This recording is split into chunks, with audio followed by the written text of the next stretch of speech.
So check it out. The motherfucking saga continues. Good point. Slash moment. Not available yet. Not available yet. Finished the stream yesterday. Check my phone as one does. 6 missed calls from my family doctor. Not great to see on your missed calls log. Get a call from the family doctor this morning. She says, "Hey, how are you doing?" I say, "Pretty good, pretty good." She says, "So we ran a full genome sequence on your positive stool samples. And guess what? Thanks to the animal husbandry industry, we found out that your salmonella is moderately resistant to the antibiotic that you just finished your course of over 7 days. And your Campylobacter is just full-on resistant. Not immune, I guess, but resistant nonetheless.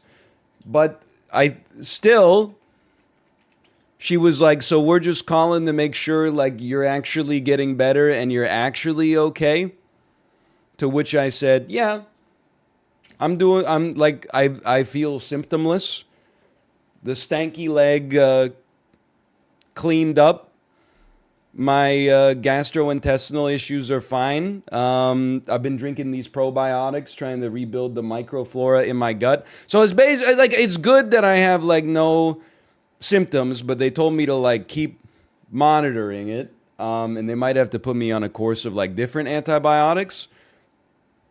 I can't really complain because I do think still that the antibiotics saved my life. But my first thought was, well, thanks for giving me those antibiotics that killed like all the good bacteria in my stomach and just let the bad bacteria propagate and colonize without having any competition anymore. I really appreciate that you just prescribed me with an antibiotic that killed all the bacteria in my stomach except for the ones that were causing me problems to begin with. But that, you know what? I'm still feeling good, honestly. The good bacteria is probably also resistant. I hope so, man. I mean, I've been drinking this BioK Plus stuff, right? Okay, it's a probiotic. It's kind of disgusting when you read the package because the drink is like 100 milliliters and it says 50 billion bacteria in every single container. So, I mean, when you really run the numbers on that, the density of bacteria, the concentration is outrageous. I don't even want to know. What is that, like 50 million bacteria per milliliter or something like that? I get that they're small, but it's kind of disgusting to think about. But at the same time, I do appreciate it. I'm hopeful that it's helping me out. Hello, Jay. Jay, I want to talk to you. I like in a good way. But first, I need to read this comment because it's very good. Hey, NL, I heard you've been ill. I've been away from the stream as I've been suffering from a tri-contemporaneous Salmonella, Campylobacter, and Staphylococcus infection. You must have felt terribly, not quite as bad as me. I was clinically dead for 3 minutes until resuscitated, but still hope you're feeling better. +2, honestly, an incredible comment. I don't know if you spent all night writing that out to be like the perfect comment, but that's a genuine +2. Holy cow, that's a perfect comment. Jay, I'm honestly rooting for you. First off, as much as I don't really like the Calgary Flames, even though I was rooting for them in the playoffs this year because they're basically just made up of ex-Canucks, it sucks for the Flames that Johnny Gaudreau, their best player, well, one of their 2 or 3 best players, strung them along for the whole year, and then like 6 hours before free agency started was like, "I'm out, boys. You can't do anything to keep me." That's a little bit messed up. But I'm rooting for him to go to New Jersey. New Jersey is an exciting team. And I read a comment on r/hockey that got me good today. They were talking about ex-NHL player Miroslav Satan. And then a Devils fan commented, "I always wanted Satan to sign in New Jersey so that I could get a jersey that said Devils on the front and Satan on the back. Instead, all I got was a jersey that says Jersey on the front." And I was like, you know what? You got to be pretty deep into the hockey lore to understand that joke. New Jersey released a jersey, like a hockey kit, that says Jersey on the front of it, but also the shirt is called a jersey. So it looked like they got a shirt that basically said shirt on the front of it, which is hilarious. But then there was and I love it because there was also like Elias Pettersson designed the hat for the Canucks like last offseason or 2 off seasons ago, and all he did was put a picture of the jersey on the hat. Like there's so much incredible graphic design happening in hockey. You can get a damn shirt with that, a hat with a shirt on it, then you can get a jersey that says Jersey.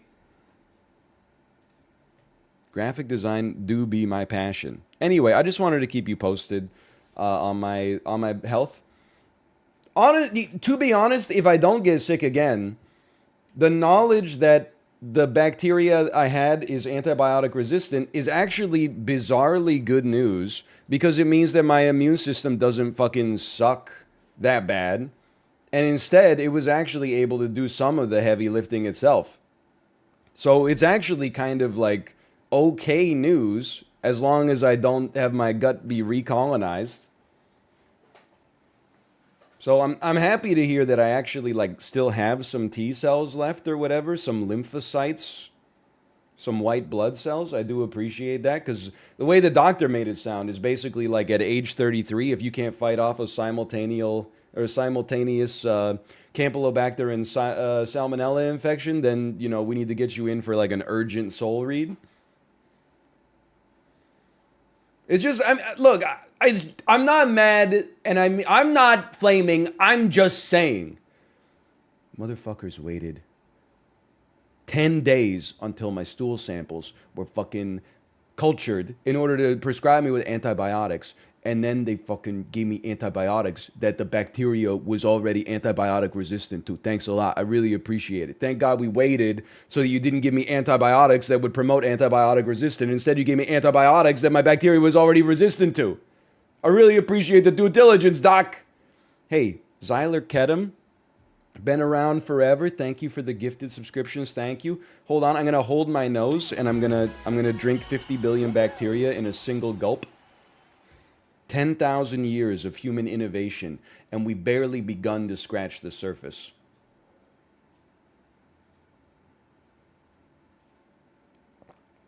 Ooh. Ooh. A little fizzy.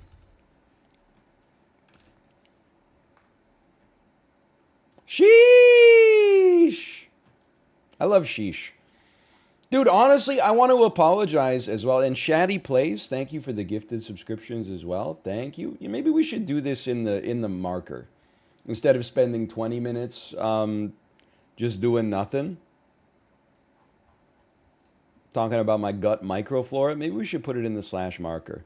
Slash marker Fall Guys. I do want to apologize to Apollo, because I thought that watching Valorant was boring, but actually he joined a game and he got a team that was talking and they were telling jokes and stuff like that on open comms, and I was like, you know what, this is entertaining. He was landing headshots, his teammates were going sheesh, they were going, hey, come over here, this is you, and then they spray, like, I didn't know Valorant had a sheesh spray. They were like, hey, dude, come over here, this is you. Tss, sheesh. And I was like, you know, Valorant actually, it can be a little fun. Then they did ask him, they were like, you know, who's your like mentor or something like that? And he said, I only have one mentor, it's Jesus Christ. Then one of his teammates said, who's that? And another teammate said, sounds like a foreigner. And then I was like, okay, I'm out. This is getting... It's a little too close to maybe... Like, they got way too comfortable with one another. They started saying the stuff that they only say around the dinner table to their family. And I was like, I don't want to be here anymore. But, like, the first 6 rounds, I was like, all right. These guys are cool.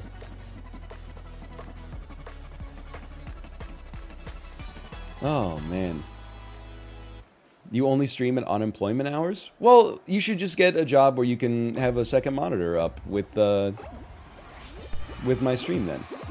I will say, like, I didn't, like, let my doctor have it this morning. I was very thankful to receive the phone call. But she did say, she was like, Ryan, I called you so many times yesterday. Why didn't you pick up? And I was like, I was at work.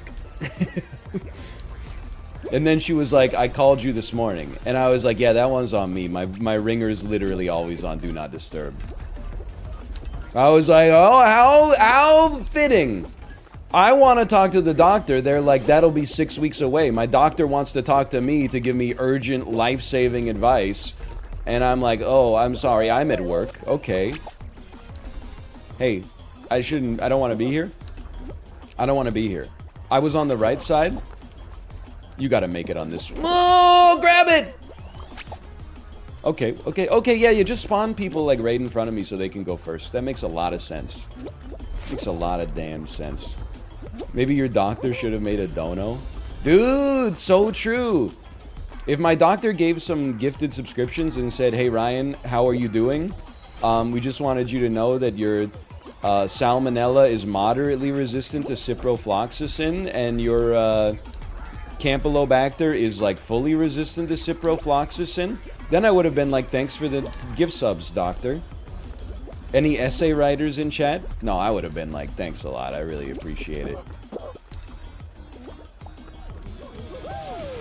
Does your doctor know to check your stream? No, she's also at work. I mean, that's the dirty little secret, right? Everybody's at work. It's like, oh, you gotta go to the damn dentist. The dentist is open 8 to 5. You're at work 9 to 5. How the hell are you supposed to go to the damn dentist? Oh, I gotta go to the bank. The bank closes at 5. Oh, unfortunately, I also close at... I like, open at 5. So what the hell am I supposed to do? You gotta take a damn day off? How about they take a damn day off and they come to my office and scale my teeth? Hello, Don. Hello. You enjoying this weather? Let me see. Probably not. It's a little cloudy. Although, I gotta say, yesterday, I do have to say, that was like the first day of the summer where I was like, you know what? It might even be a little too hot. When I was outside, I was like, I'm sort of sweating it up a little bit. Best Yes song that's not close to the edge? I would probably go with Siberian Cat Shrew. No, I would probably go Roundabout, but then I would go Siberian Cat Shrew. Sometimes I put Yes on shuffle in the damn car, and I'm like, you know what? Yes has some actual 11 out of 10 best songs ever made. And You and I is another great song. I would not dispute that. It's just that, I mean, Close to the Edge is an incredible album, you know? But they also have some of the worst songs ever made. Like, they have really high highs and, like, insanely low lows, for sure. There are some just songs that come on and they're like, I've seen all good people nod their heads and sound their on their way. And I'm like, oh, okay, hold on. I hit an invisible wall in the sky. I mean, I kind of feel like I like Rush a lot. I kind of feel like Rush is like that too. Like, if you played Rush Greatest Hits, you would be like, this is the most incredible band that has ever lived on the earth. If you just play, like, Rush on shuffle, by the time you get to, like, their 20th most popular song, you're like, I don't know, man.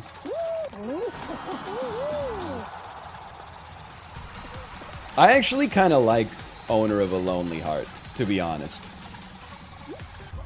It's actually, like, the most 80s song of all time. They do play they take advantage of every sample on the synthesizer. It's got, like, synthetic hand claps and laser beams and etc., etc. Does Radiohead have a bad song? Yes. They got a couple. Fitter, happier, more productive. Stop eating so much refined sugar. You have to be in the cult of Tom York to think that that's a great song. Fitter Happier is great is actually not.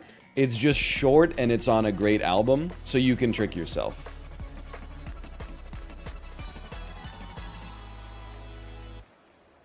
It's a skit on a Radiohead album. I never listened to non-hit songs, never shuffled an album. Honestly, my 2 cents for you. That's my bad. I thought we could make that. And can you put me? What is this? Ice cream shoes, man. They're so slippery. I would love for you to listen to a whole album. Some albums are more than the sum of their parts. Like I'm gonna qualify. I'm not gonna qualify. I think we've had a combination bad luck, bad skill. Okay, we need to immediately bail. There you go. Just let me stay, coach. Why? Why would you grab us? We're in this together. We're competing against unseen forces. Oh, you motherfucker, dude. This thing... I'm definitely not gonna I'm out of here. This one hurts me because I think we dropped onto the platform as it pivoted about 4 times, and every time we dropped onto it properly, it pivoted the other way. The way that I was not thinking that it was gonna pivot. That hurt me a little bit, but I'm gonna choose prediction. I'm gonna choose outcome. We did not win that one, as you know this. And I'll put it back in there. This game is deceptively easy. You just don't know the strategy, so you fail constantly. That's a whole lot of words that just are designed to hurt my feelings and make you feel superior when you could have just typed out the strategy. I mean, it's Fall Guys. What's the strategy? Just literally type it in chat. What is it? 2 sentences? Don't fall down. Don't fall, period, down, period.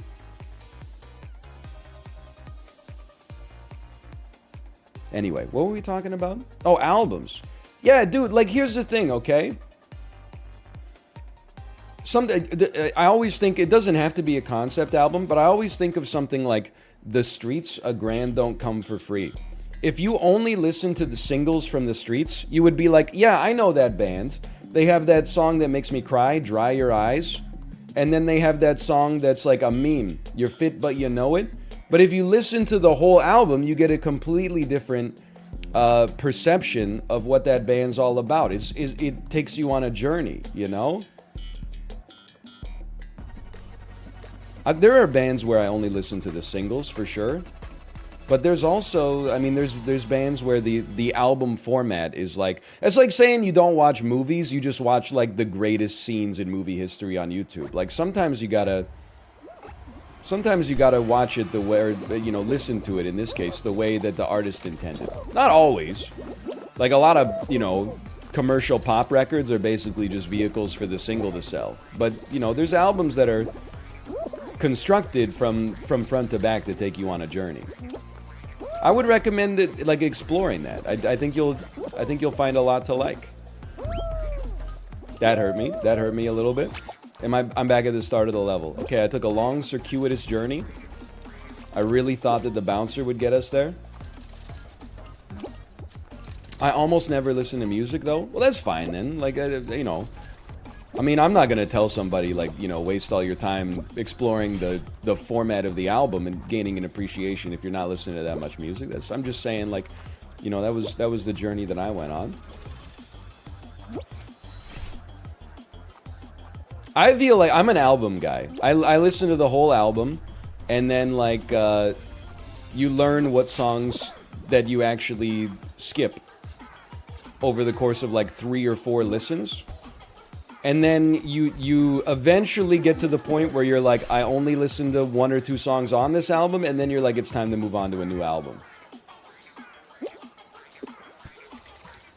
I do appreciate a good playlist, though. I mean, the power of a playlist is that you can create a playlist that's all 10 out of 10s. No album out there has ever been wall-to-wall 10s, but a playlist can be straight gas the whole way. Holy cow, I made it. Oh my god.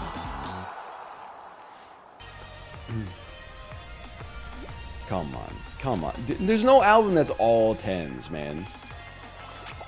I don't... To Pimp a Butterfly is not all 10s. There's like a... I mean, it takes you on a journey, don't get me wrong. Like, every song maybe has some merit, but there's also a lot of... I mean, there's skits. As long as there's skits, it can't be all 10s. I'm sorry to say.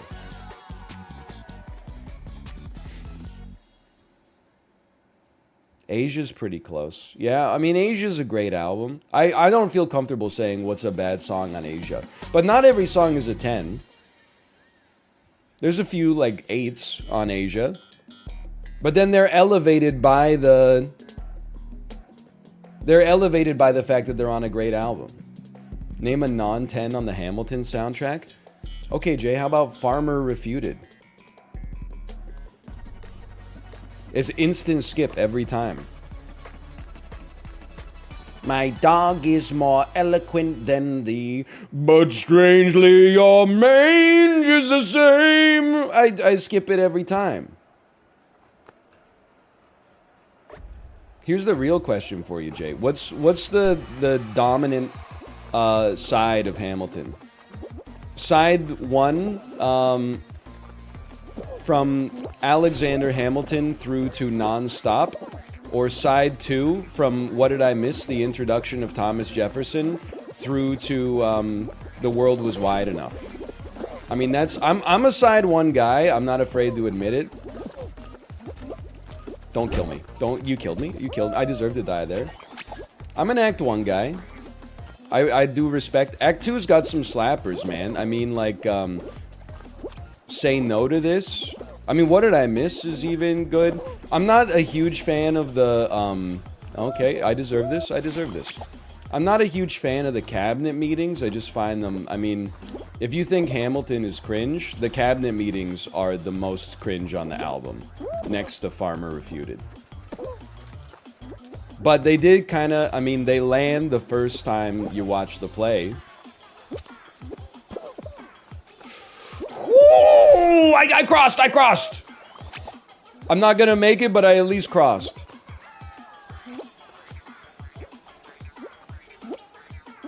No, I'm gonna make it in 30th. Ooh. Oh, that was horrible, man. It's horrendous. Postal Service's Give Up is not a 10 out of 10. There's some of the lyrics as an adult are too saccharine in order to enjoy them in a non-ironic fashion. Brand New Colony, track 9. I'll be your platform shoes, undo what heredity's done to you. You won't have to strain to look into my eyes. I can't listen to that shit with a straight face. I'm not 16 anymore. At 16, I was like, this is the most poetic shit I've ever heard in my entire life. At age 33, I'm like, a grown man wrote this and sang it. I'm sorry. I don't want to make... I like the Postal Service, and I got a lot of nostalgia for it. But, like, come on. You tell me Recycled Air is a 10 out of 10? Such great heights. The District Sleeps Alone Tonight. Great song. I love, you know, We Will Become Silhouettes. I mean, at the risk of being a total snob, probably my favorite Postal Service song is The Dream of Evan and Sean. I mean, that's an incredible song.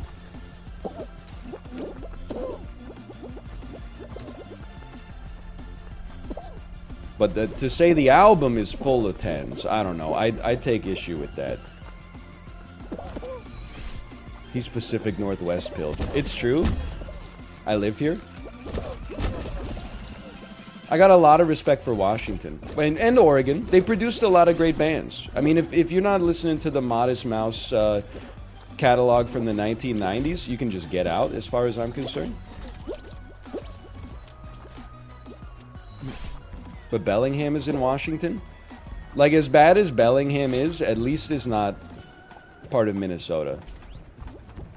This is a ruthless obstacle course. I'm going for it. I'm still going. Oh!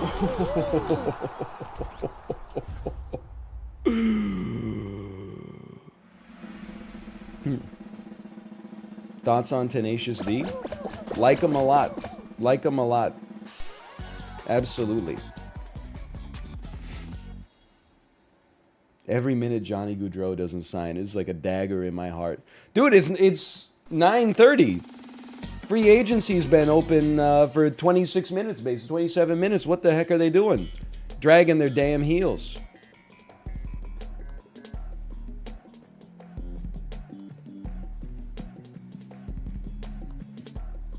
Have I missed any signings? I honestly, I feel like I got embarrassed. Because I'm in a group chat with some people from Pennsylvania, including Josh. Like 3 days ago, I posted in the group chat, Malkin going to free agency, and then this is the part that keeps me up at night. The eyes emoji. Like I was like dropping a scoop on them. Then, because that was coming off the news, that was like, Evgeny Malkin confides in friends, Penguins think I am fucking suck now. And I was like, you know, the news headlines were like, you know, Malkin to test free agency after career with the Pittsburgh Penguins. So I posted like, you know, Malkin going to free agency, eyes. And then today it was like, oh, actually he signed a 4-year contract in Pittsburgh. So like, what the hell was, now I look like a damn fool. I don't look like a hockey insider anymore. I'm so scared. I have no idea how to predict the movement of this ball, man. I'm okay.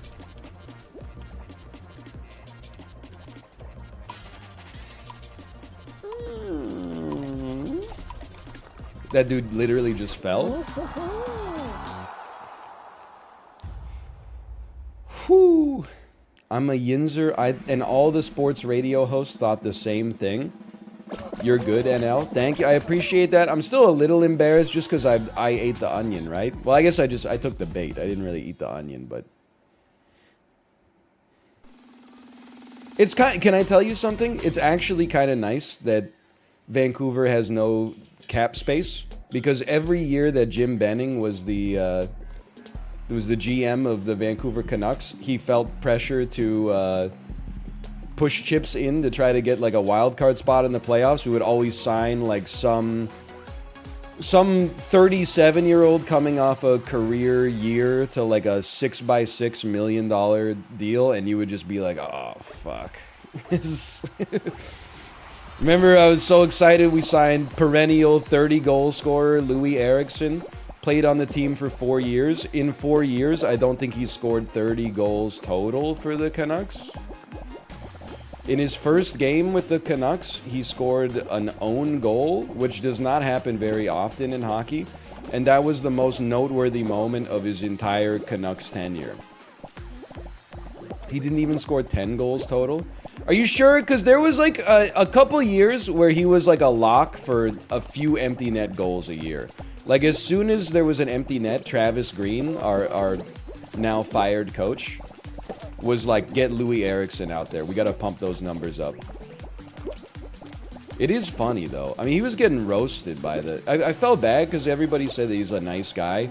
There's all these clips of him, like, going... I'm going to die. Yep, I'm dead. That's fine. All these clips of him going out in Vancouver and people being like, Louis! Louis, you're elite! You're elite! And you're just like, come on, man. Stop jumping. No, honestly, like, you know what they can do in Fall Guys is not have every fucking final be Hexaring. There's like 12 finals in the game. Why do we play Hexaring every single time? It's just too much. Bring back Hexagon. Hexagon is incredible. Okay, all Fall Mountain? I would prefer that. I'm not like other streamers that only play Fall Guys. They have like 17,000 wins. I'm literally just like, just put me on Fall Mountain every time. I love an obstacle course. He scored 38 goals with Vancouver. I would love to, and I mean, that's horrible because he played on like, I mean, he was signed to play with the Sedins in like their last 2 seasons, which like that should be good for like at least 15 to 20 goals a season, even if you don't know how to skate. But I would love to know how many of those are empty net goals as well. I bet he scored at least 10 empty net goals.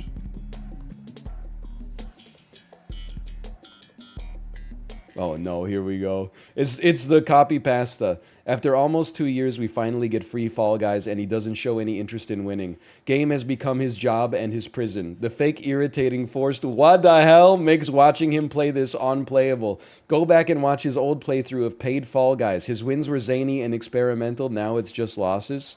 This is the perfect comment for right after a breakup. So long, my love. What the hell? Oh, look at that. I mean, that's just perfect. I didn't want to go that way. Just wait it out, man. Oh, there's no waiting. We're just straight up sneaking. Ooh, are you seeing this? I didn't want to get hit by the hammer.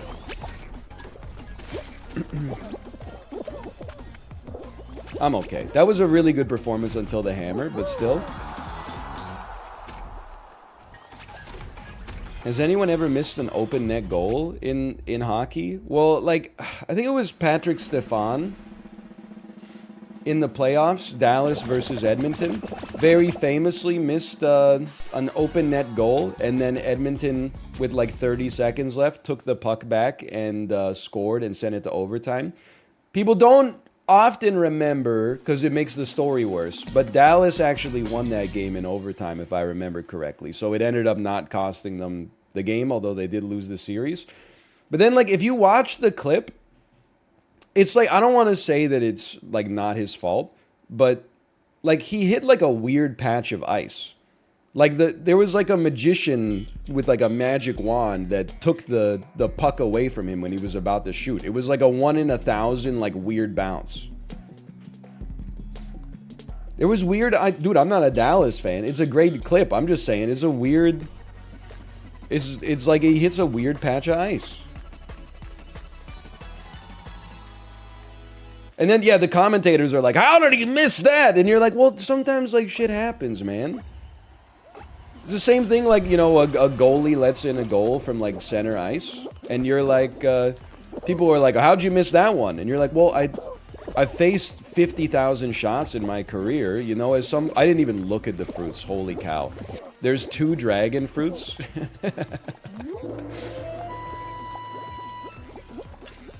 Okay, I'm gonna stand on the dragon fruit side. I was paying 0 attention. Anyway. Like, and, you know, 1 in 50,000? Yeah, you're gonna let in some garbage. I see 3 dragon fruits, 2 durians, and a banana. 3 dragon fruits, 2 durians, and a banana. 3 dragon fruits, 2 durians, and a banana. 3 dragon fruits, 2 durians, and a banana. 3 dragon fruits, 2 durians, and a banana. 3 dragon fruits, 2 durians, and a banana. A banana. I can't bait people to the wrong square because I need to use 100% of my brain power for this. I'm sorry to say, because that's very embarrassing. Okay, we got a coconut. We got 2 coconuts, 2 blackberries, 3 pears. We got 3 coconuts, 4 pears, 3 coconuts, 2 blackberries. 4 pears, 3 coconuts, 2 blackberries. 4 pears, 3 coconuts, 2 blackberries. 4 pears. Dude, I've gotten so lucky with where I've chosen to stand in my life. Feels fantastic. Train car. Sorry, I'm trying to remember the... You gotta be a real nerd to know all the code words in sequence in order to activate Bucky Barnes, the Winter Soldier. I was unable to commit to the joke.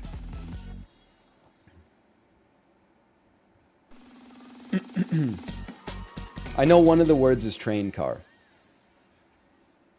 Man, woman, they're like train car, person, woman, camera. They said, repeat this. I said, I'm going to pit Iron Man and Captain America against one another. They said, wow, that's remarkable. Marvel's never had a villain like this. Usually the villain is just, if the hero is green, the villain is yellow, and they have the exact same superpowers. They said, we've never seen anything like this before.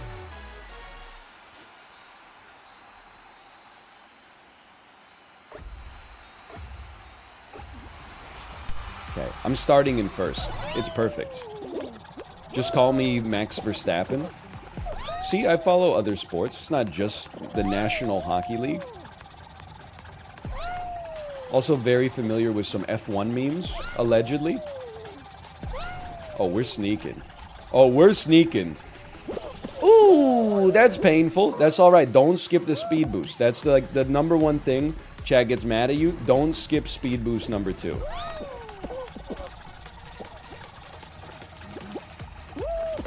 Okay, that's gonna make me cry. I was actually traveling too fast for the course to make sense. They should rework the course. I thought we were trying to promote exceptionalism. I didn't realize we were trying to just promote the average. I walked right into it, but I thought a dive would cost us more time, just being honest with you. Great performance, right through it. Dive of the century, made it under the bar. Getting bounced around like a damn fool here, man. You're still gonna make it, don't cry. Little close. Little close, but... Did you add to your legacy today? That's a Kevin Durant tweet, right?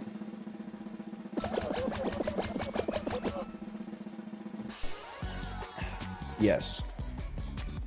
Is Kevin Durant still with the Nets? As a lifetime Nets fan, I do need to, I need to know if he's still there. Yes, he is. Love that guy. He's honestly probably my favorite player.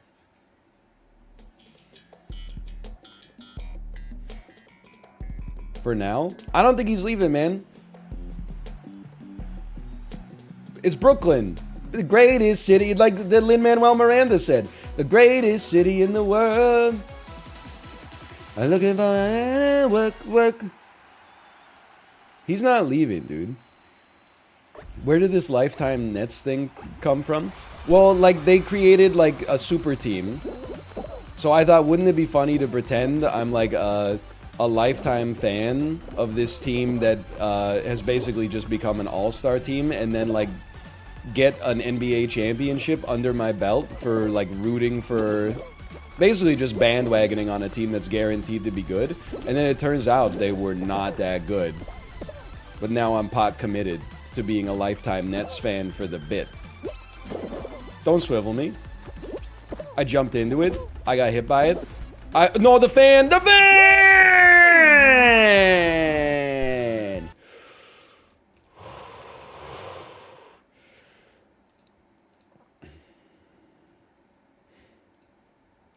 I got swiveled. I'm so embarrassed. Even Sips is like lights out in that one. I got swiveled. Deep breaths. I'm feeling okay. Honestly, I'm just having a good time. That's been my thing with Fall Guys. I've just been having a good time. Even Sips, WTF.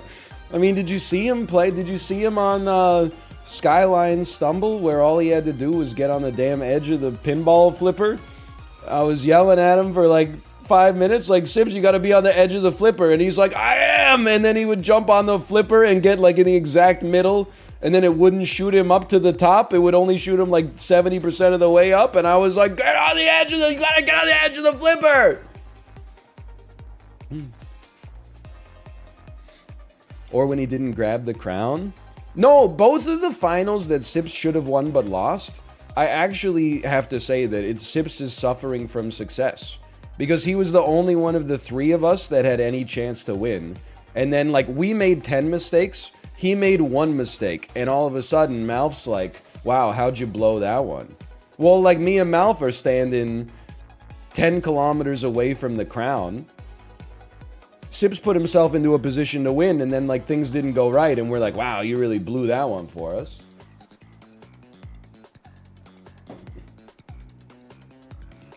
Not all mistakes are born equal. You sound like my Rocket League teammates. You know, like they're playing up at the goal. They miss like an open net. Then the ball comes back the other way and a 2-on-1 and they score on me. And people were like, nice save, nice save, nice save. What a save, what a save.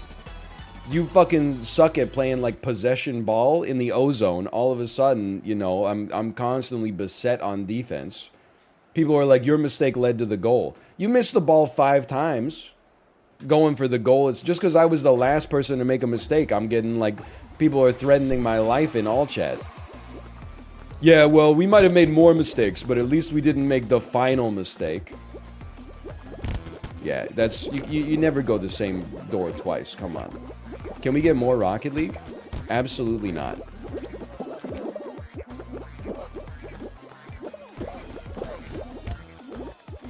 Don't make me list the reasons. It's a little toxic. Everybody's seen a bunch of it. Nobody likes watching it. Everybody thinks they like watching it, and then like the second time you stream it, the view count is like 30% of what it was the first time. It's literally raining men. Like, the song was right. Holy cow, I was like 35th. That's just boring as hell. Honestly, I respect the honesty.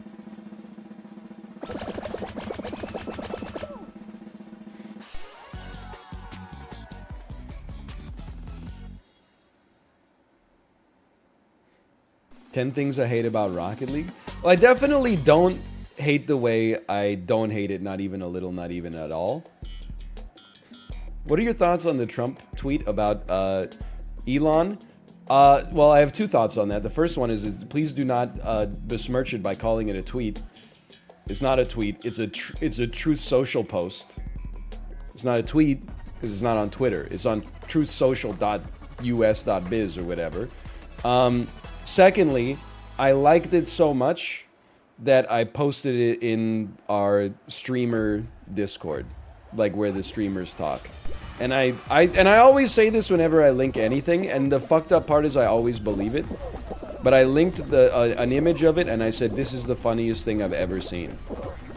And then it got a lot of laughs.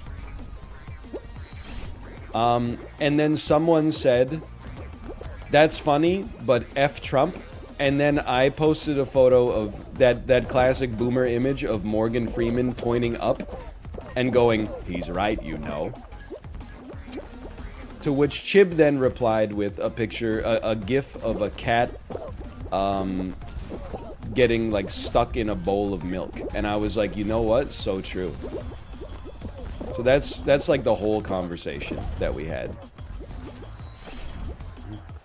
I'm honest, I think I'm rediscovering like a new comedic style. And a big part of it is like ironic use of boomer memes. I'm not gonna make it. I'm gonna, oh, the greatest ball of all time. Oh man.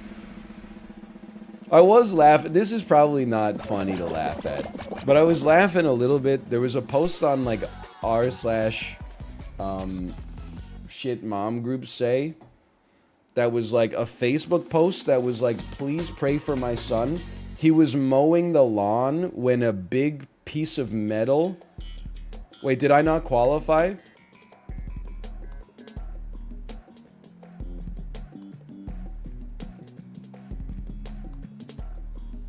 No, I was the last person to make it.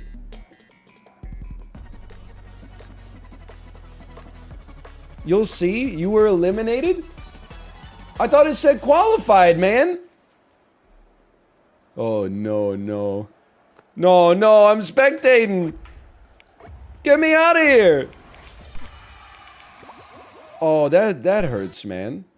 I really thought we made it that time. Anyway, that should be a slash moment right there. I almost died 2 weeks ago, so... Anyway, the post was like, please pray for my son. He was mowing the lawn when a big piece of metal came off the lawnmower and sliced the top of his leg. He's lost a lot of blood. and has already passed out 2 times, but I can't take him to the hospital because I'm looking after 2 other kids. And it was like, please keep him in your prayers tonight. And I was like, lady, you gotta load up, you gotta get a damn Uber X or something and take this kid to the hospital. Or or just call 911. That's another very accurate point. That's probably an emergency, yeah.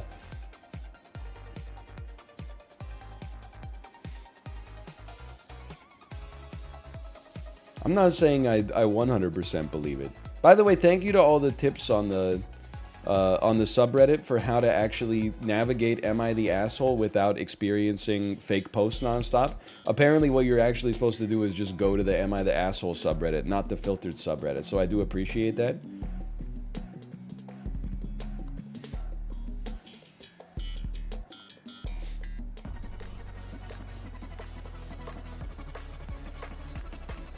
They're still gonna be fake?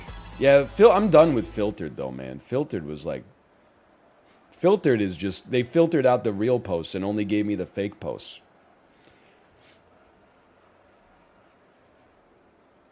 Filtered we no longer have a purpose for it. I will say, I always thought in Canada, and this is not the case to the best of my knowledge, as somebody who's actually taken an ambulance a few times, I always thought we still paid for, like, ambulance and fire truck out of pocket, but I thought there was, like, a court that, like, determined whether or not it was actually, like, a real emergency. Because, like, one time, like, I've mentioned this story a few times, but one time I called the fire department in college, because we were in our, like, basement, and everybody smelled burning plastic. So we said, let's call the fire department. And then they sent like a bunch of fire trucks, which I specifically asked them not to do, but I do understand like their protocols and stuff like that. Oh! Anyway, I was talking to my mom after, and I was like, well, I don't know if we're going to get like a bill from the fire department because they sent 3 fire trucks to our house with the sirens on and stuff like that. And then my mom was like, yeah, they'll probably give you a bill. And then I never got a bill. And similarly, I've had to take the ambulance with Kate a few times due to, like, unexplained stomach pain. One time we had boarded an airplane, but we were still on the jetway. And then she said, my stomach hurts so bad, like, I can't fly. So we deboarded from the airplane, talked to the gate agent, and we're like, hey, we need, like, an ambulance to take us to the hospital immediately. It was like, out of a damn movie.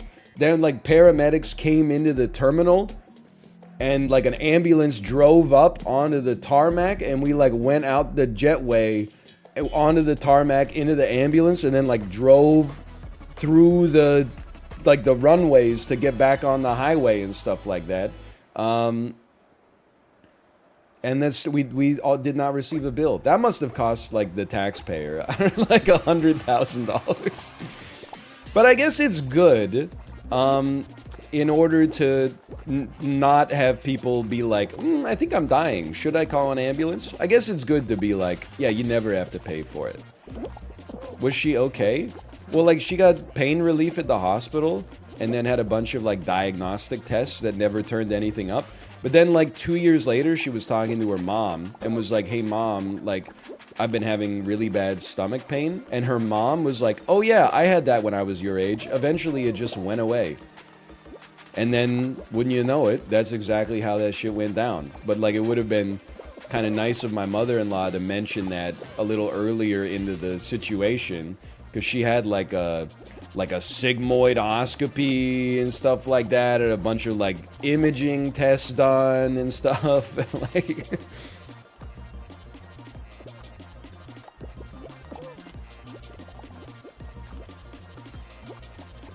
I don't know what a sigmoidoscopy is. You know, it's like a colonoscopy, but it's like a different tube or something. Maybe, I think they go a little higher up. They go to your sigmoid colon, whatever that is. I didn't even know I had a sigmoid colon. Is that like a semicolon? Some information that would have been useful yesterday! Very true. Very true. The wedding singer. Very true. Thanks. Thanks for that. I really appreciate that. We don't have to grab each other. We could all just be having a fun time.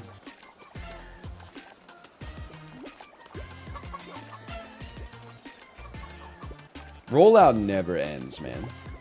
He's losing his mind. And I'm reaping all the benefits. Okay.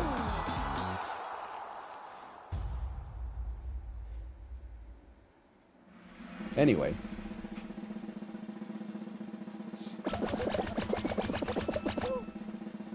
That's all I got. I don't really have anything else. Is Wedding Singer the most underrated Adam Sandler movie? We talk about Adam Sandler too much, but let's talk about it again. The actual answer is probably Punch Drunk Love. But Punch Drunk Love is so appreciated online that it's actually like properly rated. And I still Adam Sandler movies are different than movies Adam Sandler starred in. Cause like Punch Drunk Love in 2001 is not an Adam Sandler movie. That's a Paul Thomas Anderson movie that Adam Sandler is starring in. Similarly, Uncut Gems is a Safdie Brothers movie that stars Adam Sandler. An Adam Sandler movie is one where he does the Adam Sandler voice. Why would you do this to me? I'm just kidding. Banana. Get some speed, do a jump. Get some speed, do a jump. Get some speed, do a jump. Get some speed, do a jump. We're in here. Doo!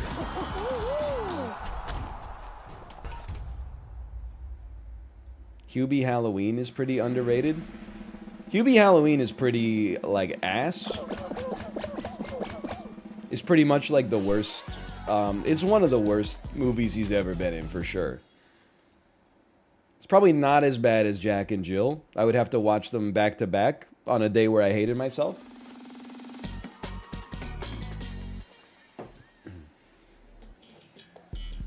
Vancouver just signed Mikheyev for 4 years. Hey, Toronto Maple Leafs fans, how upset are you that we signed Mikheyev? I will determine the value and expectations I have for him as a player based on how upset you are that he's left your team.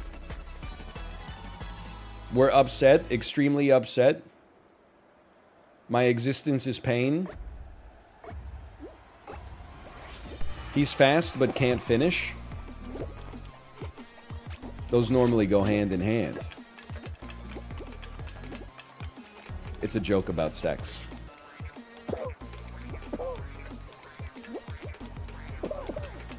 Where we dropping, lads?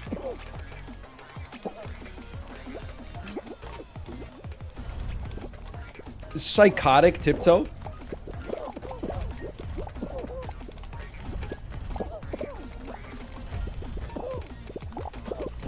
Thick bonkus tiptoe? I'm getting pushed too hard. Ooh! You don't want to go on that one yet, are you crazy? You're gonna get thick bonkus.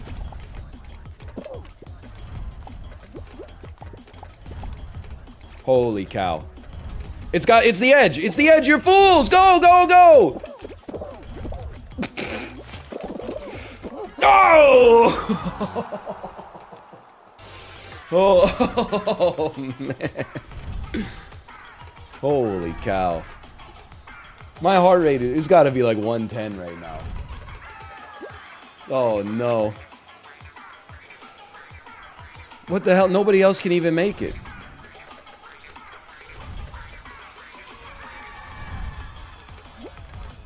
This is going to be tight, man. Watch out for bonkers! Oh, one of them made it in. Holy cow. Whew.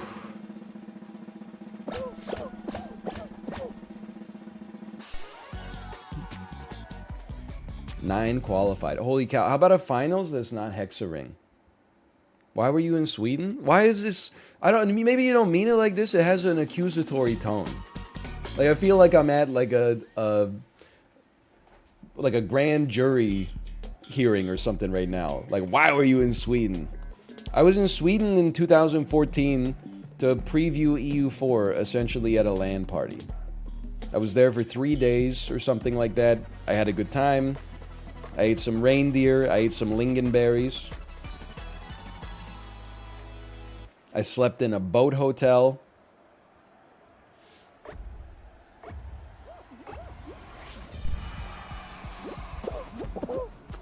I'm not even sweating it. You don't have to be first right now. You have to not get hit by a ball.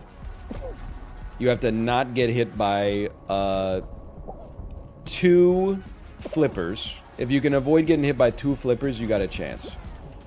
And you can't get hit by any of these things. You got to definitely not get hit by these.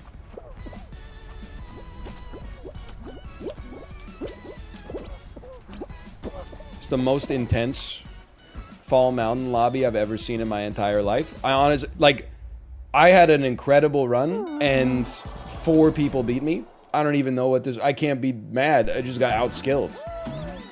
I've never seen so many people have such a clean run in Fall Mountain. That was incredible.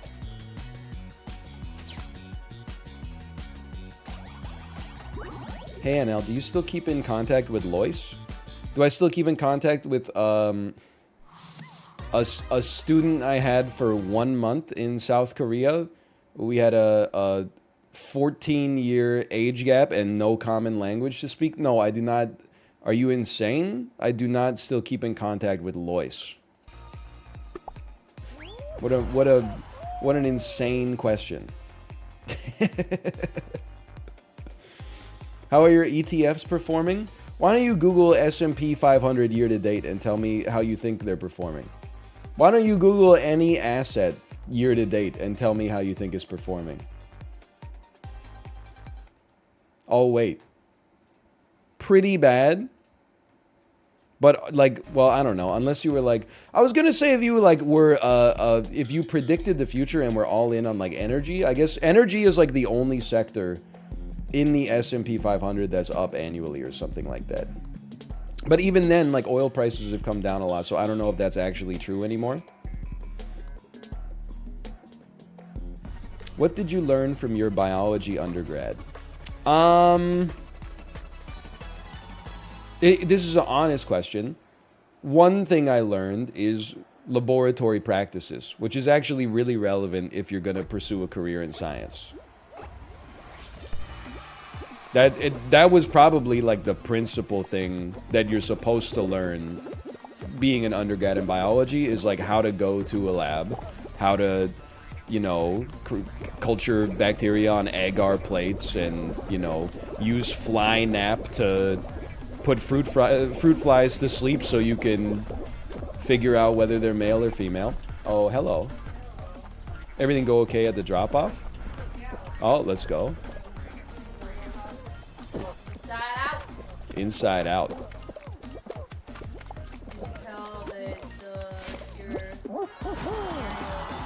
I did. I told Chad. We came to a conclusion together.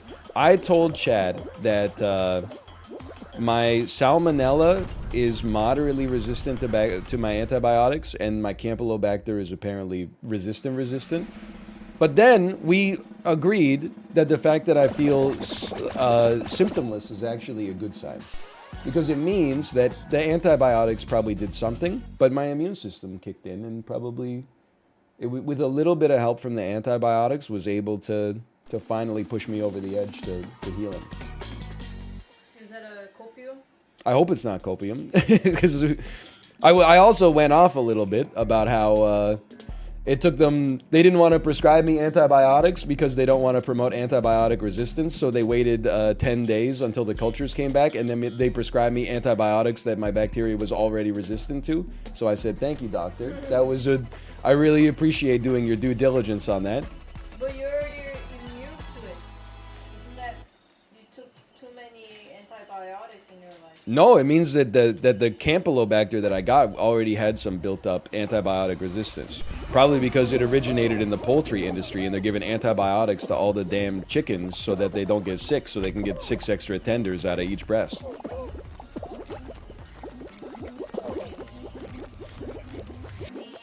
I did not look at any of the fruits. I'm so screwed, dude. Where are we going, lads? A lot of people are moving towards the blackberries. Okay.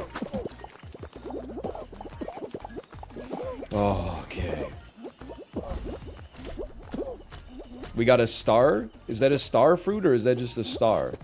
We got two coconuts, we got 3 blackberries, 2 coconuts. 3 blackberries, 2 coconuts. 3 blackberries, 2 coconuts. 3 blackberries, 2 coconuts. 3 blackberries, 2 coconuts. 3 blackberries, 2 coconuts. 3 blackberries, 2 coconuts. Let me out!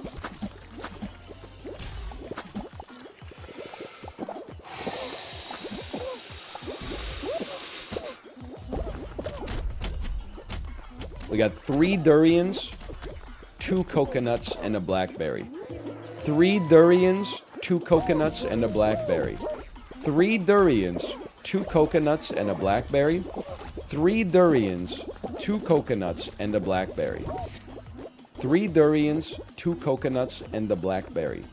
3 durians, 2 coconuts, 3 durians. I'd like to land on the durians and then just hold on for dear life. Get owned. Get owned. Anyway. Forgot what I was talking about.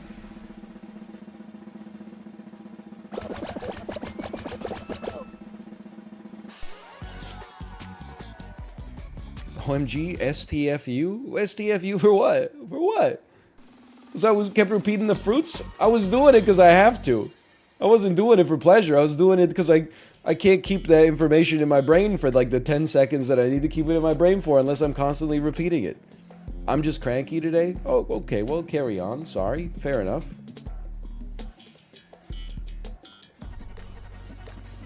The other thing I learned in my undergraduate degree is basically that, like, I mean, I learned the value of, like, the university library is basically it. 3 rhinos? I'm tempted to just jump off the edge. Like, all I did in undergrad, in my biology classes, was, like, lab work, and then also, like, go to the library and do, like, literature review. Like, that's the only 2 things that I really did. And I was like, this shit is boring. I'm out. I can't do this for 40 years. Are you crazy?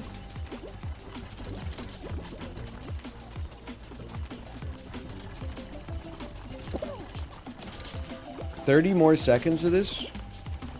I don't know, man. I don't know about all that. I told you I didn't know about all that. I told you I didn't know about all that. 3 fucking rhinos, piece of shit. No. 3 rhinos. Ridiculous. Like a damn sack of potatoes. How do you feel about learning programming? Honestly, learning programming was like some of the best money I've ever spent in my entire life. Even though I've never actually programmed as a professional, it introduced to me a pursuit that I greatly enjoyed, and also taught me the value of problem solving in a different manner than I have ever done it before in my entire life.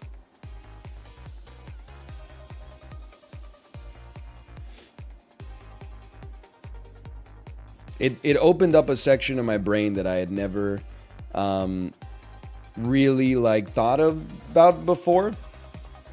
Like I thought that because I wasn't necessarily, I mean, I was good at math, but I wasn't like interested that much in math in high school. So and horrible at engineering. So I gaslit myself into believing that like my brain just didn't work for computer programming. And then after like my 4th programming lesson, when I could actually write like a statement and execute it, I was like, wait a minute, this shit is like hidden like a deep spot in my brain. I'm not saying I'm the best programmer on earth by any stretch, or even a good one, but I was like, wait a minute, I sort of understand this. Because I think in a way, I'm actually kind of stupid. Like if my wife tells me to do something and it's not like one step, she's not like, place this in the garbage can. If she's like, can you clean the house? I'm like, what the hell? That's like 20 steps. I don't know what they are.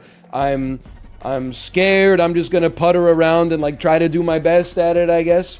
But in programming, I finally learned that every big problem is actually just a collection of Very, very reasonable, smaller problems. It's like programming is all about like, I want to make something big. Let's break it down conceptually into the smallest possible steps and then just complete every step and then you've made the big thing. That's probably a little too forehead, but like it taught me a new way to like think about problem solving that has actually served me well in real life, quite frankly. Not like, I'm not saying I've made more off my programming lessons than the programming lessons made off me, but it wasn't lessons. I don't know why I'm describing them as lessons. I mean, it was school. It wasn't like I had like a one-on-one with Bjarn Scharstroop and he was like, here's how you fucking write an application in C++. It wasn't so bad. You had a hot professor? I did have a professor who had a chili pepper, but it was very... I was laughing a little bit because I always went to like rate my profs to figure out which teacher I wanted to get for night school. And then there was a teacher who had like 9.7 out of 10 and the chili pepper. And I was like, well, of course I'm taking a class with this hot ass dude. And then I got to the class and it was literally like a 74-year-old man with like with the George Costanza hair. And I was like, that's funny. Somebody's clearly executed a bit there. Hey, as a 33-year-old man, I feel like I do want to say, I feel like a website like Rate My Professor can't really be taken seriously as long as it still has the chili pepper. That is like, is this teacher hot? That's not something you need on the web. That's a Web 1.0 feature. You don't need the chili pepper anymore. They got rid of it. That's very sensible. I don't think we need... I mean, they're educators, you know? They didn't need to have the chili pepper there, man. That's juvenile.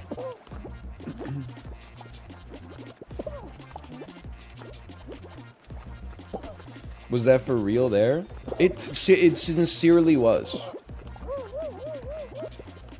And this, like, the chili pepper still existed as of, like, 2015. So it's not like they eliminated it 10 years ago. Just maybe, like, 7 or 8. Rate My Professor's a great website, though. I had a horrible professor, dude. I mean, like, I had a lot of really good and really decent ones. I'll never begrudge a decent professor, especially in night school. They're just, like... They're living their lives, man. And then, like, they come in for a lecture from, like, 5:30 to 8:30 on Tuesdays. Like, if they're half-assing it, I'm like, fair enough. I probably would, too. But I had some horrible professors in night. Well, I had one horrible professor. Like, all he would do... I don't even remember the class, to be honest. I think it was supposed to be like advanced application development using C# and .NET, but like he never actually had us like do anything. He would every class we went to, he would just talk to us about like how he was a serial entrepreneur and like what his next startup idea was and stuff like that. And we were just like I'm paying $500 for this course. I'm learning like actually nothing. Like, I'm basically, like, he would write, like, the assignment that he would write on the board is, like, you know, connect your application to Azure using your Microsoft account. And then we would do, it's a 3-hour class.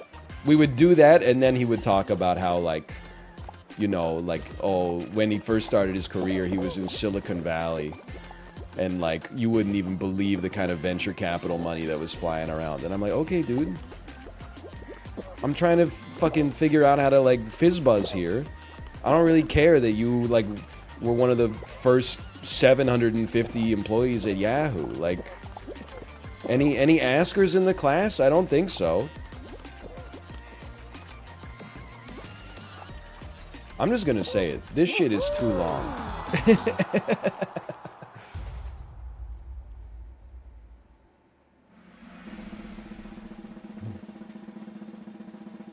Still made it.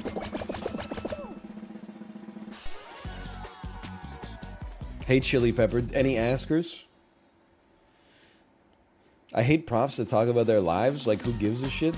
I think it's just like if you have 10 minutes left at the end of class and somebody asks a question about like how would you use this in the real world, and the professor uses their life experience to explain it to you, that's great. You'd be like, actually, thanks for the intel.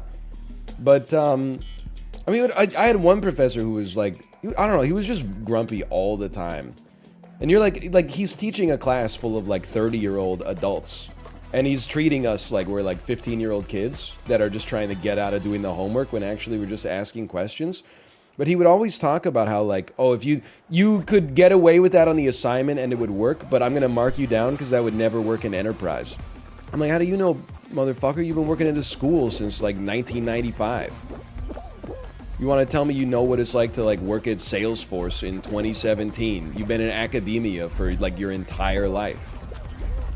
Like, that shit might fly when you're teaching 18-year-olds because they don't have the same kind of, like, life experience. But you're talking to adults here that have jobs. Like, you're...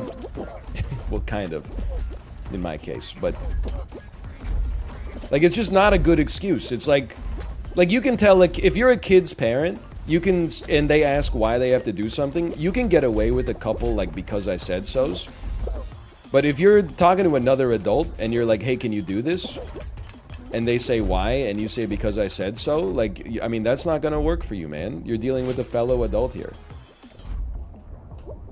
Can you just, like, get out of my way? Like, let me rephrase. Can we get out of each other's way? There's more than enough space. The world was wide enough. I'll see you in hell. Keep a seat. Keep my seat warm for me.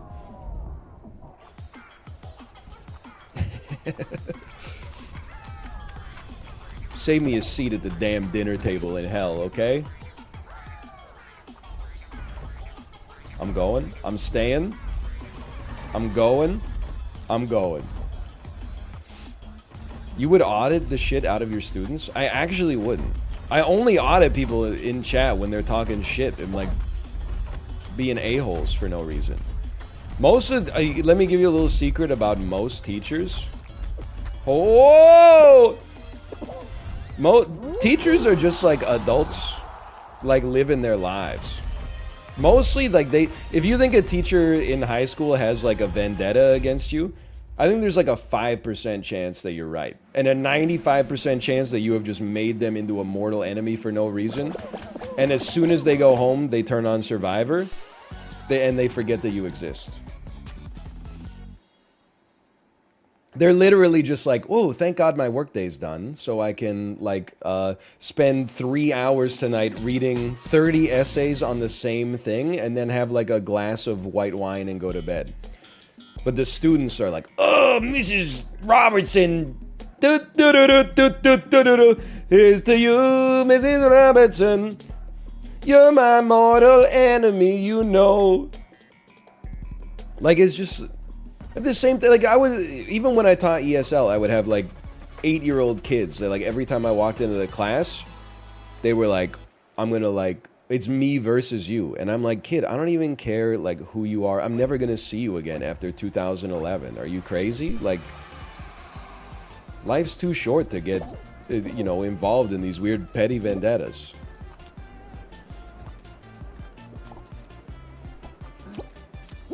I actually have, like, no clue, like, what your home life looks like at all. Like, I see you for an hour 3 times a week. It's not that serious. Can you just say, I'm fine, thank you, and you, so we can both, like, get a gold check mark on our report cards? I grabbed you about 100 times. I saw your body stop moving when I grabbed you, yeah. Overall, did your students like you? Young students, like, you know, kindergarten to grade 3, grade 4, not really. Older students, grade 6 and up, yeah, I would say. I'm not a good, like, early childhood educator. Because I have a deep voice, I don't have that kind of demeanor that, like, little kids really like. I'm a lot better at it now, because obviously, like, I have my own child. But prior to having my own I mean, I'm like I'm not an enthusiastic guy. I love tail tag. Holy cow! I love tail tag. I hate tail tag. Get me out of here. Get me out of here. Get me out. Get me out of here. Get me out of here. I grabbed him. He got up in a second and was like, "I'll take it back."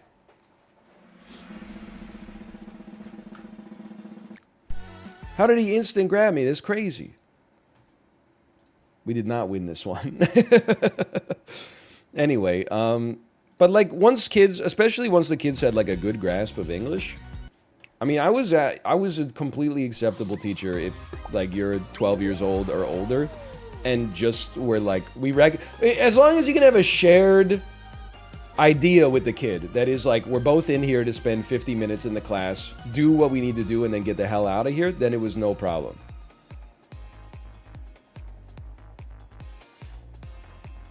But when you got kids that are like 8 years old, I don't even blame like the 8-year-olds because they're 8. But like they're a little crazy, right? Like they're running around the damn classroom. You get like impulses as an 8-year-old. You'll just be like doing your work and then you'll like punch a kid in the shoulder just to like, you're like, my brain told me to. I'm not good at that stuff. Or at least I wasn't good at that stuff 10 years ago when I was like 21 or 22.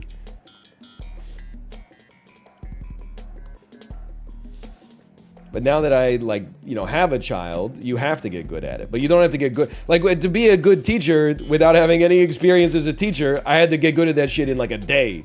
You walk into the classroom and they're like, you gotta be, like, you gotta figure this shit out immediately. As a parent, you learn it day by day, you know? It's like programming. You break a big problem down into smaller chunks. How many kids did you send to the principal? I don't know. I probably sent like one kid a month to the principal. Sometimes it's just like, okay, I'm going down. Sometimes it's just got to be done. I didn't do it for pleasure. Because like when you send a kid to the principal, it reflects poorly on your own ability to manage the class as a teacher. But there's sometimes where a kid would just like kind of lose their mind. And you would be like, well, the only thing you respect is if like somebody is going to tell your parents that you're not behaving in school. So guess what? I'm not calling your parents because again, we don't have a common language. So I got to send you to the damn principal's office so that she can call your parents.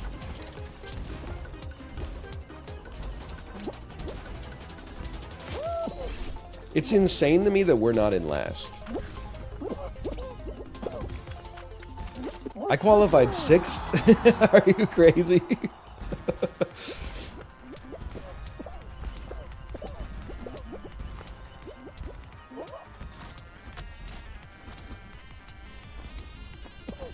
Okay, well now I see how I qualified 6th. Oh man. Yeah, I was teaching English in Korea, so there's a lot of stuff that, like, the education system at the school that I worked at needed I mean, I think it needed a philosophical change. There was no reason that I should have, like, we used to have, like, an hour lunch break, and I worked 3 to 10, so my lunch break was at, like, 8 p.m.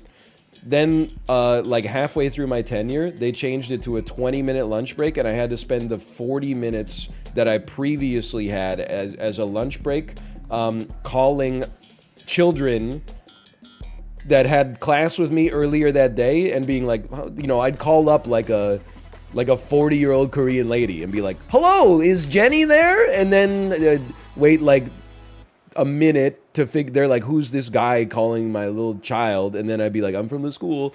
And then I'd hear like, hi, Ryan, teacher. Hi, Jenny. Have you eaten dinner? Yes. What did you have for dinner tonight?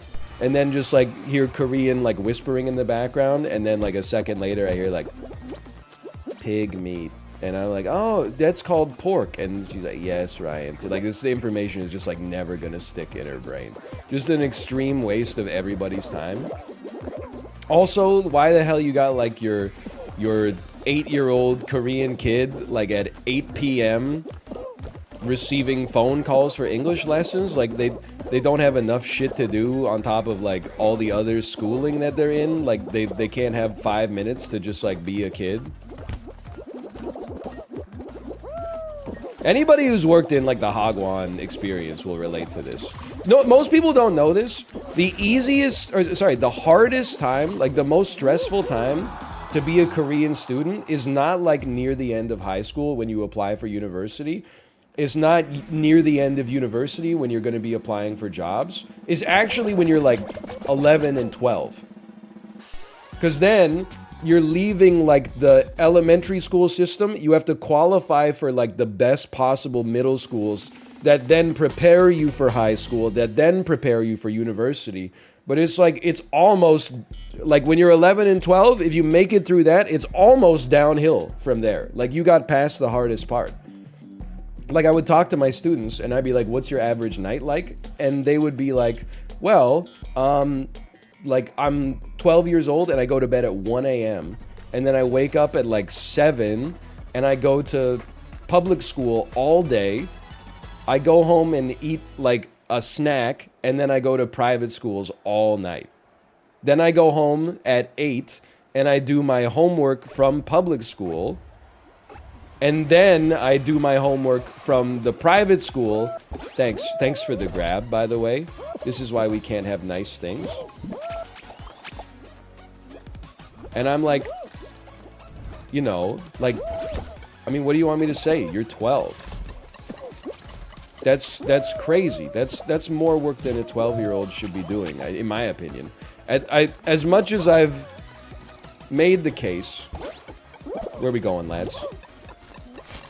As much as I've made the case that what hit me? I hit a patch of choppy air! As much as I've made the case that, like, I do think, you know, at least my experience in the Canadian public system... Oh, I hit a fan, I see. My experience in the Canadian public school system is that, like, the kids could be doing more work. Not to be, like... I'm insane? Not to be malevolent, like, oh, those kids are having free time, but rather, like, just for their own, like, academic development, you could probably be doing a little bit more work when you're, like, 10 years old. Korea is, like, the opposite. Like, it's crazy. They got those kids working way too hard. Someone in chat also said they got, like, that's harder than anybody should work, and that's absolutely true. Nobody should be on, like, you know, 18 hours a day, but especially when you're like 11. Like, I mean, you're 11. The flip side is, and both Kate and Kate's sister echo this, because Kate's sister moved to Canada. She was like maybe 14 or 15, and Kate moved here when she was like 10. They were like, literally, I didn't have to do anything when I came to Canadian school, and I was the smartest kid in my class by like an order of magnitude. Just because Korean elementary school trains you to be in the fucking, you're in a damn cage match, and then you come to Canadian school, and you're like, oh, you finished your like 6 times tables? Here's a word search, you know? Enjoy.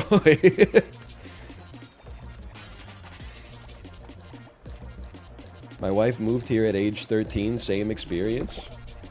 No doubt. I mean, like, it's... I don't want to say it's easy, because, like, it's different for everybody, but it's definitely easier than, like, I mean, the Canadian public school. Like, some of my students in Korea, in, like, 6th grade, they were learning calculus. Not, like, advanced calculus, but we didn't even have a calculus class offered,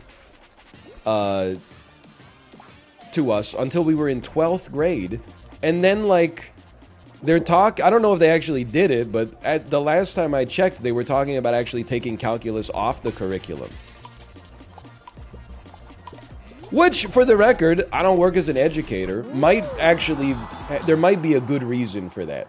That maybe you learn it all in university anyway if you go to a science or a math-focused program. But, like, definitely struck me as, like, 2 countries with very different philosophies on education.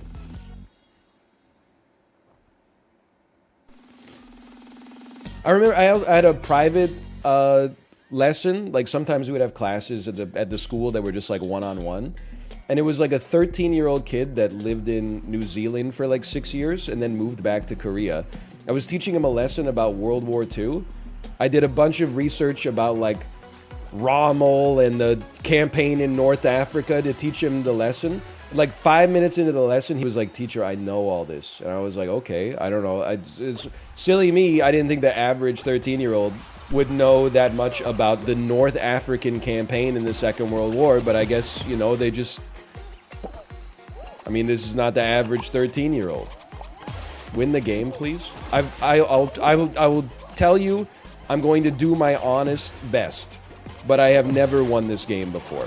I'm going to try, though. I can't even grab the ball, so that's like a bad start.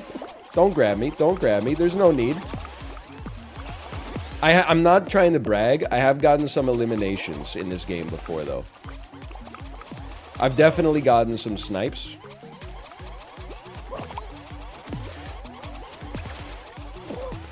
Look at that. Like, that's a kill, for sure. That's a kill. Oh, you're so DI. DI. This guy's got to go. He's at the edge. I'm okay. Don't. These guys have got to go. They're at the edge. It was the perfect smoky eye. No. He knew I was going to go. I'm alive. No! The bed. Okay, fine. You know what? We had fun, though. We had fun. Whew, we didn't win that one. Dude, can I just give me one hexagon? Just one hexagon? Dude, someone in chat reminded me there was another post on shit mom groups say that got me laughing. It's part of a theme on that subreddit. There's a few different genres of posts. You know, my kid has a fever of 104, but I don't trust doctors. What should I do? And then like lots of comments that are like, go to a doctor. But then there's another genre.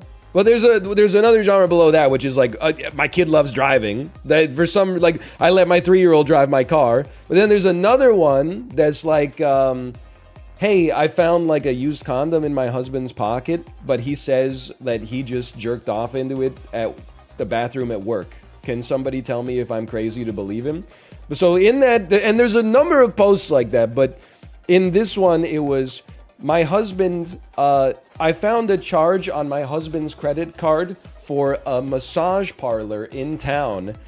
He claims that he just wanted a massage, went in there, and then at the end of the massage, the lady tried to give him a hand job, and he said no, and she said it's only an extra $120, and he said, no, I love my wife.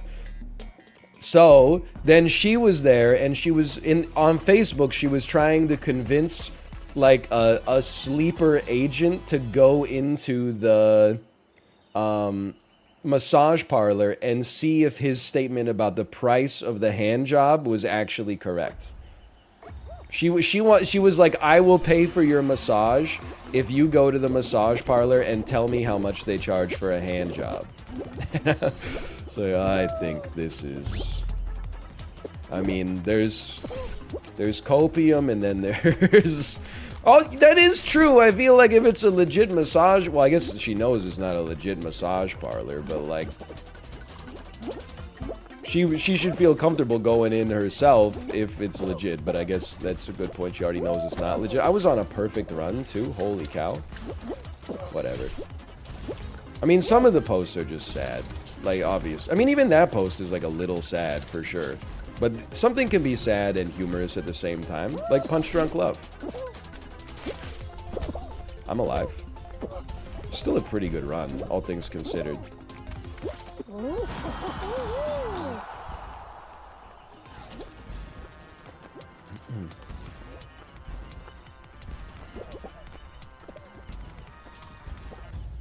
What's your take on parents that let their teenage kids drink a bit to avoid them going crazy when they're older? I don't know. I haven't built up a philosophy on that. That's a tough question. I don't know how I'll feel about that when I'm, you know, 47 or whatever age I'll be when it might be relevant for me. I don't know. I do feel like, I mean, I have two conflicting thoughts in my head. And I say this as somebody who does drink.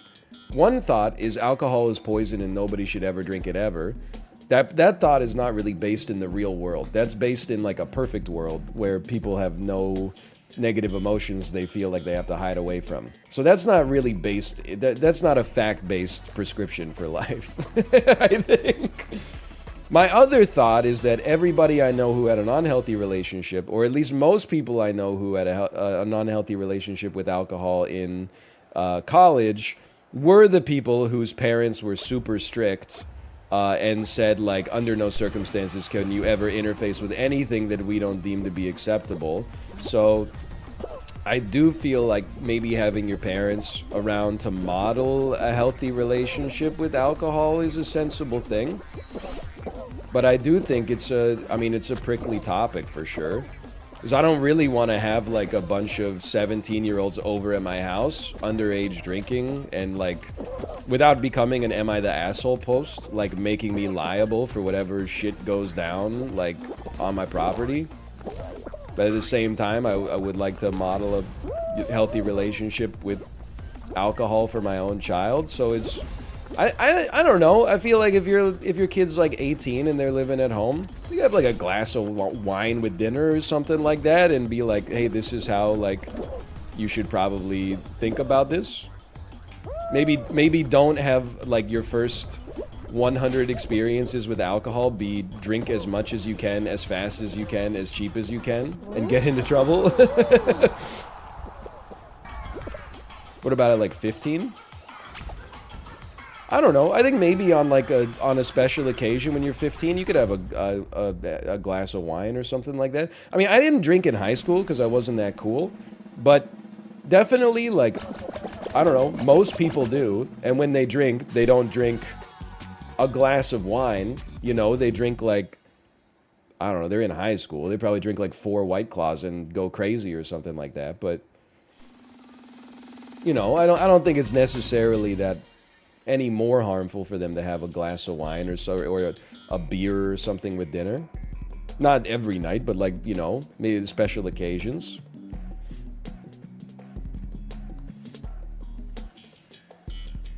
But this is all hypothetical because I plead the fifth to avoid incrimination. There is like there's like a law within a law, right? That's like, it's illegal to drink underage, but like if you're over a certain age, your parents can supply you with alcohol and it's not illegal or something.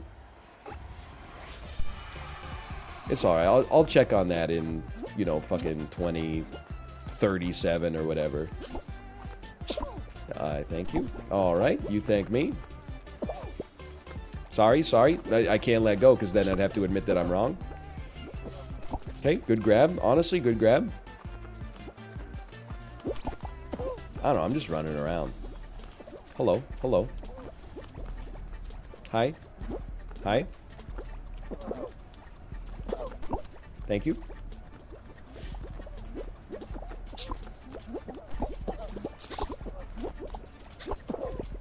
We're all having fun up here.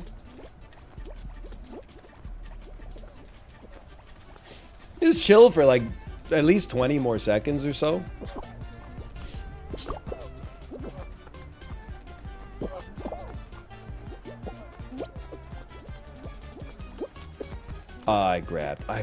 I'm so confident I grabbed you there. That was an insane drive-by. You got me? Ezio Auditore. I gotcha. Too many folks! There's too many folks around me! We out.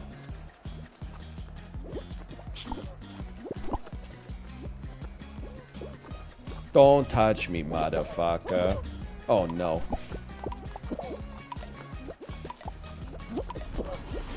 Bro, I hate it. I hate fucking tail tag. Tail tag. Okay, I'm okay. I'm still having, dude. This is why Fall Guys. It's just like a. Fall Guys is like a chib stream. It's literally just like a vibe. I'm just vibing. I'm not even mad.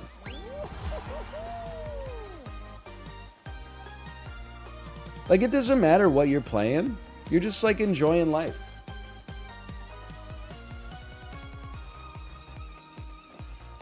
What's your take on when kids should be allowed to swear? I mean, I'm in danger of being the most base parent of all time. The problem with swearing is that I don't really care if my child swears. My wife and I swear. It's not a sign of like moral degradation to use swear words that are not like slurs. Who cares? They have their place. The problem is that you don't want your child to swear around other kids and be like the kid who swears. So I think in a perfect world, I really would not care if my child swore at home if I could communicate that you only say those words at home and you don't say those words at school, at daycare, whatever. But I don't think it's realistic that like a 5-year-old child is going to adhere to that. That's the kind of shit that people say when they're like, well, if I was a parent, I would just feed my kid like the healthiest meal of all time every day. You know, like that's just no plan survives contact with the enemy, right? Like when you live in the real world, sometimes you got to make compromises. So I think we're going to try not to swear. And I mean, we've been doing it already. We're going to try not to swear in front of our daughter. Eventually, she'll be introduced to swear words. And hopefully when that happens, she'll be at an age where we can communicate effectively and be like, don't say those outside of the house, please. But she'll probably, I wouldn't be surprised if she ends up saying them outside of the house and then getting in a little bit of trouble. I mean, kids get in trouble all the time. I'm not that concerned about it, you know? You use it as like a teaching opportunity. Okay, yeah, lads, we gotta do a little seesaw here. A little ring around the rosy. Thank you, thank you.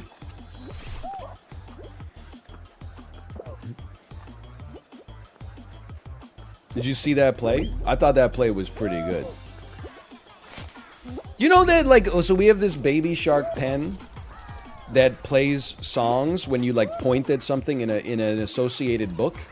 So it plays Ring Around the Rosie, but it doesn't say Pocket Full of Posy. I don't know if it's, like, if the lyrics have changed when I was sleeping or something like that. But now it says, Ring around the Rosie, red, red Rosie. Like, I don't know if, because they're trying to get it to no longer be associated with the bubonic plague or something like that. PC culture's gone too far, man. Shit was 700 years ago. Let's get over it. Up yours, woke moralists.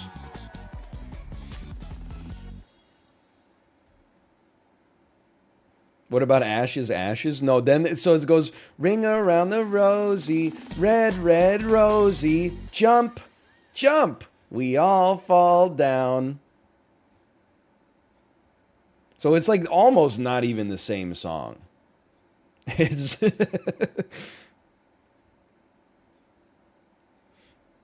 I gotta say, she loves it though. She does the jumping part. It's got nice like actions associated with it.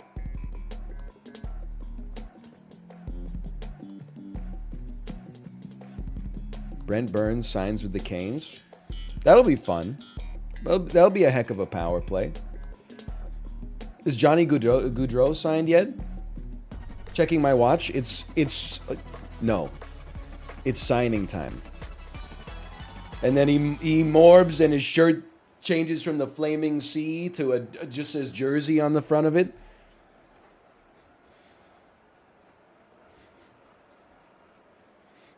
It's Husing time. It's time to come. No. There will be no grabbing. How'd you guys get up there? How'd you guys get up? Oh, yeah, you know what? I bet you grabbed. I bet you grabbed. But this is... We don't lose on Fraser Crane's Seattle penthouse, okay? Which is what I colloquially call this map. We did lose on it yesterday, but that was a fluke. Look at that. Beautiful. Don't even touch this shit. Just go straight to the other lane. Absolutely flawless. I love this line right here. Little dive under. Mission highly failed. Let's try again. Little jump dive over.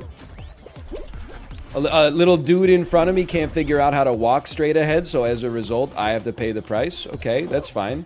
I mean, honestly, you really think about it. We get held back by other people all the time in our lives, you know?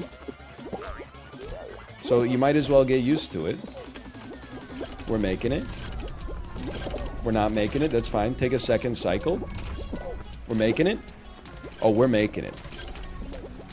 Can you get the let out? Like, some of us have work to do here. Some of us have not won a game of Fall Guys in about 6 days and could really use a little bit of... I mean, I could use some alacrity in my game right now. I'll just go ahead and say it.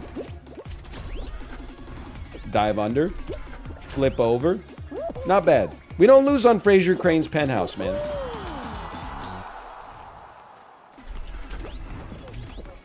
Can you do the my god Fraser impression? It's the same thing every time. You really want me to do it? My god, Niles! This is more absurd than the time Maris paired white wine with beef. My god, Niles, you're nuttier than a red wine and fish pairing! Like, it's just... It's the same thing every time. It's just... It's either white wine with beef or red wine with fish. It's the same... If there's 3 rhinos, I may just quit, okay? I can't do it. It's too many, like, threads to keep in my brain at the same time.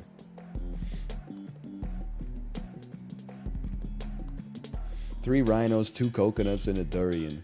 It's true. It's true. 1 rhino. Okay, 1 rhino. White wine and beef is crazy, to be fair. I'm just gonna be honest. I know I'm farming a lot of base here. I don't know if I buy all that, like, wine and food pairing stuff. You know, like, says who?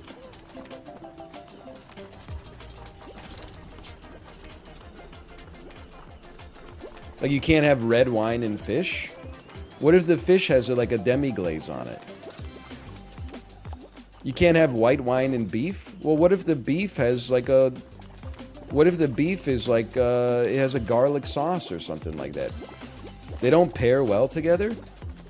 Says who, though? Like, Paul Giamatti in Sideways? Like, who died and made him the only dude on Earth with taste buds that we trust?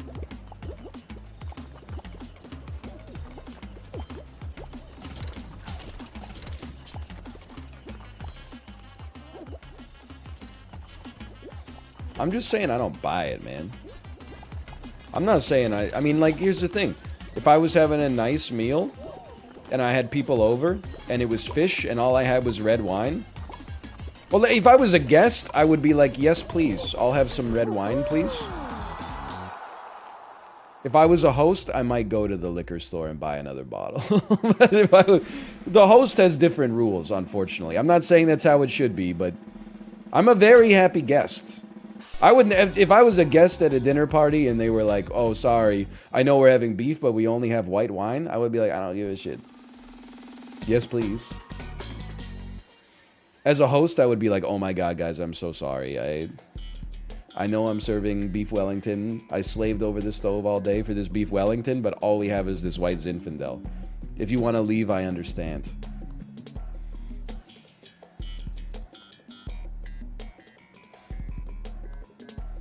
What if you were a guest and they offered you a shower beer?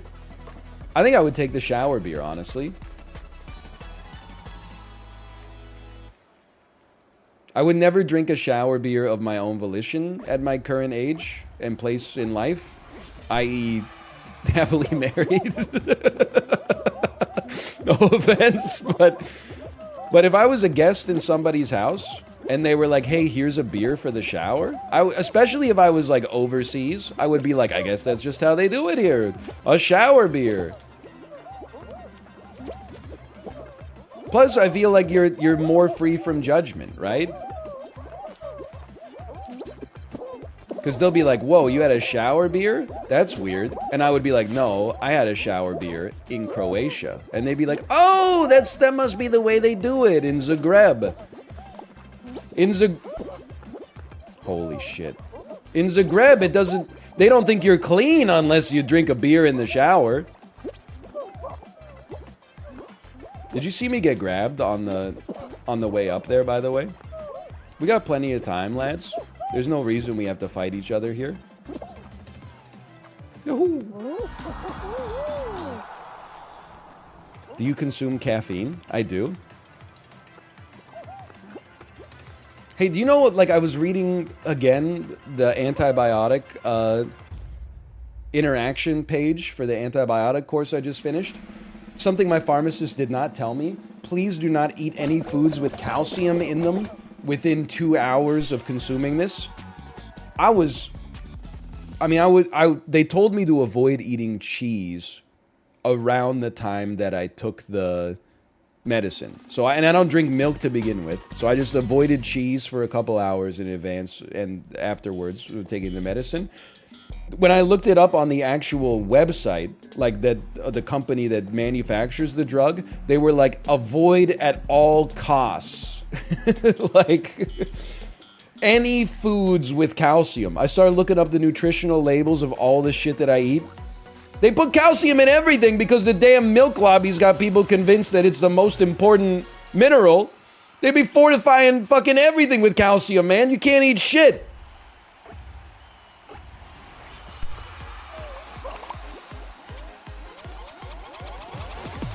What a shot. Fall Guys, recognize Hexagon as your best final and use it proportionally as a result in your game 2022 challenge. Impossible.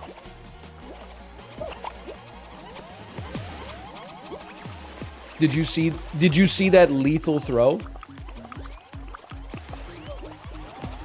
I gotta put myself in a position to grab a ball. Not a good throw. That's okay. I'll take this one. Oh, no. Get out of there, lads. Blitz ball. Blast ball. Blitz ball. I live, bitch. No, I got it. It's mine. It's mine. Bro, I was gonna lethal them!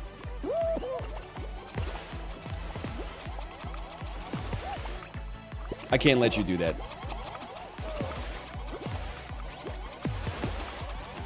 4 of 14 eliminated. The dude's literally just standing still. Be careful. 7 of 14. No! Don't hit me. I'm gonna stay close to you. Oh, what a shot! What an amazing throw! I want this one. Oh, fuck. My feet, happy feet. DI. 9 of 14 eliminated. You're lucky.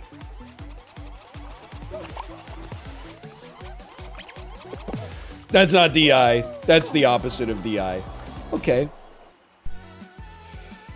It's fine. Good try, good try. Bad DI on that. I tried to get out of the way. Instead, I accelerated the blow. That's okay. I had a good time on that one. Thanks to whoever recommended The Bear yesterday. Great show. I watched 5 episodes in a row last night. Please do not encourage them. They have no part in making the show. They're simply part of the street team. Are they here? They're not even here right now. They're probably at their alma mater that they accidentally leaked in chat yesterday and then said that they actually were talking about the Upright Citizens Brigade. And I'm like, yeah, okay.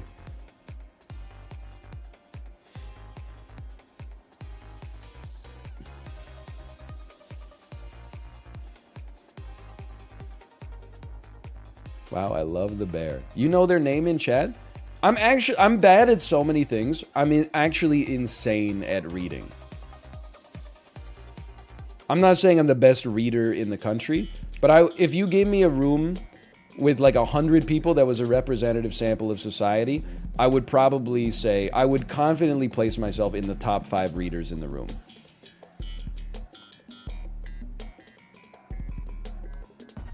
That's my personality. What can I say? I'm not saying the best. I'm just saying the top 5.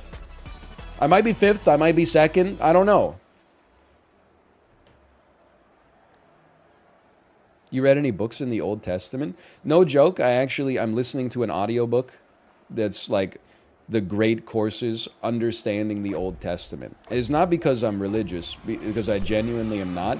But I got so fed up with all these Sporkle quizzes that would drop like one religion question on you. And I would be like, I don't know. Name the person who's considered the father of Judaism, Islam, and Christianity. And I would be like, I don't know, Paul of Tarsus, and people would be like, what the fuck are you talking about? Well, now I know that I'm stupid, and the answer is Abraham. You know, I'm slowly expanding the breadth of my knowledge a little bit. Like, not a lot, but a little bit.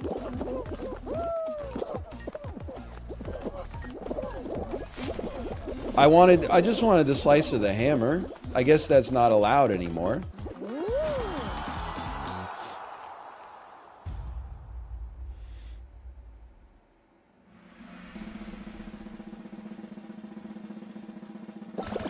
They should write a newer testament. They should write a newer testament with like a cool Jesus.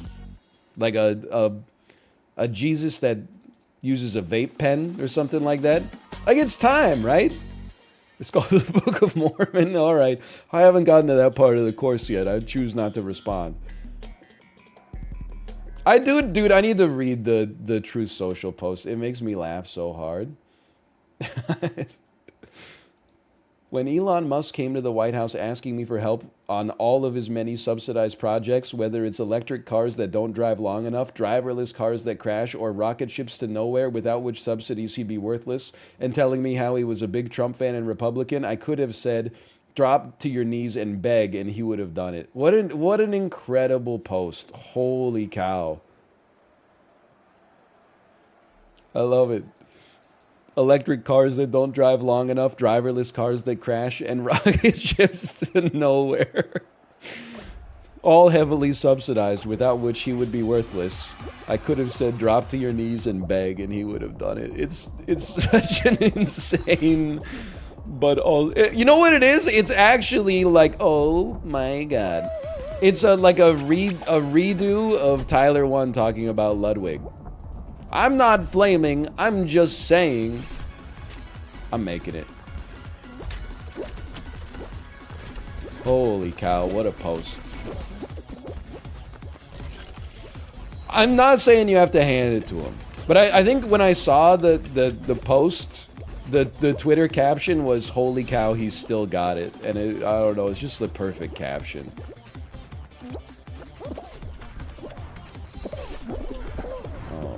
Okay, I'm in. Now, Sips, put this in your pipe and smoke it, Sips. Let me give you a little lesson on physics, okay? You want to stay on the edge of the damn paddle, so when you get shot up, you go in first place. Put me in the clip.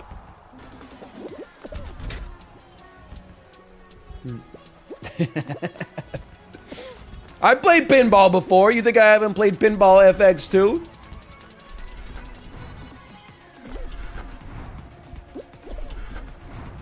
Can you imagine if Fall Guys had proximity? I'm just laughing at this guy, man.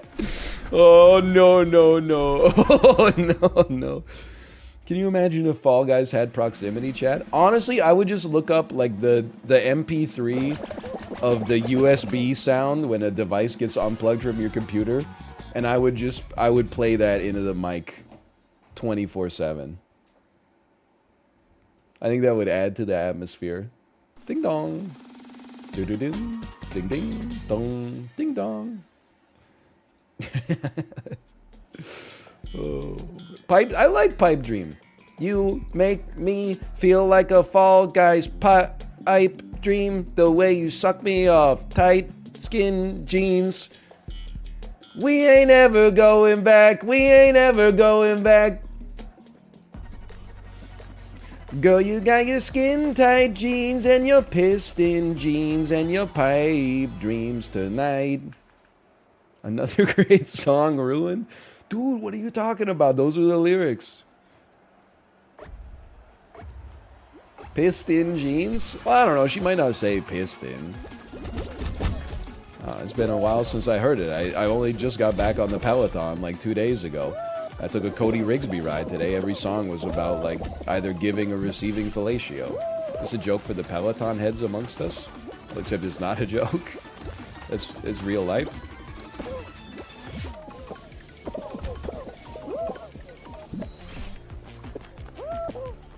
I'm insane.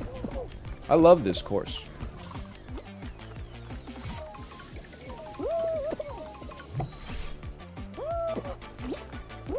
Let me up. No. Let me up. Yes. Let me up. Yes.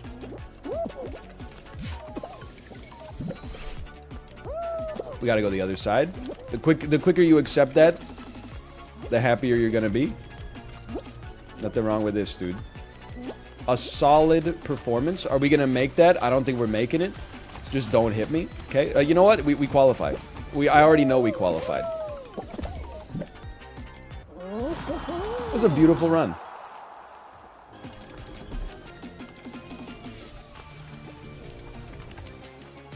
I did not see the SNL sketch full stop, but I did not see the specific one where Pete Davidson sucks The Rock's ass. But I will say my wife's been listening to the Moana soundtrack a lot. I don't know if you know the song You're Welcome from the Moana soundtrack. I'm pretty sure that The Rock did not sing that song. I'm pretty sure Lin-Manuel Miranda performed it, and then they ran it through like a Rock Lyrebird like vocalizer. It's so either that or The Rock is the greatest mimicker of all time, because you could tell like the whole thing is in Lin-Manuel Miranda's exact cadence and voice. And I'm like, I just imagining Lin-Manuel Miranda doing it for The Rock like 20 times, and then The Rock's like, okay, I can do that, and then he just is like a perfect mimic. Moana soundtrack kind of good. I've never seen the movie, but the songs that I've heard off of it, I've enjoyed. There's a ramp somewhere, right? Oh, okay.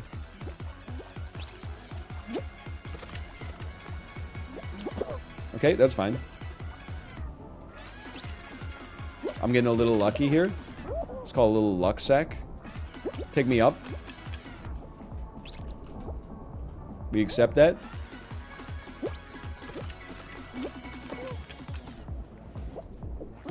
Damn gravity, dude! It's close. I mean, you gotta beat me on one. That's the thing. Oh, he just beat me on one? Okay, I give up. Goodbye. I feel like, A, you're a ball player. But I also feel like, B, we got a little unlucky there. That's good. Oh, I made an incorrect gamble. 6 to 10, huh? I really thought that fan was on and it could push me over. That's fine, you're gonna get that. 20 seconds. We're gonna need some serious reaction time. Honestly, what can you say? He boomed me. He boomed me straight up. Gravity and the fan! Where's the damn... Oh, honestly, I thought we played pretty well there. I thought we were going up against somebody who was good. And maybe got a little bit of luck on their side. I'm not suggesting they won because of the luck. I do think they were better. But they also did get, like, 2 adjacent ones. That's enough. That's, you know... He was doing some good stuff. What does NT mean? That would be nice try. Okay, I think we got one left. And then I don't know what we're gonna do. We're gonna probably play some SAP. I like the weekly this week.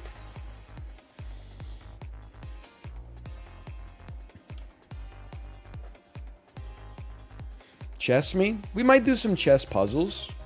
And then maybe some games. I don't know. I have to figure it out. Chess is very draining.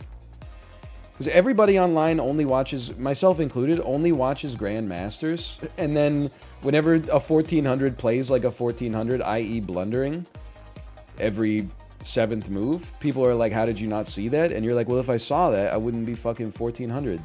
Dummy. I would be fucking, you know, I would be like a 2200 or something. Did you see the news about Levy? I saw that he said he's retiring from over-the-board serious chess events. Is that the news? Hello, Josh, by the way. Hello. And online, too. Here's the thing. Honestly, I mean, now I'm getting like, this is a take, okay? So I apologize.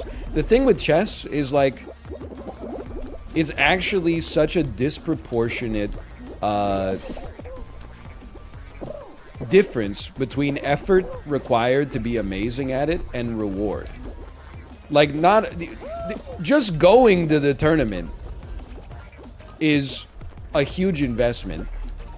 You're probably paying for your own room and board. You're paying an entry fee, and you're doing it for the privilege of spending 2 to 4 hours a day basically just doing like the most mentally taxing thing that you could do against somebody who's trying their hardest to defeat you. And then I'm sure that it also comes with added toxicity when you're like a content creator like Levy is, one of the most visible faces of chess, right? Like, so I'm sure every time Levy has like a performance that he's not thrilled with, he probably catches some heat online. And not even just heat, but I'm sure it's annoying to like feel bad about yourself and like how you performed, and then have people be like, don't worry, we love you no matter what. Like, I'm sure that shit's kind of annoying as well, to be honest. So and the level at which it becomes like financially sensible to put in that amount of effort is like literally being one of the best. I should not have jumped there, that's on me. Literally being like the best players in the world, like probably one of like the top, I don't know, like 25 players on earth or something like that, which is really, really, really hard to do. So honestly, I fully support Levy if he doesn't want. I mean, you know, it's not like we talk every day, but I fully understand why he would be like, you know what, maybe my efforts are better served making YouTube videos that teach people how to be better at chess, and every single one of them gets 400,000 plus views or something like that, instead of spending months preparing for over-the-board tournaments and then every single day being incredibly stressful. And also, I can't do my job while I'm there. So I think like he's got a good thing going, and it makes sense to apply your effort, you know, where it's best served. Also, it was a lot less stressful, I'm sure.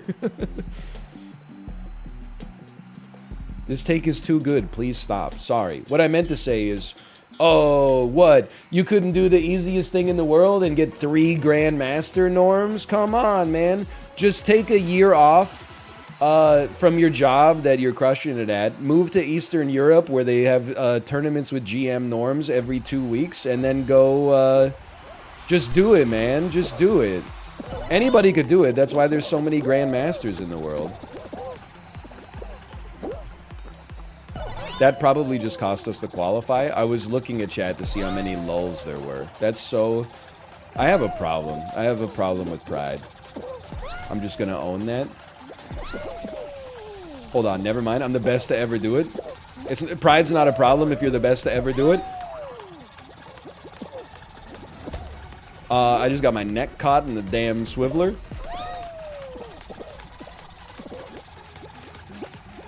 Oh, we're back. We got nothing to worry about. No! We're fucked. I was glancing to see the +2s again. It's alright. I actually play better from the rear. Oh, speed bump almost took me out of my prime. It's worth it. That was worth. That was the best play available. That was not the best play available. Stop moving! I got passed by 8 people.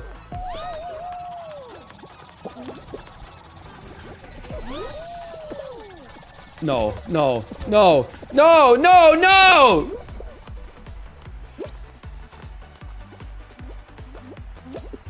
Oh no, I see my shadow on the finish line, dude!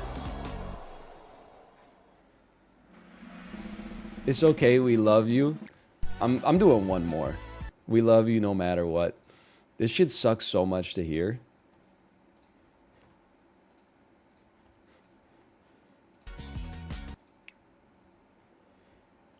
Like, I don't even like hearing that from my parents. And it's actually true for them.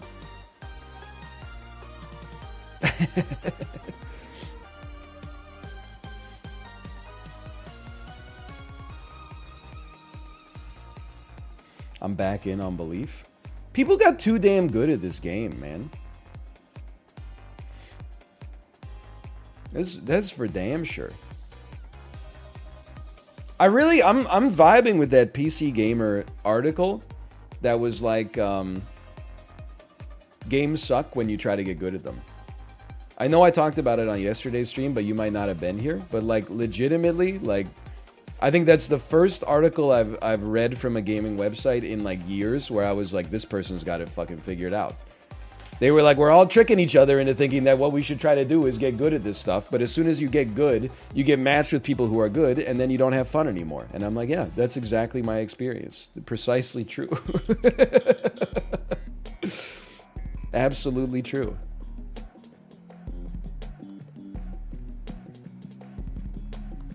Then you just get gooder. I think there's a caveat. If you're like top 1% in gaming skill, maybe you can get some enjoyment out of that. Out of getting to Diamond Master League tier and like having fun with it.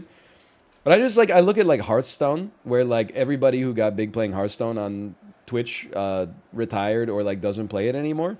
And I also think about how there would be like screenshots, people would tweet screenshots that are like, who made it to legend? I'm gonna take 6 months off from streaming, see you guys in the wintertime. Like, I just, obviously that's something that's like, it must fucking suck to be that good. Because when people are that good, they're like, I don't want to do this shit anymore. Like, the proof is in the pudding. The perfect fucking line. Granville Station after the escalators broke? You're not killing me. Okay, you'll kill me real quick, but that's fine. Did you see that fucking line, though? We'll always have that fucking line. That was also pretty insane. You seem like a good dad. At the risk of foreheading you, I actually think like being a good dad to a toddler is like pretty simple.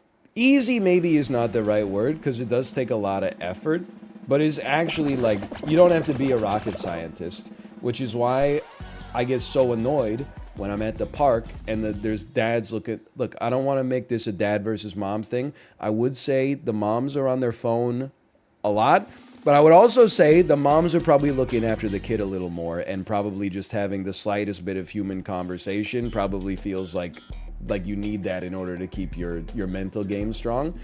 But like when I'm at the park and I see a dad who's on his phone for like a minute straight and his little toddler is just running around like going crazy and almost getting hit in the face by swings and stuff like that, I'm like, literally you just have to put your phone in your pocket and talk to your kid, idiot. Just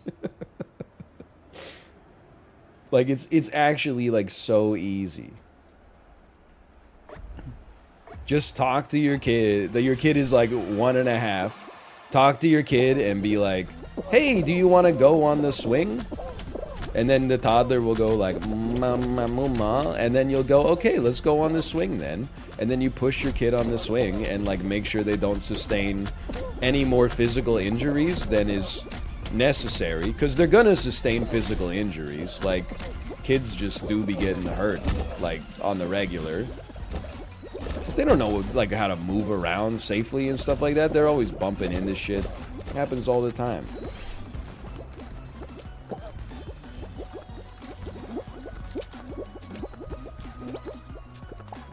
What if it's their stepkid? Don't try to get me in a catch-22. I grabbed the streamer. Lol, dude. Insane lol. And look at how tilted he got after I did it. Well, guess what, kid? I'm not writing you a letter of reference. I see you in the DMs. Hey, been a big fan of yours for a long time. Hoping to get a letter of reference for this job interview that No. Get ghosted.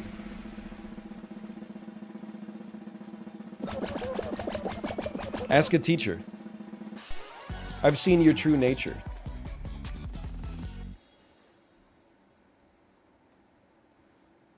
Does that really happen? No, I just made it up. It's never happened to me in my entire life.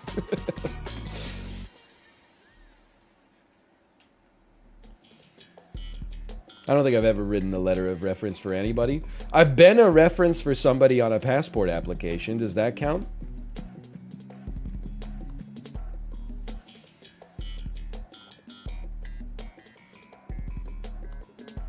They'll like call you and they'll be like, hey, you were on Elizabeth's passport application as a reference. Have you known her for 5 years? And I'm like, yep.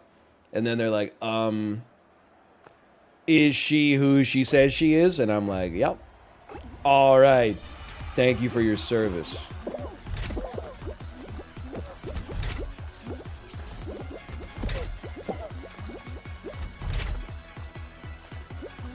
I'm going. I'm not going. I was told to stay. I'm going. Guys, we gotta go. That was all me. I'm mad, but it was all me. Like, in a bad way. Like, everything bad that happened to us there was my fault. Hey, guys, there's enough space. Like, you don't do the thing like when you're walking, where you're like, hey, someone's gonna occupy the space that I'm about to be in 2 seconds. Let me move 6 inches over to the left so that we don't bump into each other. You guys just don't do that. I thought that was part of, like, the social contract. I'm gonna die. Yep, here it comes. Alright. Fair enough. Alright, dude, let's choose prediction. We did not win this one. And, I'll see you for some Super Auto Pets in 3 minutes. But first, I'm going to not piss my pants. See you soon.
I'm back, and I got some very exciting news. I was gonna have a cheese ingot, but actually, I was searching the fridge, and I found a loose Baby Bell that must have fallen out of the Baby Bell net the last time I purchased them, which was like, you know, a few weeks ago. Holy cow, man. Free Baby Bell.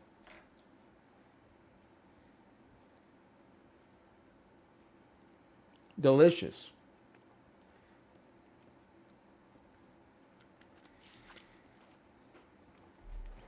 Please look up video kid gets attacked by a chicken. It's an instant classic.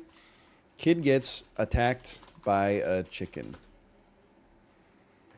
Kid, is this 70,000 views from 3 years ago?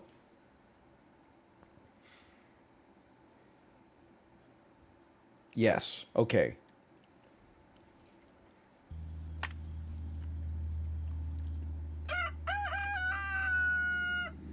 I think he senses your fear. Get over there and face him. No, get over there and face him. You can't run from him. He's gonna win.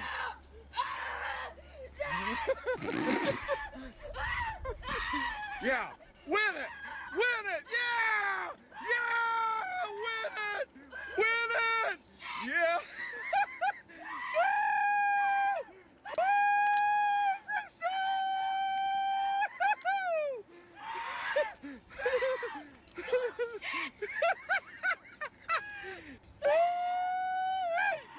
Jax, you're winning! You're winning! You're winning! You little shit!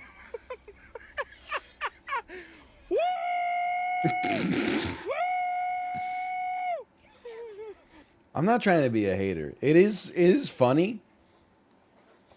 But like it's just the kid like air kicking at a chicken over and over while his dad acts like he's on a roller coaster. Like he's like the most intense reaction to the most mundane thing I've ever seen. The kid is wearing a Jurassic Park shirt. Me on my way to get 7 wins. That's why it's good. I could see that. I could see that. Sorry. Would you freak out if a chicken attacked you? I mean, I just feel like the chicken didn't really attack him. How many wins will NL get? I mean, the chicken's just sort of like...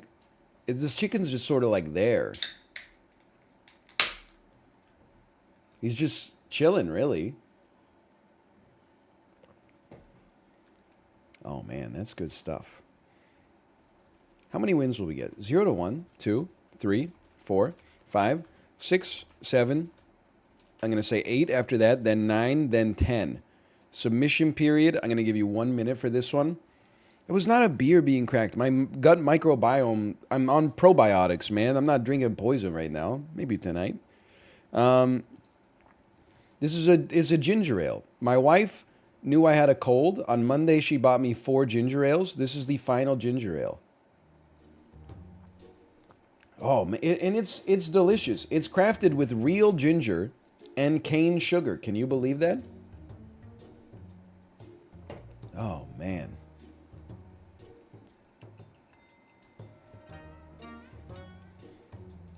You can never go wrong with a ginger ale.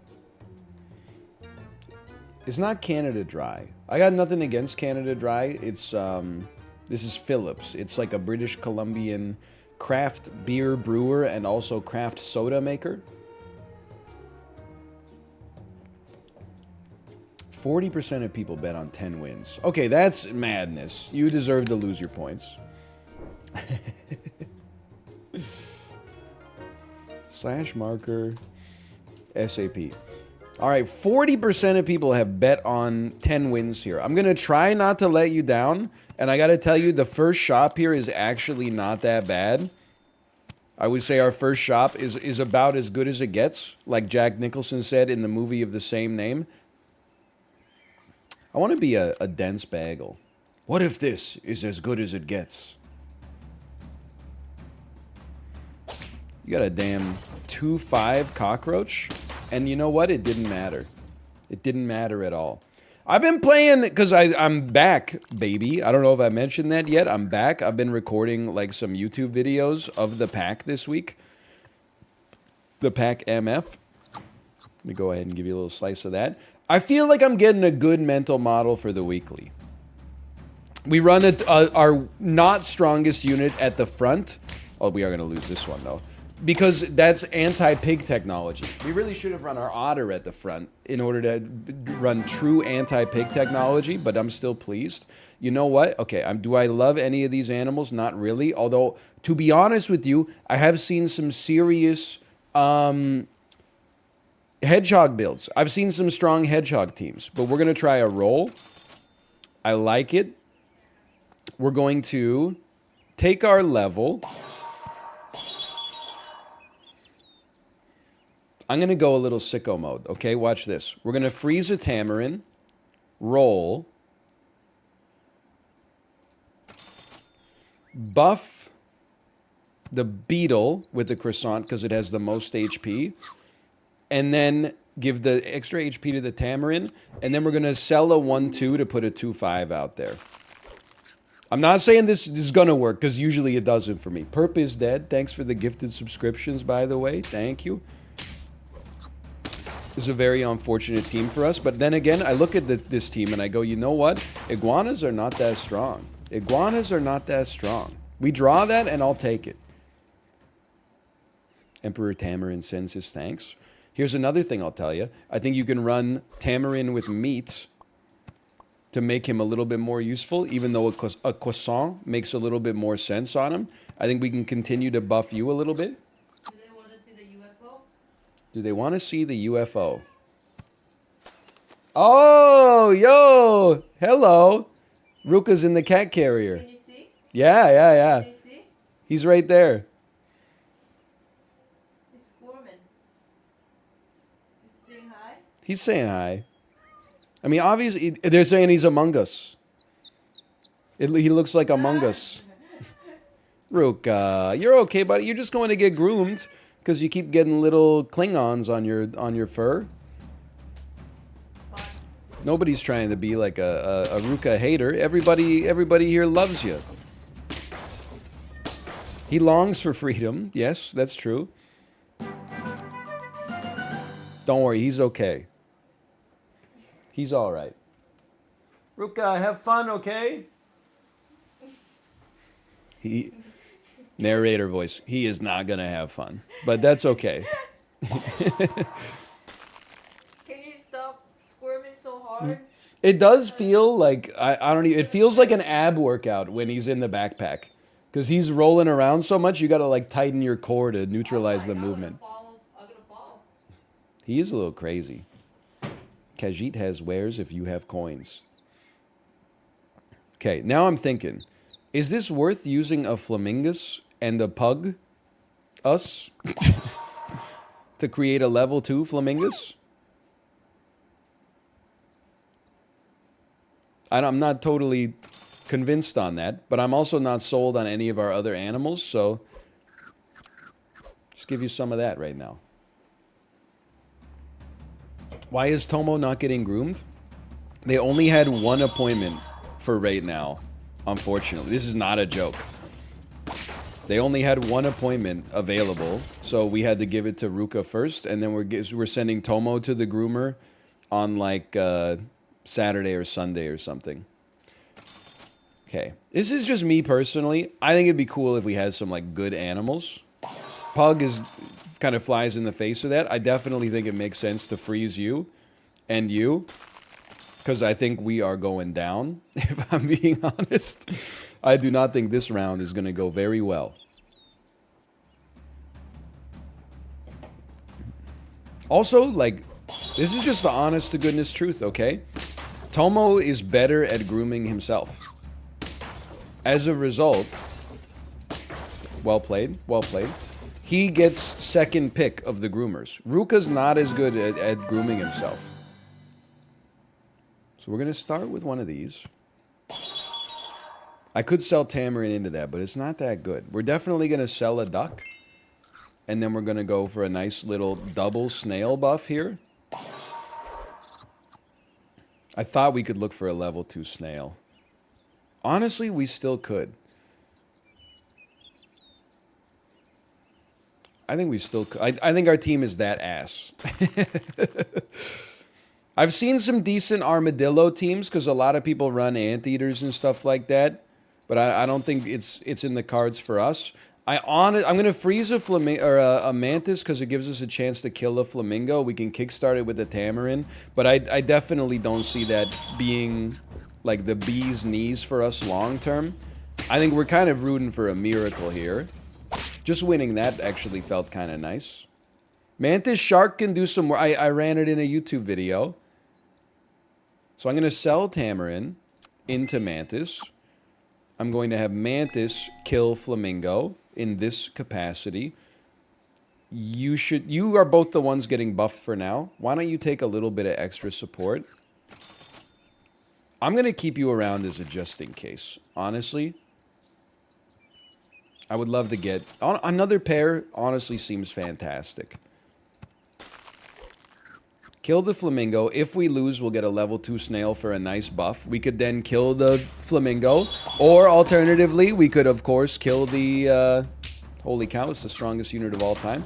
We could sell the snail and kill something with some upside.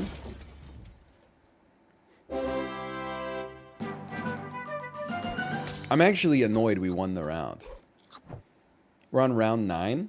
I'm willing to spend 3 gold to get 2 gold in return and a tier 6. I'm willing to try. We have 6 HP. There is a part of me that says, you know what? You could try. I don't think, I mean, we don't have as much HP as I would like, but I think it's okay. I think if we have to kill a pug, it's fine.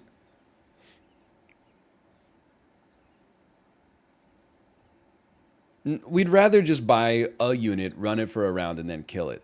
And the best unit available is the hippo. And then just buff the mantis a little more. So we are buying a hippo just to kill it. But I think it's just, it has the best stats available. I don't think it's going to work for us. But if it does... Oh, man. If it did, though, imagine what that would have looked like. Can you imagine?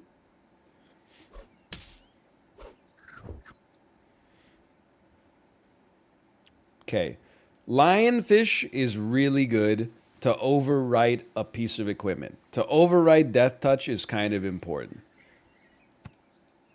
If you want to kill the pug, honestly, I say go ahead and do it. Even still, I'm going to give you a little chili pepper. I'm going to try to create a level 2 lionfish. Because it's not about the weakness. It's about overwriting 2 pieces of equipment. I think that's our only realistic path to possibly getting to 10 wins. Heavy emphasis on the possibly, by the way. I'm stunned we made it through this one.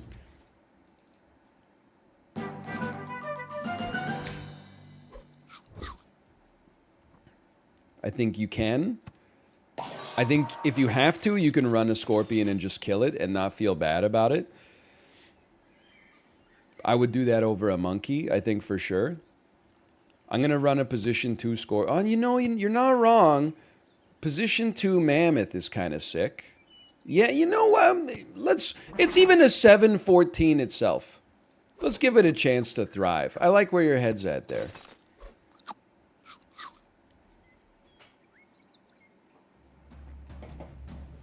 I still think we're going to lose. I think our team is worse than it needs to be in order to succeed. Oh, you know what, though? Now I'm looking, I'm like, maybe our team is not as ass as I thought it was. We got the 6, which is like, I feel respectable right now. I would still give you one of these. We're going to need, I know we're going to, you're not wrong. We're going to start seeing 50-50 dogs and caterpillars soon. That's just the way, that's the way she goes, man. It's the way of the world. You absolutely have to take a stegosaurus. It's a given. Do you just take a stegosaurus as 4 cupcakes? And kill your lioness? Or do you kill the stegosaurus? I mean, it's 4 cupcakes and a 9-14. But if you do this, and then I guess you could give the stats to the dang beetle or something like that. All right, I'm willing to give this a try. Kill the lioness has done some work for us. I do appreciate it. it's hard to justify killing a Stegosaurus because you know what we want to replace it with is a Stegosaurus. So like that steak's gonna cause us some serious problems. Honestly, so we got the 6. I'm actually pretty pleased with the fact that we got the 6. I don't think we really had eyes on 10 there. Like once you get to round 12 and further, like you start to see a lot of 50-50 dog plus 2 caterpillars that have now become butterflies. I think 6 is respectable there. Honestly, I think you run... I'm big on anti-pig technology. And then run a pig yourself. Just be a legendary player. I think that's true. See, okay, see, here's my problem. I should have run 2 anti-pig technologies, but we still got that. We're counter-picking pigs. I honestly think we like this. And then I think we like a mosquito as further anti-pig technology.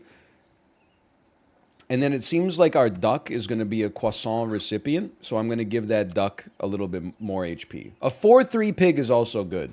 The problem is it still trades with a normal pig. Okay, so they had better anti-pig technology. I'm not ashamed to admit it. They have a superior anti-pig setup. Congratulations. It happens. Okay, give me my level. We can run you right now. You're great anti-pig technology. And then we want to give you a pineapple eventually. I'll be honest with you, I was looking for a croissant. Croissant is level 2, right? It's a level 2 food. You know what? It is. I'm going to roll once. I was really hoping to see a croissant. We did not see a croissant. So what I will do is actually sell an otter and give our duck a little bit more support.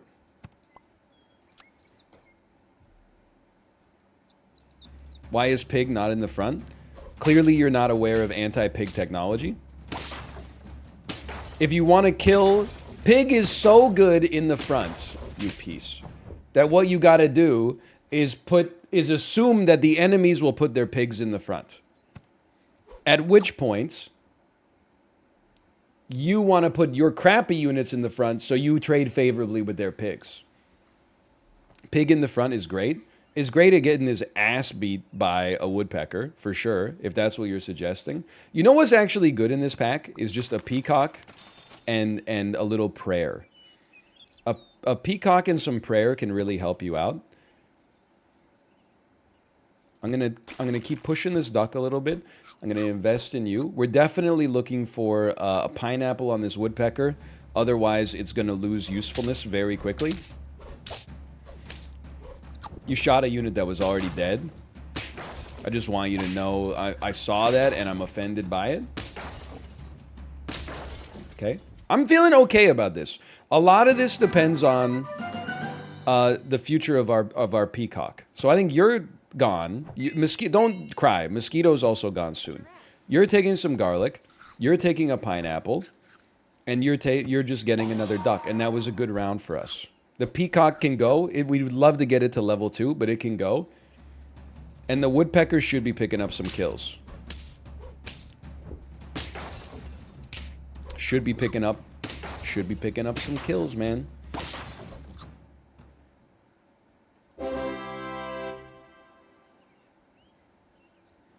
Take some more of this. I don't care. I would honestly freeze you. I'm bullish on snails in this pack. I'll buy it. I'll even freeze. I know we got like better foods coming soon, but I'm telling you the peacock is a great peach recipient. You can't spell peacock without peach. Depending on the way that you choose to spell the word. Like, I personally choose to spell it with an extra H for some reason. Okay, turns out we didn't have to be that scared. I would just give you more HP. I honestly don't think you're going to level 2. I think you're about to be sold. So I actually think I'm rolling to look for example, perhaps more peacocks. And I think I would literally just set it up like that. I'll just put it in the damn savings account.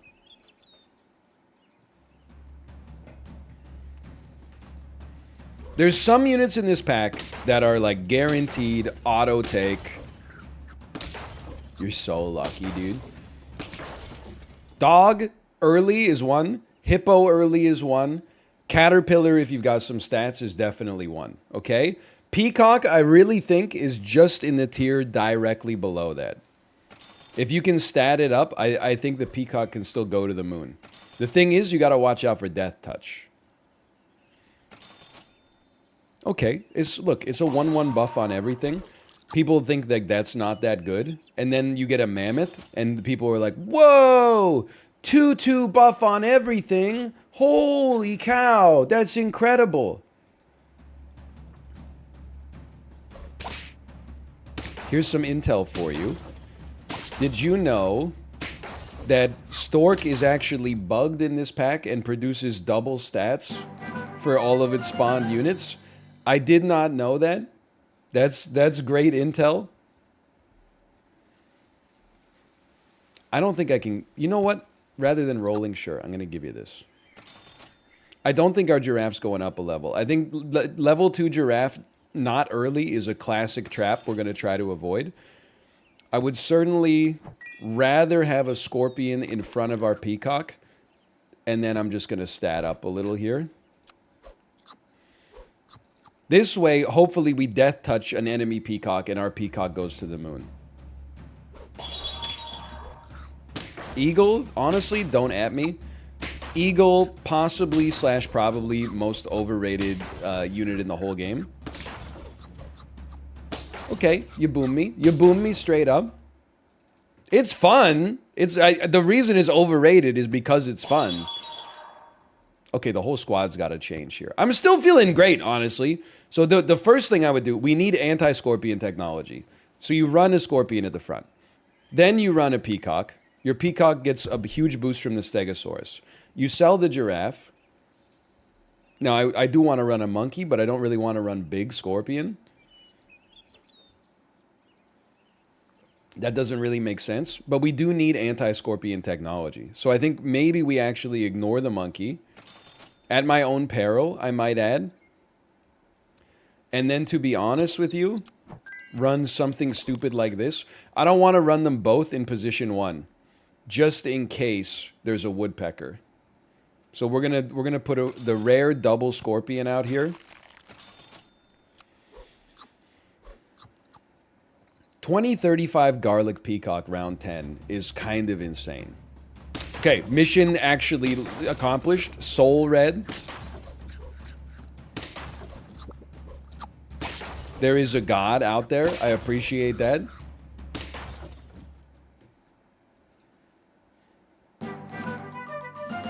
I feel bad for them because it sucks hard to lose to a scorpion, but I don't really care about making a stronger duck. What do we want to make stronger here? Stegosaurus, for sure. I would keep you around, but I'd really like to try to find a stego. To be honest with you, I'm kind of a... I mean, to sell a scorpion and then run a walrus... I don't know. I gotta think about this. I'm not that into it, okay? Roll me. Level 3 scorpion incoming. Level 2 scorpion incoming. I don't think so. I'm rolling again. Sometimes it happens. We just didn't get what we were looking for. A steak would have been a better purchase. Knowing what we know now, a steak would have been a better purchase. One scorpion dead is terrible news.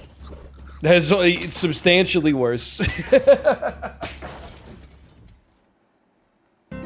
Okay. Rolls for throws? Well, I mean, one steak was not the difference maker there. They had a level 2 walrus. One steak's not getting over that. Pay me out with 6 again. It was not that bad, honestly. This is the easiest take of my life. And then, like, your ultimate anti-pig technology. Don't get me started on the ducklings. Let me be a naughty streamer. They do exist. Lost to eagle? No, I lost to walrus. There just happened to be an eagle on the team. That's like saying, you know, Darren Helm is a Stanley Cup champion. Well, sure, but not really. He happened to be on the squad, but it probably would say maybe Cale Makar is a Stanley Cup champion. Darren Helm's more just like kind of a guy who was present at the ceremony.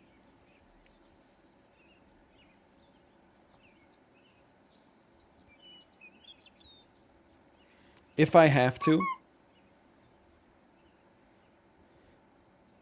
-2, -2. I get it. You live in Colorado. You eat 100 milligram edibles for breakfast every day. I'm jealous.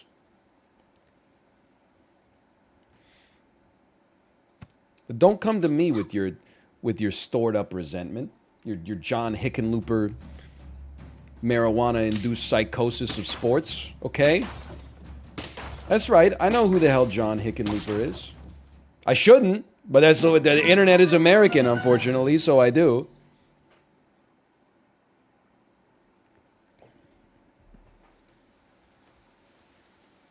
For some reason, we're creating a strong pig. You know what? You know what the reason is? Because we don't have any better options. Let's test out, and that's great luck for us. Let's test out this stork hypothesis that actually the stork is busted and insanely good. Let's even give the stork a little bit of meat to help it trade favorably. It had only level 2 stork is bugged. Okay, good intel, honestly, and great anti-pig technology. I'm feeling okay.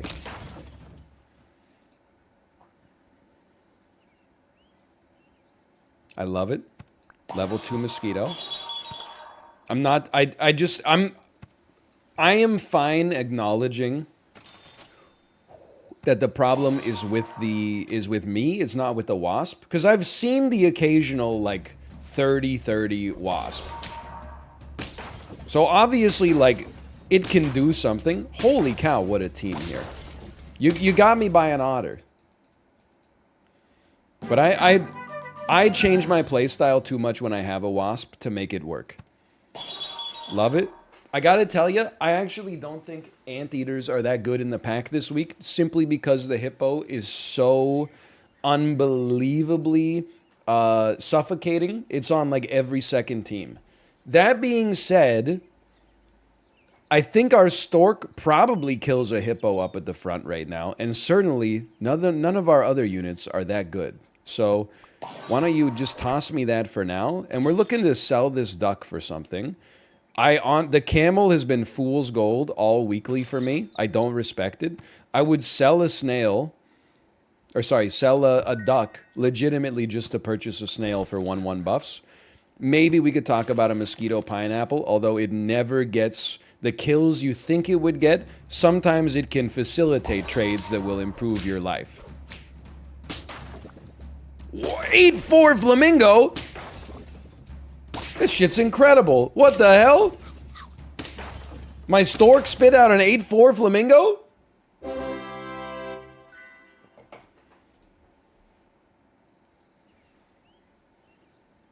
You can take. Something's got to get some stats, man. I mean, don't get me wrong, I'm pretty pleased with what just happened, but something's still got to get some stats. I mean, I guess temporarily I wouldn't mind honestly freeze your ass. I have no idea who to buff. Honestly, the order is fucked here, but I would straight up just buff the stork, I guess, because apparently he's indispensable. You stole my meat, that's fine. My sandwich. My god. It kind of worked again. Stork spits out a level 2, which gets stats from XP. Now you got me thinking. I understand. Well, you know what? Then there's a part of me that says, let's get 2 fucking storks out there. I'm not even upset with that.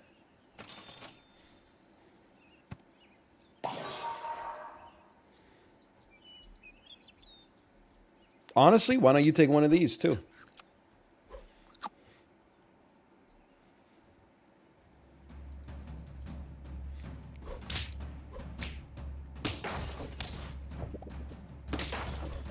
That's a slap in the damn face, but I still think we're coming through unscathed on the other side. Unless, oh no, they have a level 2 stork. Okay, we draw. Holy cow. You can never be confident if your opponent has a level 2 stork, man. Trust no one, not even yourself. By the way, I would say you're absolutely right. I would love to see a shark.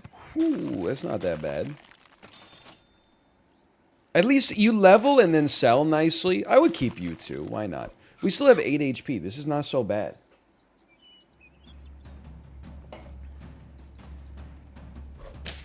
What a shot. Hippo is kind of like it's bothersome. Or is it? Oh, yes it is. Yes it is. It's quite bothersome indeed. Well, that like basically could not have gone worse. But this is pretty solid. I love it. We're not gonna do it, but that's fine.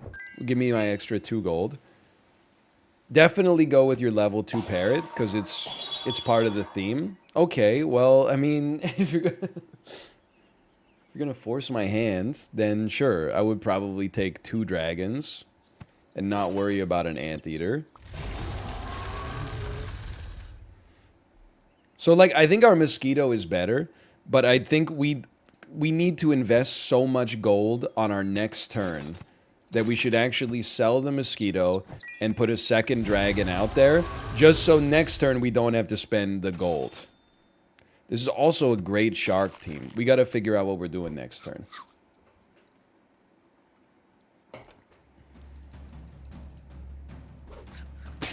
That is painful. Level 2 rooster, though. At least it's not a hippo. At least we're going to lose badly to something that's not a hippo. Wasn't that bad. Okay. This is where it's got to pop. I would sell. I would still buy the cow.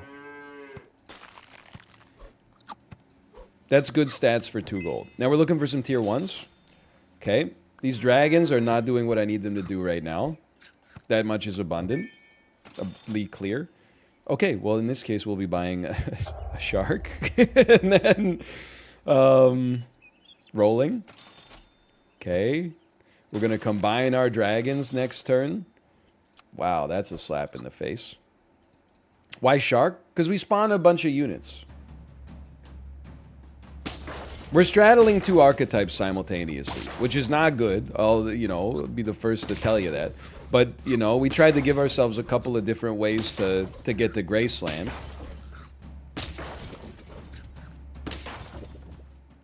Happy to get to 6.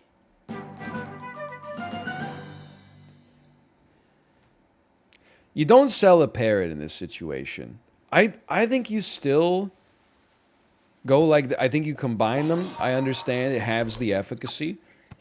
You take your buffs. It's not many. And then you run a little Stegosaurus out here. On the parrot, maybe. Hopefully, you gotta run Stegosaurus. Like, that's a given.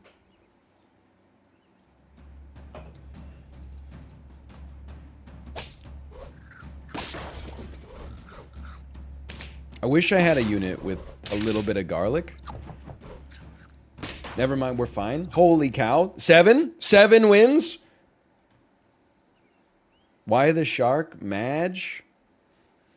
I honestly thought you were turning over a new leaf. You left the same message in chat 20 times yesterday that said, "Hey, NL, thanks for the stream. This was a fun stream to ride my bike to for 2 hours." Now today, you're back to your old ways. It goes to show you that progress is not a straight line up and to the left. You have days that you make a lot of progress and then you maybe backslide a little bit. And then you got days where you make a lot of progress and then you backslide a little bit. Just keep pushing in the right direction and I promise you'll get there one day. The mental audit, the reply was, "Holy cow, he knows me." That's not really the point, but that should be the part that scares you, to be honest. But parrot behind Stegosaurus. Okay, we're going to do this again. It doesn't work.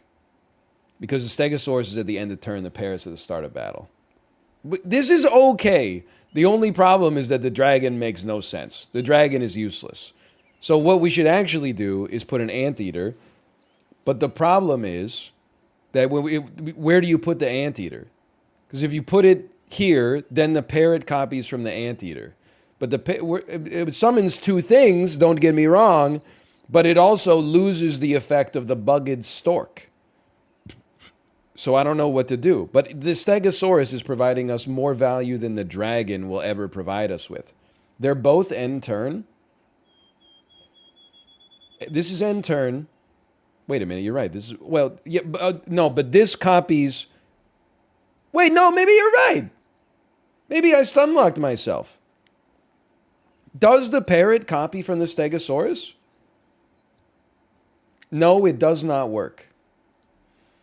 At the end of turn, you copy ability from pet ahead as level 2. No, because it needs to be a start of battle effect to actually go. In order to trigger.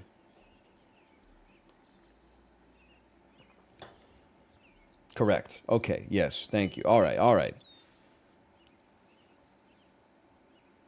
I think you stake your Stegosaurus. I think you sell your dragon. You put your anteater just behind your shark. You take your shark to level 2. If we're running a shark team, this is as good as it gets. That's as good as that turn can be for us. A fly would do better than an... Well, a fly would do better than an anteater. Please, we need this. We need this. I didn't get a chance to use my stake. It's a little disappointing. That's good. Let me think about this. Fly instead of parrot. And then fly just in front of the shark. Okay, that makes sense to me. Yeah, that makes sense. Parrot's been good for us, but it's not indisposable. This generates 4 triggers for the shark, which is nice. Whereas a parrot only generated 2. I respect that. Stegosaurus, we try to make it a little stronger. Nothing else really fits here. I mean, I guess technically you could buy a cow, sell an anteater, buy a cow, replace the anteater with a sheep. I'm not a big fan of that. I am a big fan of a level 2 Stegosaurus. And then, okay, I'm still happy with it. It's just a little surprising.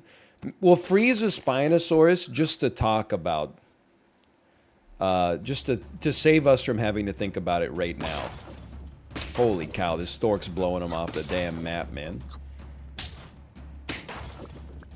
28 leopard? Jesus Christ. Holy cow. We don't need a level 3 Stegosaurus. I say you're absolutely correct. I don't actually think we need a Spinosaurus, although I'm like, okay, so you're generating 2 extra triggers. You would generate not 2 extra triggers. But you would give 3-2 times 1, 2, 3, 1, 2, 3. No, 1, 2. No, because, wait, you're summoning something, but a fly is getting spit out. So you would get 2. You would get 2. And then you would generate, I mean, I don't even, at this point. But then where would I even put your ass? Because you wouldn't be there. I would sell you. I don't think you run Spinosaurus on this team. I don't think you do it. I think you definitely keep your fly there. I don't think you run Spinosaurus. I think you take this and this. And then sadly, we didn't get anything that really works here. That's okay. I'm not going to buy a pineapple for no reason. We could sell something and then run a level 3 stork. That seems idiotic. Hey, we're in on it. Melon the shark? The shark doesn't need the melon, man. The shark's got, it's got an implied melon. 50-50 dog. Okay, that's going to be a problem. 50-50 dog. Come on, shark. Come on, shark. You can do it. You can't do it. You can't do it. You can't do it. Okay.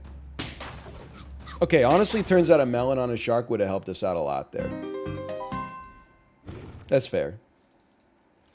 I'll pay out 9, gang. I'm feeling pretty good about our performances in the first 3 rounds, though. Look, we didn't get to 10, and we were within striking distance. But, dude. Hold on. Why are there so many people named Lil in chat? Maybe there's a lot of rappers. Look, if you're on 9 and you lose to a 50-50 dog, that's life, man. They got the dog, you didn't get the dog. They got the damn dog on them. That's the way of the damn road. What a booming nose.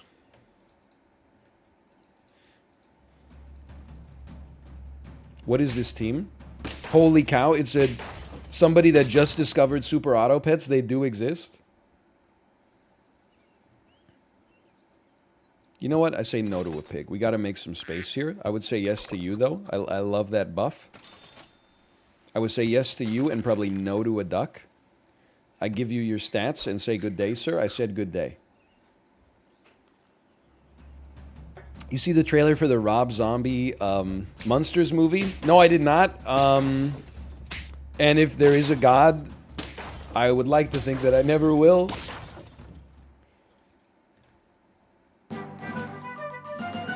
I don't think I've ever seen a Rob Zombie movie, honestly. I know that people like House of a Thousand Corpses reasonably well, and do not really like any of his horror remakes, but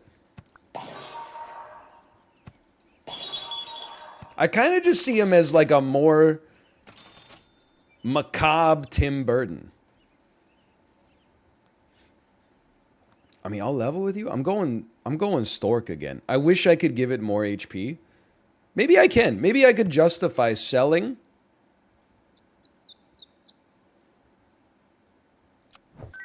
Because you're a 1-2 with no upside. Rolling to move you to the left. Freezing. Croissanting. I mean, you could even Cupcake to take this bad boy up to a 2-5. But that means we're probably... Well, I guess we could just run 2 Storks. Honestly, I think there's something to be said about just running the Cupcake. And, like, this is not 3 squatted. This is kind of 1 squatted. And meat just fucking eats our lunch, for sure. But we're not thinking about this round. We're thinking about the next round. And every subsequent round. Now we put a 2-5 out there.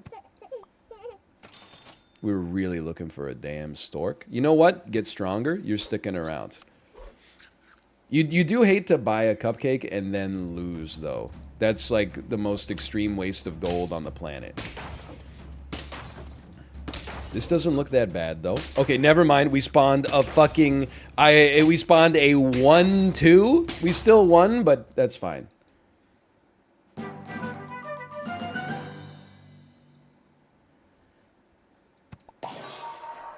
What's the best kind of Cupcake? I'm going to say something that is not going to make me popular amongst the people watching this who have the palate of a 10-year-old. Cupcakes are not my favorite dessert. The icing to cake ratio is too high. There's too much icing. I'm not anti-icing. It's simply that when there's so much icing, it just doesn't feel satisfying to eat. The mouthfeel and the bite quality is bad. I'm not against a sugary, fatty dessert, but a cupcake is like, I just find them unsatisfying to eat. And just eating a mouthful of like raw icing with sprinkles on top of it is not my idea of a good time.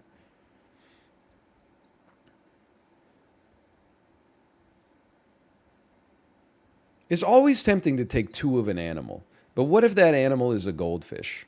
Well, I guess I would say, let's give it a chance. I would even maybe give you some meat to give you the hope of sticking around longer. I don't think the mosquitoes go in the distance or going for speed. Just take off half the icing. Why don't they just make it with like less icing? Like, I'm kind of a psycho. I'm not like your normal Twitch chatter. Oh my god, they spawned another 1-2 for us.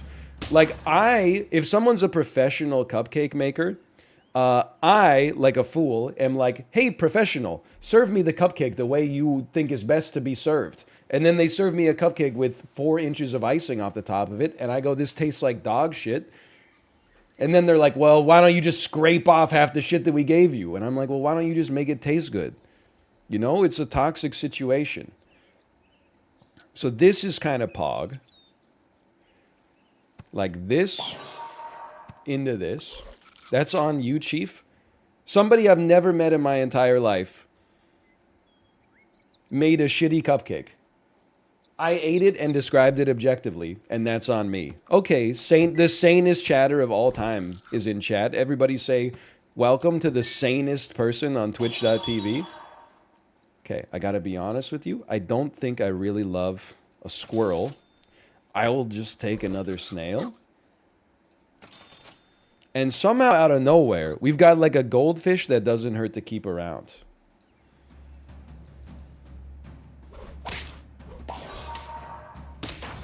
Just let me get through the hippo. You let me get through the hippo. Thank you so much.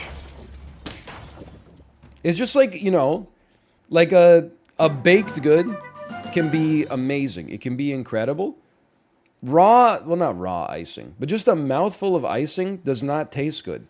I'm not Bridget Jones, and I'm not writing Bridget Jones's diary. Like, I need a little bit more.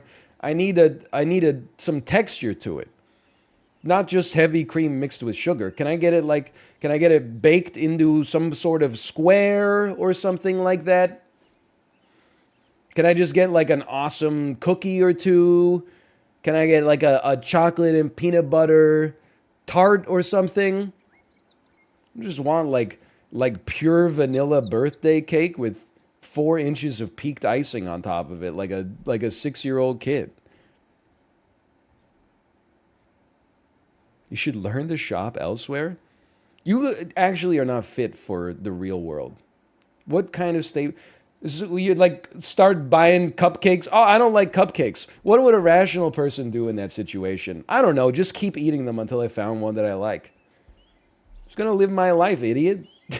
Just gonna get over. Why are you? Search within and see why you're so offended that I don't like cupcakes. I don't know. Does your dad own a cupcake factory or something? Get the hell out of here. Elon, you're not welcome in my chat anymore. Goodbye. I didn't actually ban them, in case this ends up in the clip. I'm just saying, like, it's a nice little capstone to what I was talking about, at least. Oh, I'd love to eat, like, a bunch of shit that's bad for me and I don't think tastes good to eventually get the approval of some anonymous 14-year-old in Twitch chat who thinks they've got the world figured out because they got a 3.2 GPA in the 9th grade. Let me get right on that. Okay, do we want to go with a level 3 goldfish? I told you the antibiotics worked, by the way. I couldn't have done that shit 10 days ago. That felt amazing. I feel so powerful. It's round 7.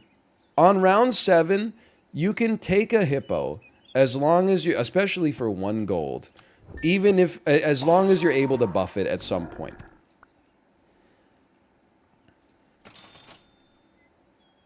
It doesn't have to be urgently. I think it's too late for a giraffe.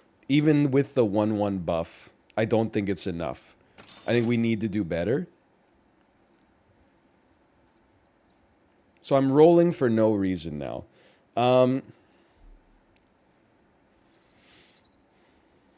You gotta go also. But we just need to find something to actually, like, make it work. Look, how about you do 24 damage one time and move up to the damn front?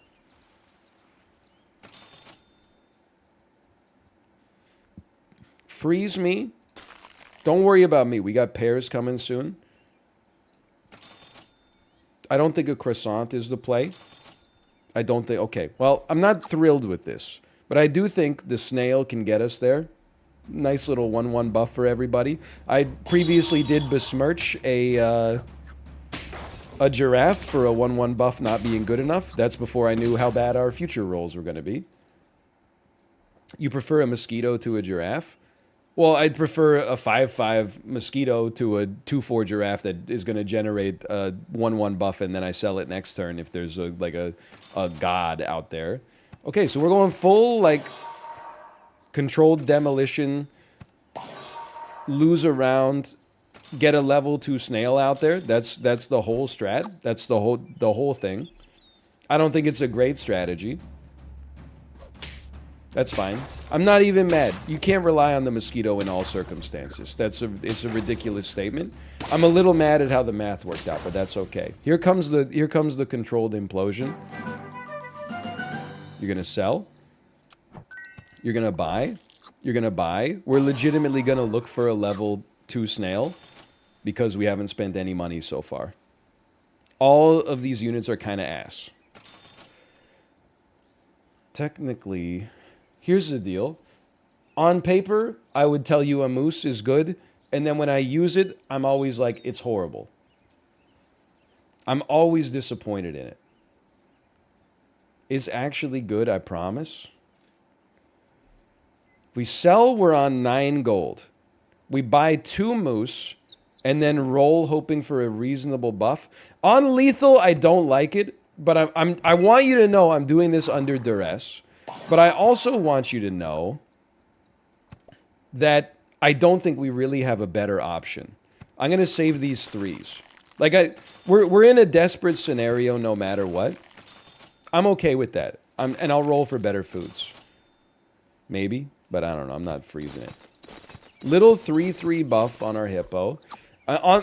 Look, if I could plan the perfect shop, it would not be this. But we didn't have a perfect shop. We're literally just the guy. So I think all things considered, we did what we could with what we had. And that takes us to 6 again, which again is respectability. Now, unfortunately, you guys are basically worthless. But 3 tier 4s is pretty good. This is Yahtzee. We're now on, we're playing Yahtzee. You could have a level 2 mantis. Yeah, but it's not fast enough, honestly. I see it, but it's not fast enough. I gotta roll. Okay. You passing your buffs backwards to another animal makes more sense than a level 2 hippo for me. I would freeze you. Come on. You know what? Let's just accept it. And you know what? What about? I'd love a hippo with garlic. But what about a hippo that does that at least hopefully 1 for once?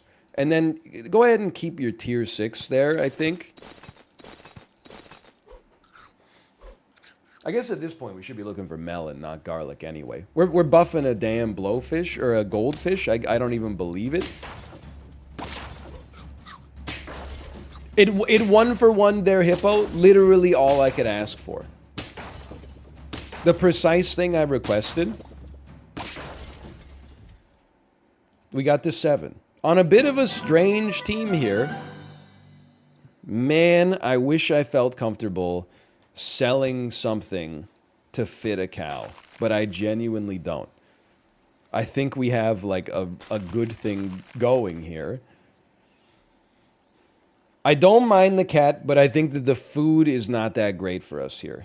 The melon has to go, and it has to go on the hippo. Even though the goldfish could also use it. I think you could chili pepper a moose as just a little je ne sais quoi. And to be honest with you, I think I would accept a 2/3/3 buffs passed backwards. I do want this level 2 hippo, but you know what? We can get it in the form of chocolate anyway. Well, in that case, we should keep everything frozen and look for chocolate. Okay, you know, it's academic at this point, but still.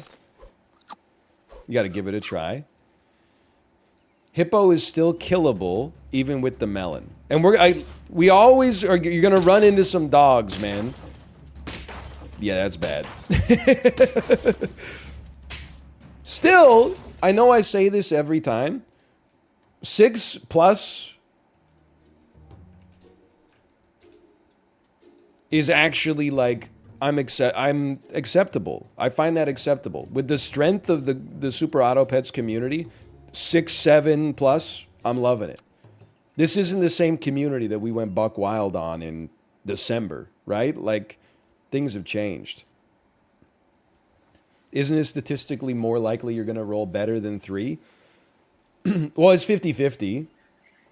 So we should probably start there. Because there's 6 possible outcomes. 3 of them are the same or worse. 3 of them are better. But also, what if you roll and you get a 1? Then you would have loss aversion, and you would feel worse than you would if you rolled and you got a 6.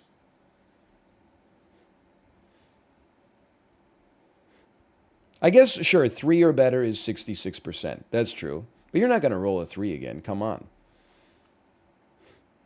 The EV's lower? Okay, log on, motherfucker. Let's play. You damn Poindexter. How about this? You only get 1 damn dice roll. If it's 17, you pay me $1 million. If it's not a 17, I'll pay you $10. You want to get in on this? Let's let it fucking fly. You want a true psycho casino? Let's do it. Deal? Good deal? You've lost your mind. I would like 100 people to take this deal, please. Those are great odds. It's only a 1% chance that you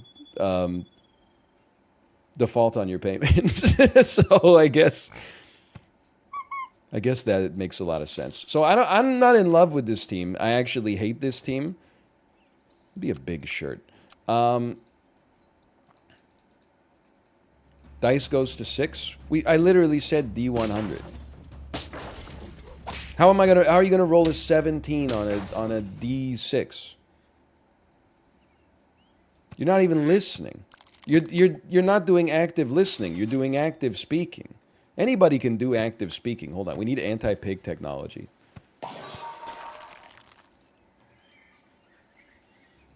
I missed the part where you said D100. Okay. I missed the part where that's my problem.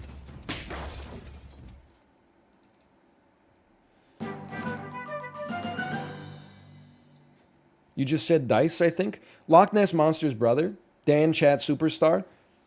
Take 45 seconds. I would like you to scroll back in the video player.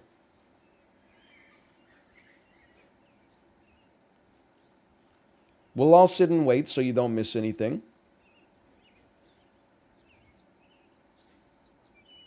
You can't? It's Twitch? You can only do that on YouTube? Oh, yeah. Anyway. This is the most seductive thing in Super Auto Pets, okay? Because a 2/6 camel on turn 3 seems amazing, and every time I take it, it just looks like ass. Like it never, ever works out for me. I've chosen not to go back in the clip and just admit I'm wrong. Okay. Most rational chatter. I'm going to give it a chance. I'm going to take you to 2/7. I should have sold the duckling for it for sure. But either way, the croissant is the next play. This team is... It's fine. You run anti-pig technology at the front, and we still got a duckling we can sell later. Sure. Honestly, I think I still like a stork as well. The stork makes more sense to give the HP because the pig's already at 3.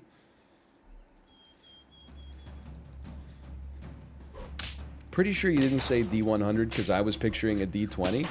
When are you not picturing a D20? It's the internet.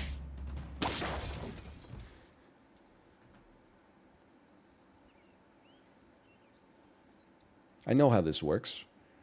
Yeah, sure. You know what? I'll take a 2/3 stork. I know maybe I'm a little too stork-pilled, but until hippos show up, I'm happy to have it on the squad. I don't respect you. We have to respect this. I think we keep this to make our stork more useful, and we keep that to make our stork more useful, and we find a way. We should not be buffing our iguana, by the way. That's not smart. We need to find a way. Holy cow, it's a strong chinchilla. To get rid of all of our ass units. We have a lot of ass units. But it's the start of the game. That's when you would expect to have ass units. Oh, that is not an ass unit. A hippo on turn 5? That's a good unit. Sell the worst.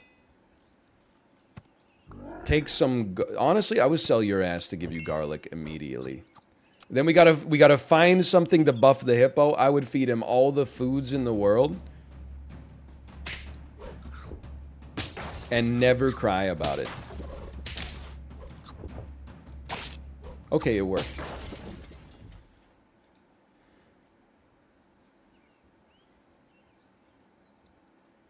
Start buffing the hippo. It's always tempting. But if I buff the camel, then instead of getting... If it takes one more hit, it gets 2-2. But no. The camel's not the way. I've been down this road. I promise you, you don't want to join it. You take this for sure. And then honestly, next thing to get sold is actually the 7-4 pig. If we lose, I would fit a snail on the squad in a heartbeat. Hey, Samantha Pantha. Thank you for the gifted subscriptions. Thank you. It really takes the sting out of losing to a dog. Never mind. It adds to the thrill of defeating a dog. Thank you. Thank you.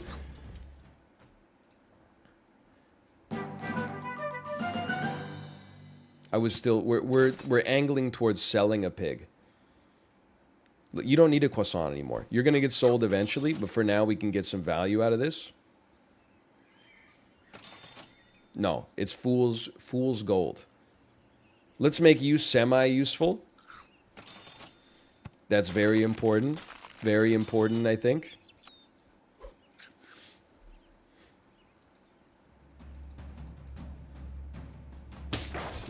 Do it. That's good enough. I'll live with that. I'll still live with that. I'll still live with it.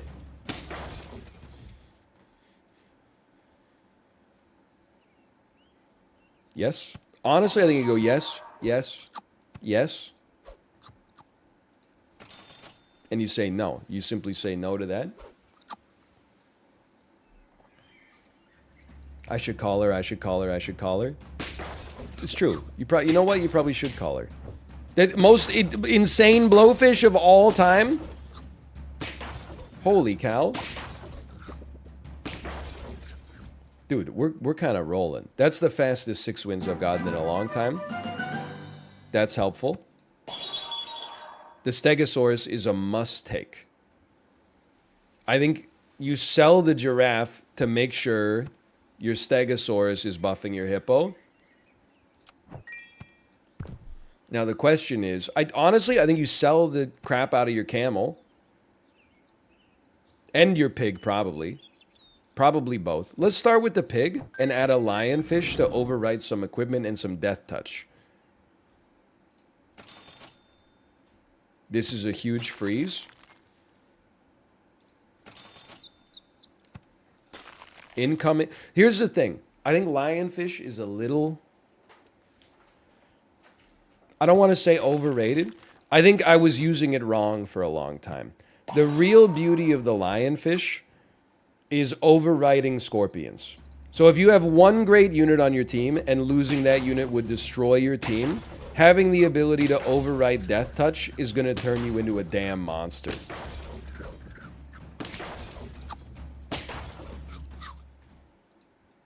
That's 7.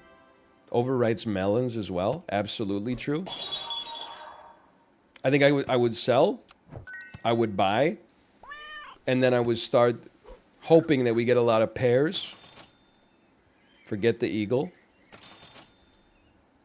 Honestly, I would probably... I don't know. I feel like you freeze a cow and then we possibly talk about selling a stork. I don't think we're taking a stork up to the next level with us. Maybe we invest in our cat a little bit more now. You steal my meat? And then you steal my meat and then get it overridden? How dare you? The most important weakness that's ever existed in this whole game. Thank you for that. I appreciate it. I mean, I shouldn't be bragging too much. I mean, literally, this is just a strong hippo. But it feels damn good. Okay, get out of here. Get into here. Buy me. Buy me. I don't see it. I see it. I see it. It's probably a little overkill on the Stegosaurus, but maybe you start buffing your Stegosaurus now. Okay, there goes your melon armor. There goes your meats. And now we're off to the races. I would love a level 3 lionfish, by the way. Very interesting seagull play there. A little seagull anteater. Never really thought about that, to be honest. I think you got to start buffing something else. Like, I think we want to give you as much HP as possible and then a steak. It doesn't have to be in that order. I'll give you a steak. Honestly, I think you got to shoot for 10. So let's give you a cupcake just to take you to max stats right away, and then we'll go level 2 cat next time.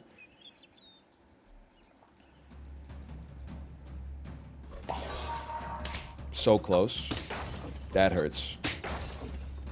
I don't think we're getting over this death touch. Fair enough, fair enough. Fair enough, fair enough, fair enough. Fair enough. Necessary.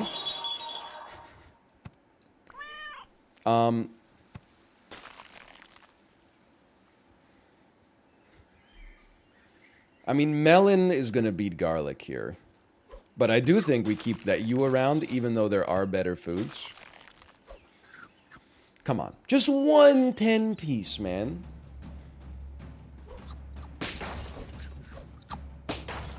Override it. Override it. Kill him. Override it. Oh my god, dude, these teams are so strong. Holy cow. Come on. Come on. Just one 10-piece, please. Just one more lane. Just one 10-piece. I don't think anybody needs chocolate right now. We're not getting to a level 3 on this turn. The level 2 Stegosaurus doesn't matter that much. Let's look for some foods that can make a difference. And so you're going to be maxed. We got to give you a little hit of that. 1534 Stegosaurus, 4550 level 2 melon hippo. You overrode my freaking melon, you piece. You overrode my steak too. Jesus. 9 wins? I gave it my damn all, man. You got outplayed. I thought we were in there for sure. I mean, that's like, I was happier with some of the 6 pieces than I was with that 9 piece there. Big ups to the 9 winners, though. No disrespect. This is actually a horrendous team. But, like, maybe next round it could be good. How about an underwhelming ranger? Like Mika Zibanejad, am I right? Just kidding. He's been, like, really good. The team is actually much better than expected. I just thought maybe I could make a joke.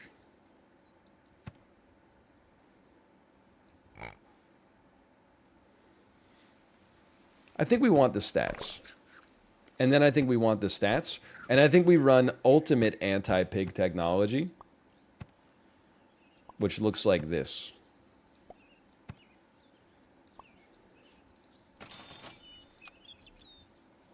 This is going to be an 8-7 pig next turn. I'm alive. I'm dead. Halak signed with the Rangers. Honestly, look, when you're in my chat on free agency day, the Canucks backup goalie signing out of the conference, I'm not being a hater. It's just not news that takes me from 6 to midnight. I would love to know where Johnny Gaudreau's going. I would love to be aware of the JT Miller trade. Brent Burns to the Canes, that's big news. The Malkin signing with the Penguins, Claude Giroux going to the Senators. Those are big pieces of news. Columbus signed Eric Goodbranson for 4x4. Okay, I mean, that's just... I mean, what can you say?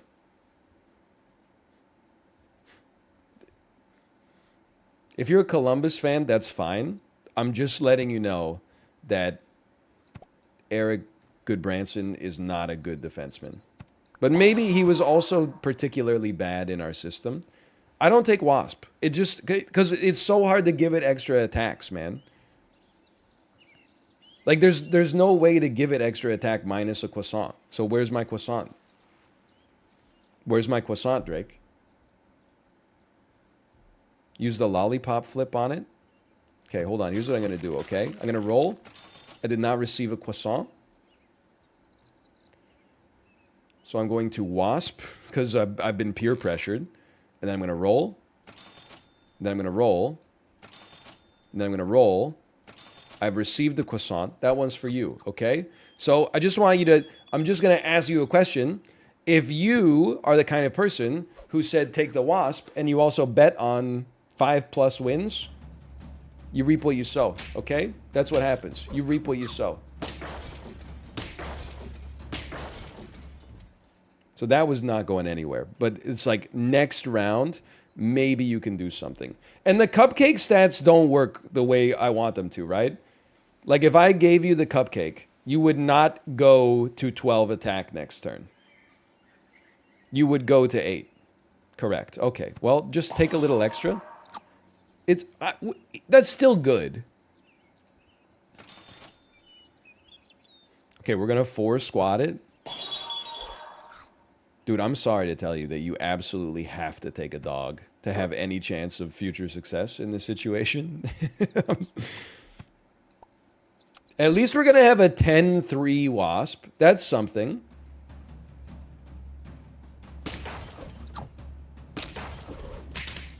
Holy cow, it's the smartest design team I've ever seen. It's not going to be 10-3, it's going to be 6-3. 7-3, okay, well that's not great. That's, oh, you gotta summon it off to the side because you bought a dog. This is disastrous. Help your dog out. And then, if necessary, a 2/5 Peacock can do some work, for sure. Probably not at the back, but you gotta run with the dogs you was given.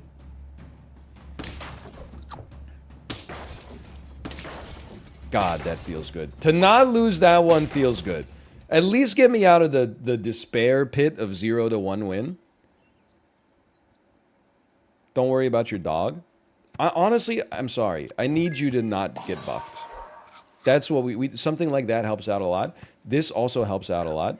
And then honestly, for like 1 stat point, sure, I'll do this shit. I don't care. I actually don't care. Our Wasp is going to be an 18-6. It didn't even 1-for-1, nor did my garlic unit 1-for-1.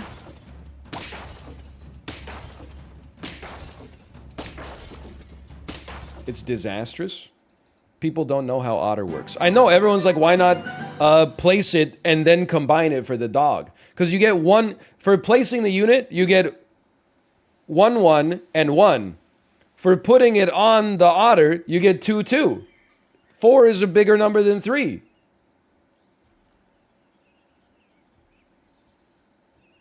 Oh, I didn't know? Okay, well, that's fine, but don't spam question marks. It's obviously. My bad. You got the... you don't need to do flame apology. You could just recognize the part that made you feel bad so you're apologetic. You just have that feeling before you type something in. And then never make a mistake, forehead. Okay, we don't need another sheep. I mean, we're gonna win this one, so I'm not even sweating it. But we do need like this. Make some space, combine you. I'm gonna add you. If I have a good chance to sell an Otter, I would not mind. I actually, to be honest with you, I know how the stats play out here. This doesn't seem to make any sense. You may be right.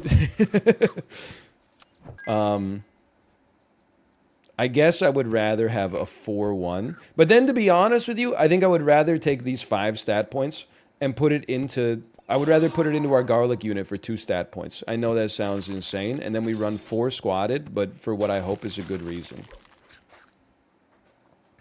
Please, please let this wasp 2 for 1. Holy cow. It's gonna 10 for 1. What a dream come true. That's the way it's supposed to look. We made it out of the miserable pit. That feels nice. Now, let me get one of these. 3 stat points for 2 gold. I'll embrace and accept that. Let me get one of these. Little goat. I gotta be honest. The sheep makes sense, but the goat kind of makes sense too. Let me get a little sell on this one. Let me summon a little freak here. I'm not gonna sell you and take your apple yet, but you got a chance, you got a chance. All right, it's gonna be tight here. Like, this is not, I mean, it's honestly, can I be real with you? Team's not great, but it's fucking not that bad. We got 3 units that can actually, like, do things. That's pretty unusual. You need a lollipop. Fucking too sweet. I can't fit a second goat.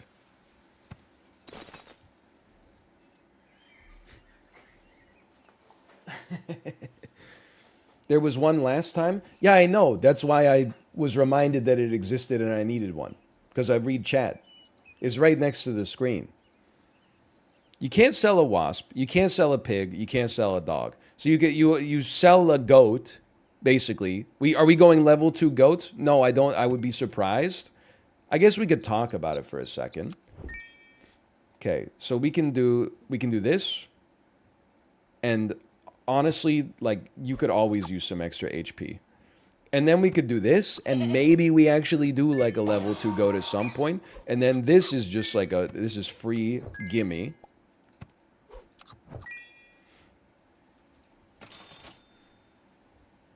I really need a lollipop. I don't think a taper is going to do it. Do you have a trigger? You have no triggers left. I'm going to take a monkey.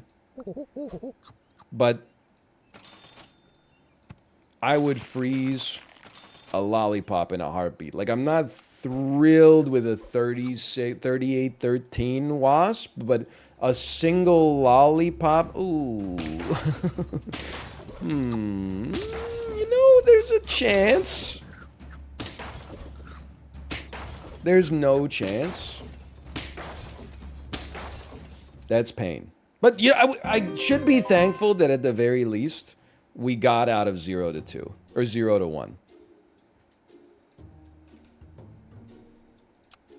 Let me check out my stats or my replays there. 3 wins. 3 of the hardest wins I've ever fought for. Pay out the casino. I mean, the wasp wasn't really the problem, honestly.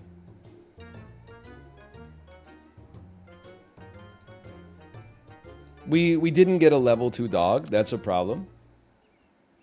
This is great. I love this. I love this. I think this is fine. Although it's hard to imagine your pig 1 for 1ing at the back. Or like doing better than 1 for 1 and then you winning. So we'll put it in the middle. Let's be a leaking pencil. Salty Suspect's kind of good too. How'd you get a 3-4 duck? How'd you get a 3-4 duck on turn 1? So it starts at 2-3, then an otter, and then a 2. Okay, you know what? You had a perfect shop. I'm not upset. You had a perfect shop. It happens.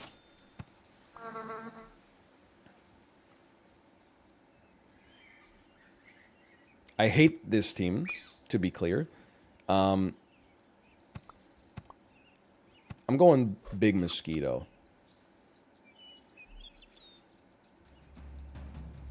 2 2-3s and an otter. I genuinely think it is the perfect shop. We lose this one too. I think the perfect turn 1 shop at least. 3 2-3s is also pretty good. Okay, combine. I think if you have to, you can run a woodpecker. It's good anti-pig technology. If I'm being straight up with you, you can't be that picky here to begin with. So let me get a damn tabby cat. Roll once, and then hopefully feed it a food. Now that's is something I would say you probably don't expect to be that good for you, but at least we get some efficacy out of it.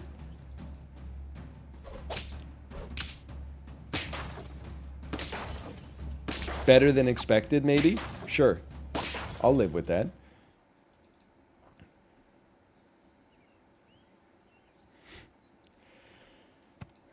It's hard for me to imagine a level 2 tabby cat being a long-term part of our strategy. And yet here we are. Dude, to be honest with you, we got a decent amount of attack. You probably want your mosquito to have a croissant for the future. Attack's not really our issue right now. Holy cow, that is going to be a strong peacock. We draw with a peacock dog? Holy cow. No, that's not going to happen. I don't know, to be honest, this makes a little sense to me. Not a lot. To be clear, not a lot. This makes a lot of sense to me. And this makes a reasonable amount of sense to me.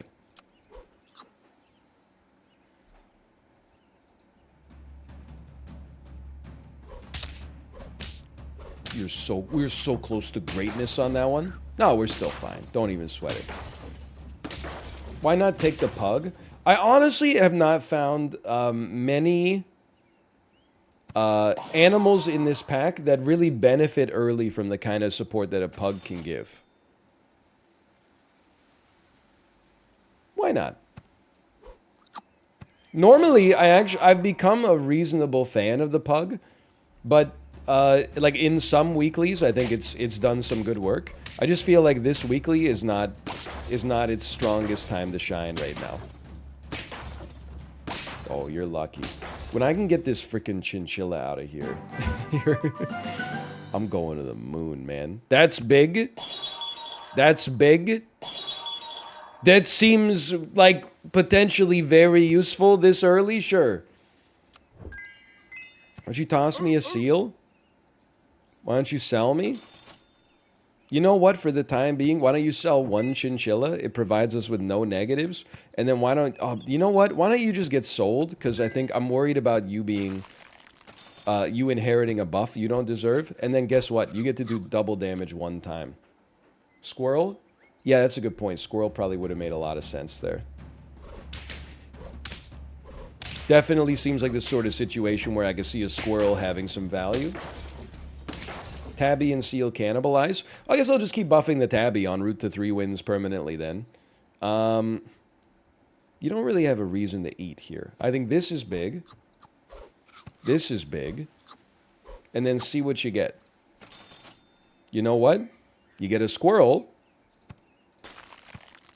And then you get a level up that you might not be that interested in. But that's okay.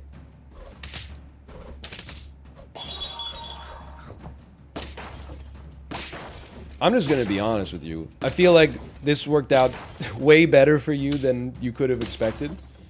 That's unbelievable that you spawned a sheep out of your stork. It's genuinely hard to believe. So go ahead, take this. Go ahead and take one of these.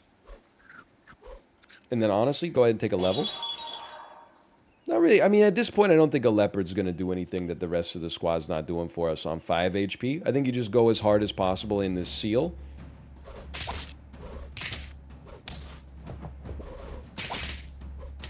I'm alive. You never know. But okay, I'm alive. Now you need to sell the tabby. It's a 1716. My brother in Christ, it's a 1716. Is getting statted out of its you know what. This costs 2 gold. You know what? I would give you some of that for sure. Meat only gives 4 attack now? When did they change that? That was like, that's been in the game for 100 years. Since forever? 2 months ago? 2 months ago? Oh no. I've been buying the damn meats for since April. thinking that it was still doing 5 for us. Nobody tells me anything, man. Yeah, take one of those. You know what? Go ahead, take one of these. It didn't hit either of the units that it would have been nice for it to hit. It happens. You know what? I'll tell you, in all honesty, why don't you just take one of those? I mean, to be honest, it probably doesn't change the way that I use meat at all, but it's the thought that counts. I still think this team gets his ass eaten by a bunch of dogs and caterpillars soon. Thank God, dude! We killed one! Oh, wait, and then the other one's not even level 3 yet! Eat me! Let's go, you freaking double caterpillar scumbag! Get owned!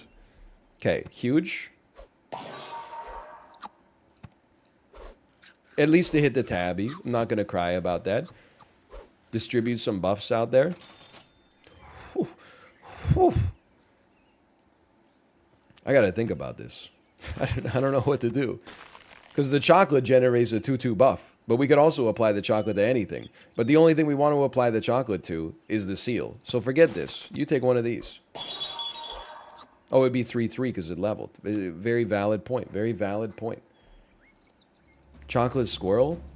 It's too optimistic for me. I don't live after my near-death experience. I don't have that level of optimism for how things will work out on planet Earth anymore. I wish I did. I wish I could go back to being like you. I mean, honestly, 2 gold for a 3/3 buff, and we're probably going to replace your ass with a steak. Really a 6/6 buff. We're going to replace your ass with a steak anyway, like we might as well.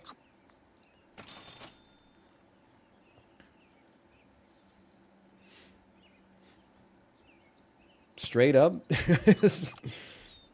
Garlic squirrel, a little unusual. Don't see it too much. Oh, kill the steak! You love to see it, man.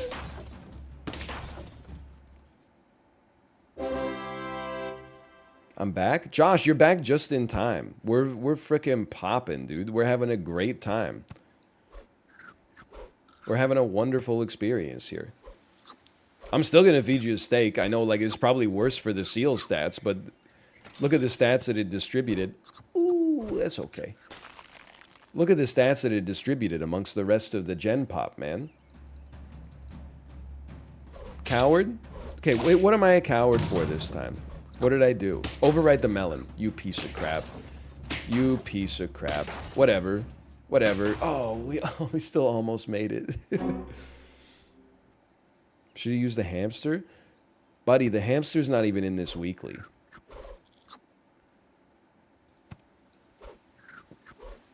Come on, we can still do this. Melon? Ooh! Dude, honestly, I'll give you a little seal melon for another buff. I don't care. I'm freaky with it.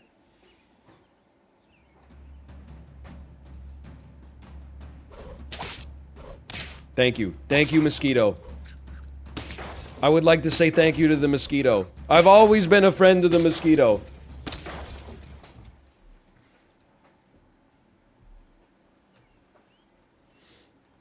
You can take this. At this point, you have the least valuable... Well, I would say both of you mostly exist.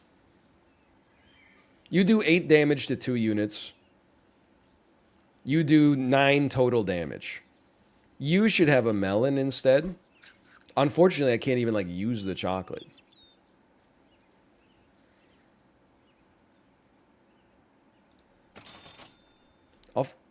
No, we can find a better food. On this amount of gold, we can find it. Honestly, you probably just... You benefit the most from that. We'll talk about a squirrel if we happen to draw. This seems good to me. 3 melons and a melon popper in the form... we're not going to lose this one. As good as that shark could theoretically be, this team should not be here. You're in our town now, scrub. Yeah, beat it. It's one of the worst teams I think I've ever seen at this phase of the game. You reap what you sow. You deserve this, and I'm going to enjoy every damn second. Why not give chocolate to a squirrel? Well, for 3 gold, I can distribute 12 total stat points by feeding literally anything to my snail. So the concept of spending 6 gold to level up our squirrel to save 1 gold on all subsequent foods this late in the game. Sorry, not snail, squirrel. Just seems a little bit like letting perfect be the enemy of good.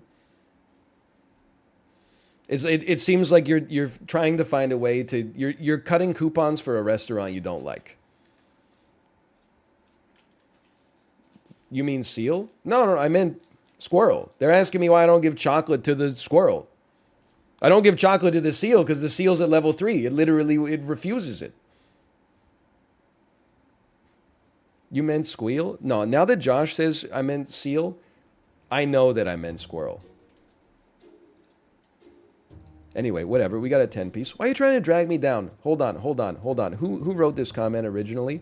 I'm scrolling. Squirrel Lamau. We're getting there. Said word wrong twice. Hold on. I'm making a mod note. You're lucky that this person, Gibson versus the World, left 75 lulls in like VOD chat. Okay, so now I'm going into Gibson versus the World's accounts. And I am putting a moderator note.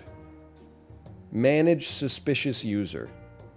Okay, just give me a... I'm making the screen larger. I'm making the pop-out window larger.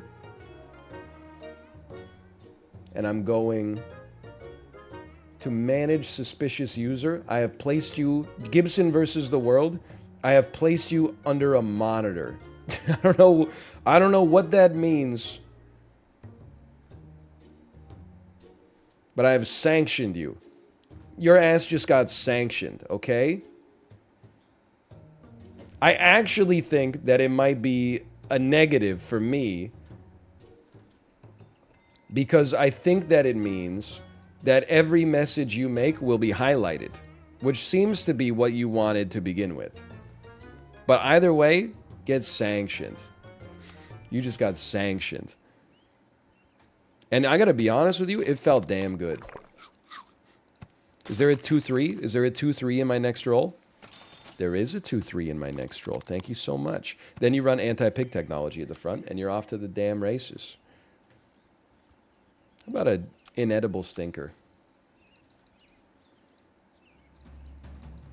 I'm all in on doubt. You will not get more than one win. I'm sorry to inform you, and I mean this genuinely, because it's still very early. I'm sorry to inform you we will get more than one win, because we had the greatest shop of all time. With a shop like this, you're simply going to do better than one win. I mean, and then you do this. You know what? You probably even do this first.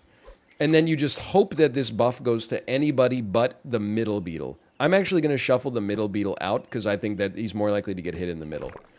What did I... Put me in the damn clip.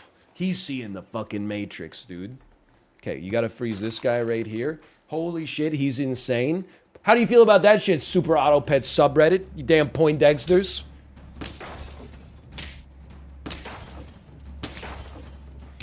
I would have been here if moments had been enabled. Okay, there's 2 wins, by the way. Sorry. I told you. I mean, it was obvious. We should freeze this stork. Well, we got to see what we get on our level up first. I mean, sheep can kind of go off, dude.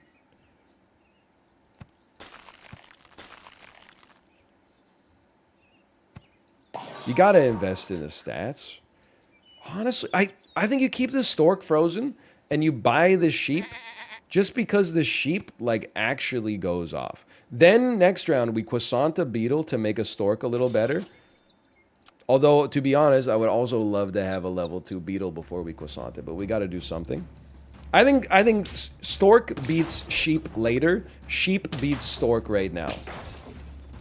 And the pivot point is probably like, I don't know, turn 6, turn 7 or something. That's a big play. That was easy. Holy cow.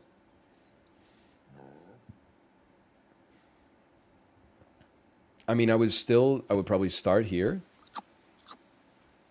I would still probably buy the stork and save the peach for next round. Because I don't think the stork needs to have that much HP.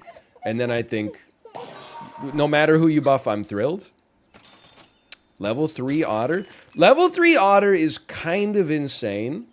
I almost feel like you just go straight into, like, croissanting your mosquito or something. But level 3 otter is kind of insane because it's the easiest unit to sell that's ever been invented. Oh my god, the math is working out perfectly for us for the first time in my entire life. You know what? You might want to croissant the stork instead. There's a lot to like here. I like this. Yes, you have this early. You have to. I think you're a 6-6 and you're a 6-6. So you sell some or you pop some melons later. Don't get me wrong, but I think first I'm gonna sell you, and then I'm gonna buff. That can also be pretty good. You definitely take a caterpillar.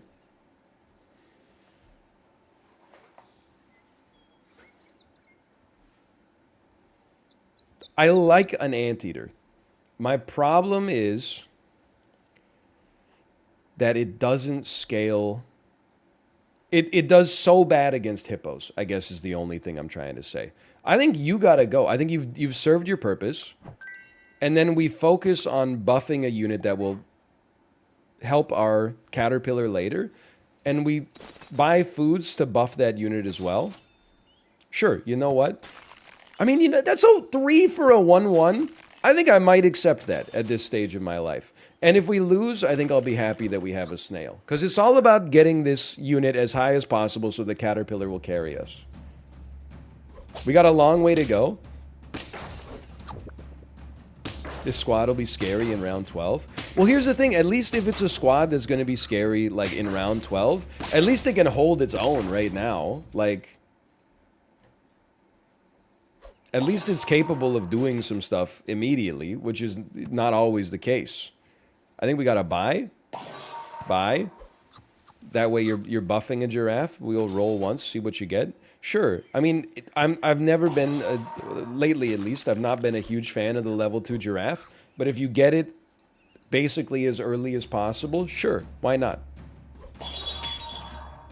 We put some respect on it. Kind of a clutch mosquito, I think. Holy cow, we did it again.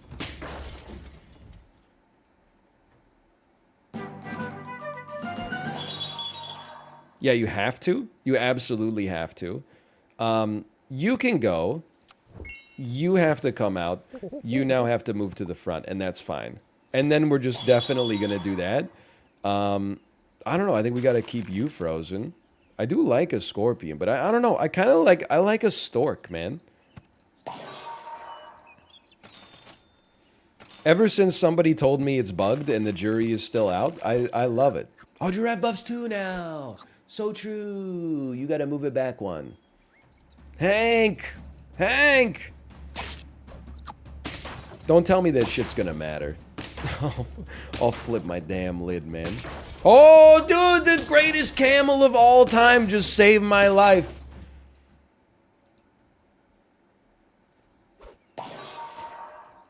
Okay, big plays. Big play. Still, I mean, you get 1-1 or 2. Okay, let's take 2. I think HP is a little more important. Nothing here tickles my fancy. And then you take the 1-1. Okay. We only have 2 more rounds to go until we have 2, like, 30-30s, which is going to be pretty big. A level 2 and a... Well, I mean, it's not 2 dogs. They're just keeping that dog on reserve. This would be a huge, like, proof of concept for me. We're gonna draw. I can live... if we had moved the caterpillar up, we would have won. So that's a good lesson. I can live with a draw against 2 dogs. I can also live with a early butterfly. And also, probably you go a level 2 stork right after that. 2 Spinosauruses? It's hard not to sell a giraffe and put 2 Spinosauruses out there, but... I mean, it gives 2 1-1 buffs, which is really 3 1-1 buffs. Because one of them will pass to the caterpillar.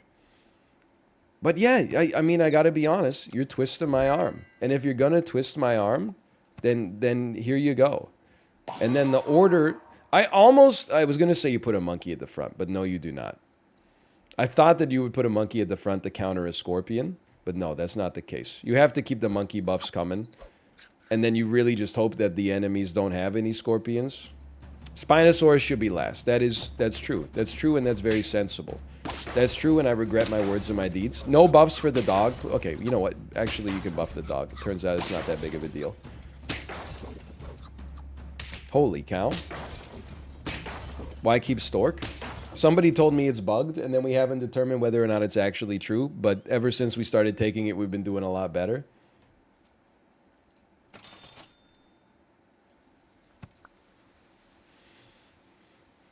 These stats are not good enough.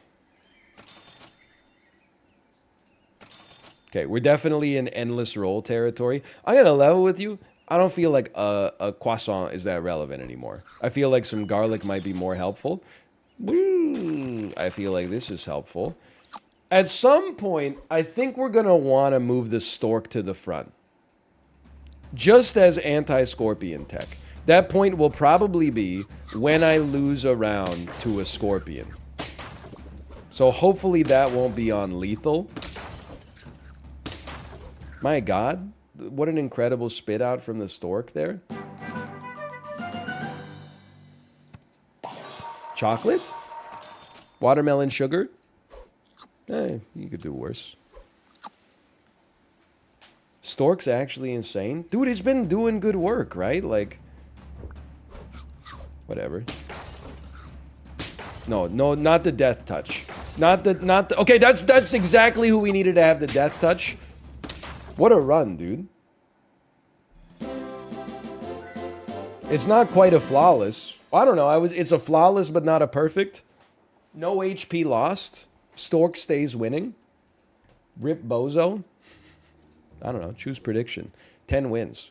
I'm going to throw in a slash marker, go to the bathroom. I had a great time, but when we come back, we'll play something else.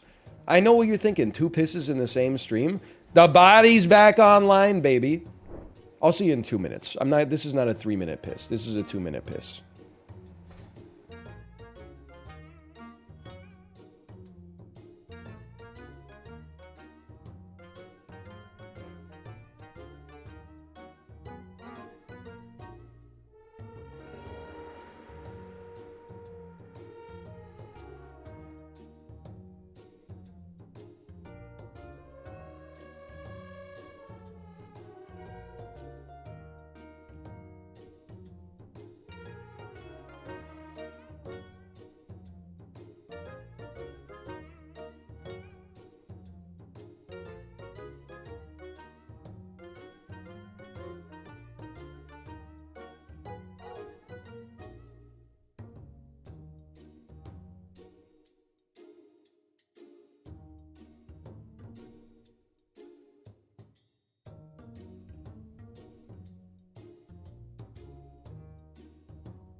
Prop bet will NL read this message. I hate that, like, I'm so predictable. But you have to respect, I could have read it and then not said it out loud. That would have been intellectually dishonest. Instead, I read it and I said, you know what? You own me. Here's your serotonin. Congratulations.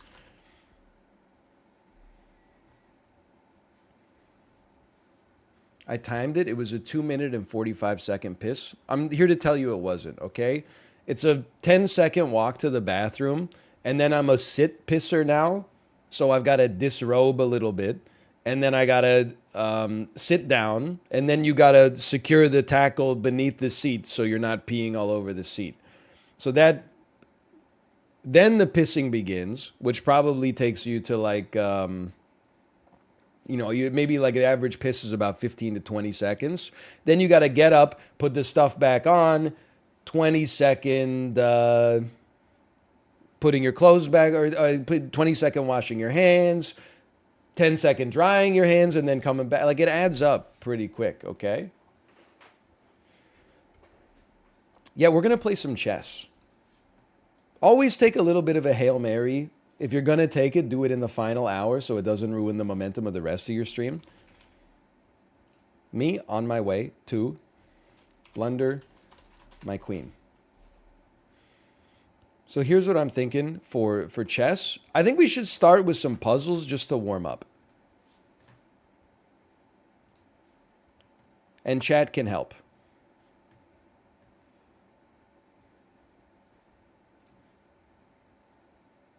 Nah, just go straight into bullet. Bullet is after you blunder your queen in a way that never should have happened. Then you're like, fuck it, I'm just going to play fucking bullet. Okay, I'm going to... The screen region's going to be a little bit scuffed here. And we're going to have to move it back, but that's okay. Just because the puzzles don't share the same board as the rest of the game. Should do Puzzle Rush. You know what? We could do some Puzzle Rush. But I don't know. I kind of like constantly getting like slightly more difficult puzzles because my rating's a little higher in the puzzles now. That way we got to keep our brain in like a good place. / marker chess. All right, we're playing a little bit of chess puzzles to get warmed up for some chess later in the day. I would caution you, look, we have 2060 as our rating. That's not my rating in chess. That's my rating in puzzles. A lot of people get confused. They're like, "Oh, I'm a 2200 in puzzles. I must be like a grandmaster." Nah, you're just a guy, okay? Like, don't get it twisted up. But puzzles are a different skill set, okay? You have to look for what we're going to do here. So what you look for in puzzles is always, can I checkmate? And if I can't checkmate, then you take material. We can checkmate. Queen takes h1. The king has nowhere to go. That's 2 in a row. Move me next. Okay, now here, it's an interesting situation, isn't it? They've taken our pawn. Let's look at, in puzzles in particular, you want to look at forcing moves, okay? So what's a forcing move? Bishop takes h7 check. They would probably take. Then queen. No, I'm starting to think that this is not the way. I'm starting to think that the way is... You could also look at something like this, but then they swap. That doesn't do enough for you. You probably don't take. You know what? I actually think it's this. I do. It smells like a puzzle. It just smells like the solution to a puzzle. But maybe we've got the next question wrong. No, I still think you got to do this. I think if this is your forcing move, okay. Then the question is, where do you go from there? Well, okay, you threaten mate in 1. How do they stop you? They take your rook, you take back. How do they stop you? They can't. Okay, so it's that simple. You move your knight here to threaten mate in 1. You trade rooks, they have no escape. Okay, good stuff. They've promoted their pawn to a queen. It's white's turn to move.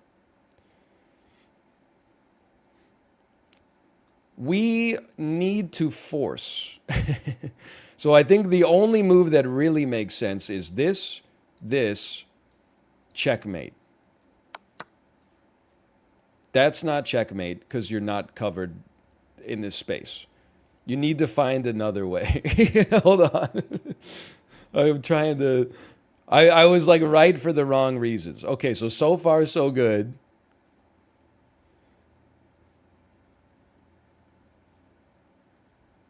Okay, check, they take, check, they're mated. Something you would never see in an actual game of chess, but honestly, kind of nice to find it in this one. Okay, that's why puzzles are different, because you always like you're in a puzzle when you're doing puzzles. When you're in the game, you would just be like, I resign. Probably. I would be like, I resign. Okay, so what do you do here? I'm thinking that this is a sneaky little check. They move here. Then you put them in a sneaky little double check along this. So they have to move here. And then your queen goes here for mate in 1. Except, no, it goes here because otherwise the knight would take you. So this to me seems like a check.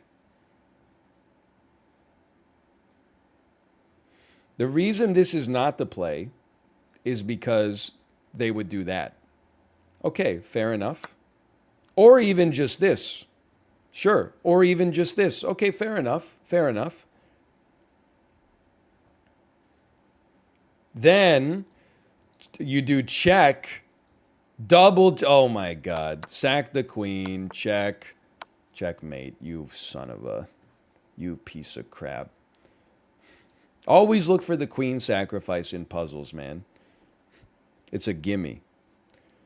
Okay, well, this is like... First thing I think of immediately is rook checks, queen takes. Then you take this, and you got a bishop for a rook, which is a horrible trade. But does it then create an unstoppable... mate in 1? No, it doesn't. Okay, we got to think of something a little bit better here. On the other hand, we also have to do a forcing move. Because that's the way that puzzles work. You could do this. It's a powerful position. You could do this. And then the queen comes off. And then you do this. But this does nothing for us. This puzzle seems difficult to me. I don't have an answer for you. I have no answers for you at all.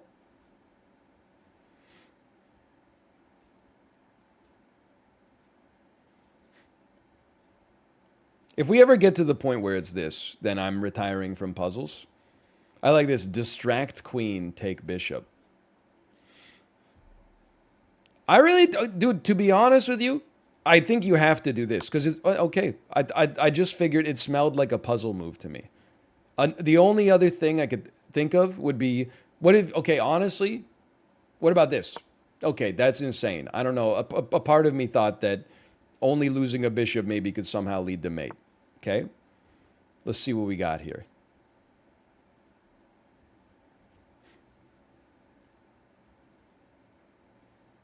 There's this. I really thought that might be it. Can I get a hint? It's a bishop move. I hate it.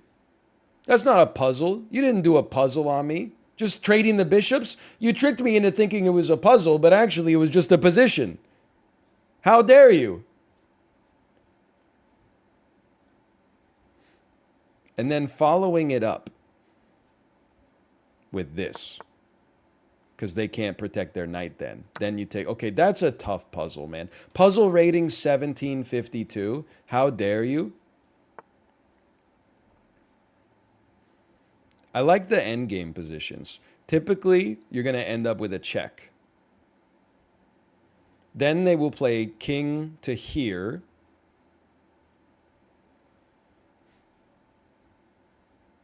It's going to be this. Hold on. No, that's stupid. It's literally just that. And then you do this. and then you do this. Okay, that's so easy. What was I thinking? Okay, pay attention next time. White to move. Okay. So you have to look at what your opponent's position is, okay? They're going to put you in check like this next time. That's going to be bad for business. So we have to find a way to kill them.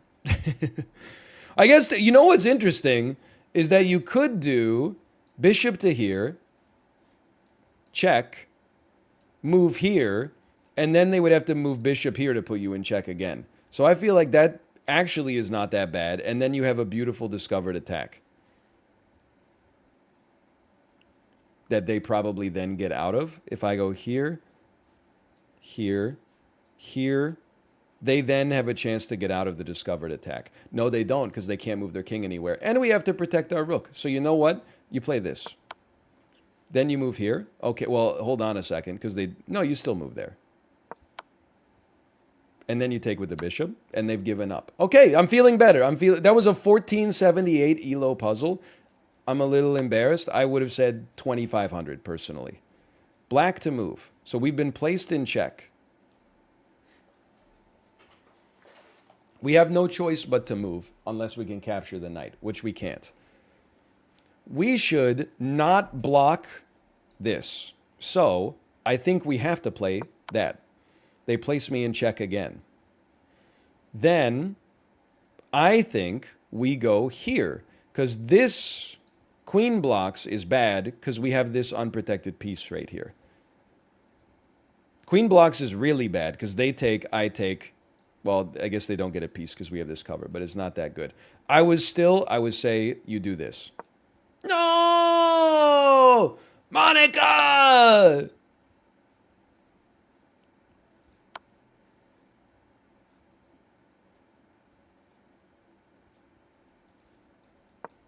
Okay, so well then in that case it's that. What? That wasn't even a thing. That wasn't even a puzzle, man. We didn't even do anything. That was just a whole lot of nothing. You're up material? Yeah, but I didn't do that.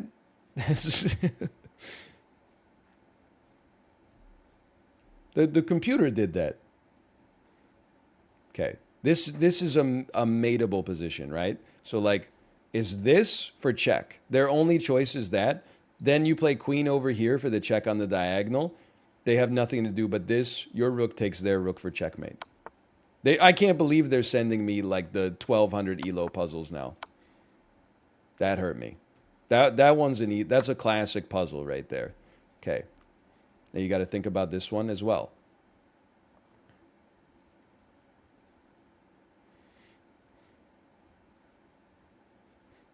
I got to think about this, okay? There's like, that's bad. They take. How do you get out? Oh, well, you know, hold on. There's a little certain je ne sais quoi, okay? What about take.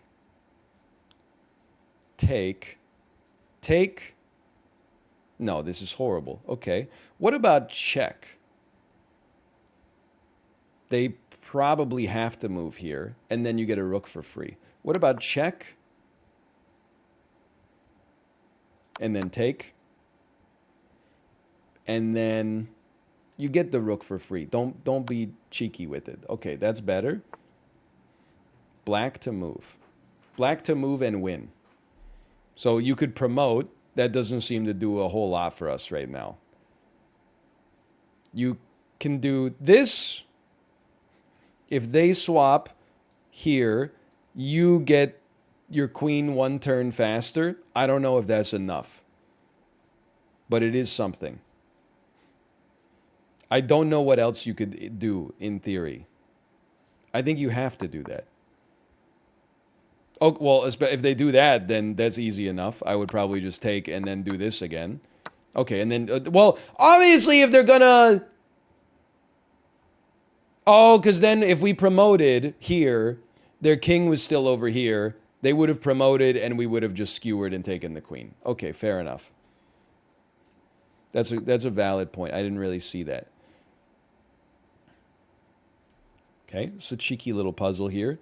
Obviously, we're threatening something here if the queen doesn't have coverage.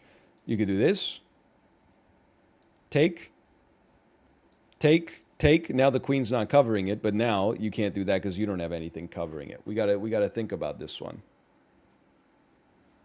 It's not as simple as it otherwise appears. You know what? You could check this shit out. It's a massive fork. Wrong. Check. What do? If they take, they've blocked their queen from protecting the square, and it's mate in one. What else could they do? They could go here, at which point we would then get the fork without anything covering it. That seems right to me. Check me. Queen has to take. Oh, but what do we do after that? Oh, take their queen with our pawn? Sure, that seems pretty good. Oh, man. Yeah, it turns out taking the queen, that's pretty solid. Sometimes you get a little puzzle brains. Don't insult me with this check, block, check, checkmate bullshit. What is this, like a one? Oh, you know what? They didn't insult me with it because the queen's covering that square. I was getting a little ahead of myself. Well, in that case,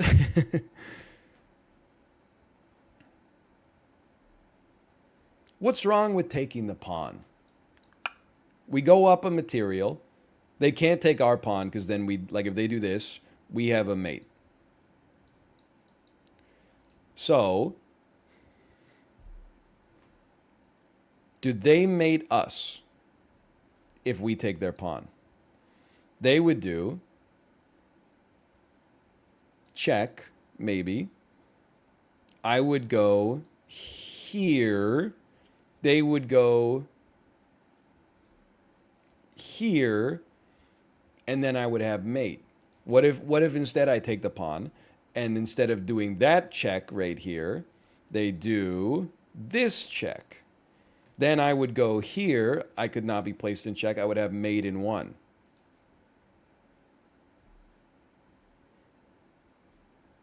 But I have to admit, I like chat's suggestion as well. Like, how do they stop this? Well, it's all, like, to me, I feel like it's all made in one.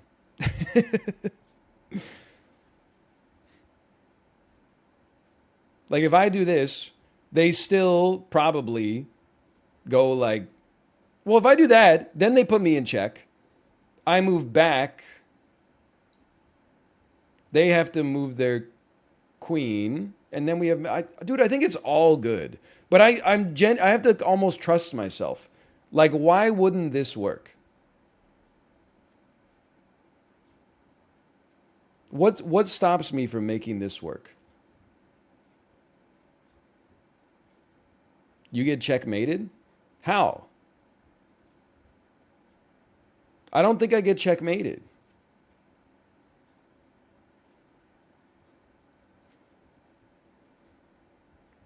Rook e7, queen f6. I'm in check. I can't.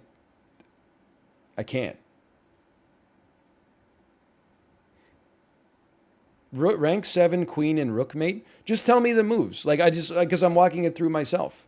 I'm like, okay, check. I move here. What can they do? They can't put me in check here. They can't run a forcing move. They can come down here. By the time they come down here, I'm not in check. We place them in check. They move the rook back, we take. They move the queen back, we take. They do queen to f6 second. Okay. They do queen to f6 second or first? So they do rook e7.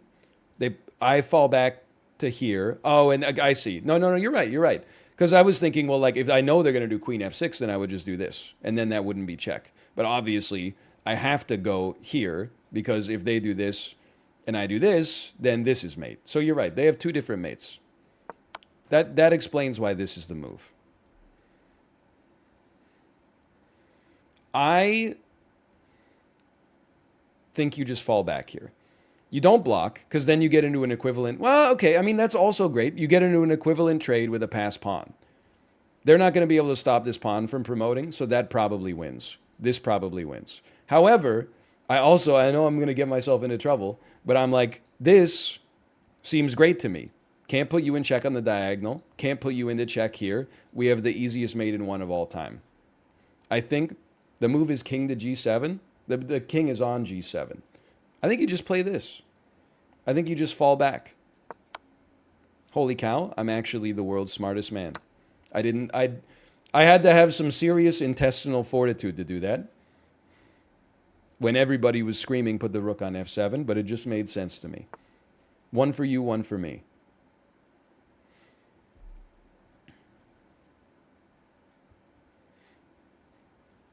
This one's got a lot of stuff going on. Probably it's this. Check. That makes sense to me. Then the king can only go to here. At which point we put them in check.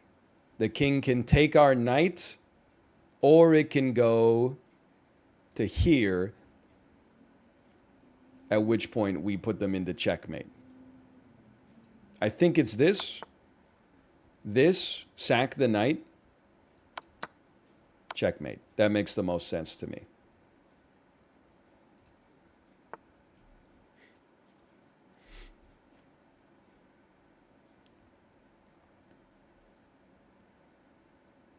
I'm thinking. I'm starting to see the lines a little bit here. Again, I can't stress enough that puzzles are easy. So, or like easier in a way. The hardest kind of chess puzzle you'll get is never like the chess.com, like find mate in 6. The hardest puzzle is always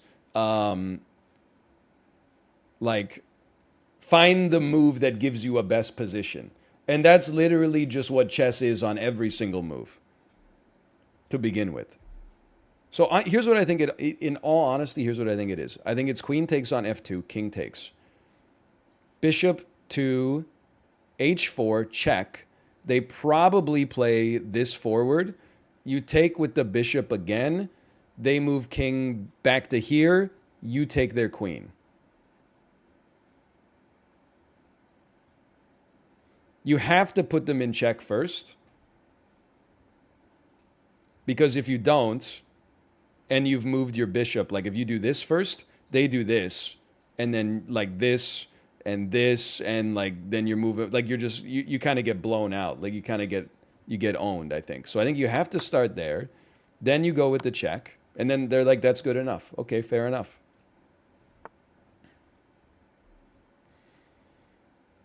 So this one's close.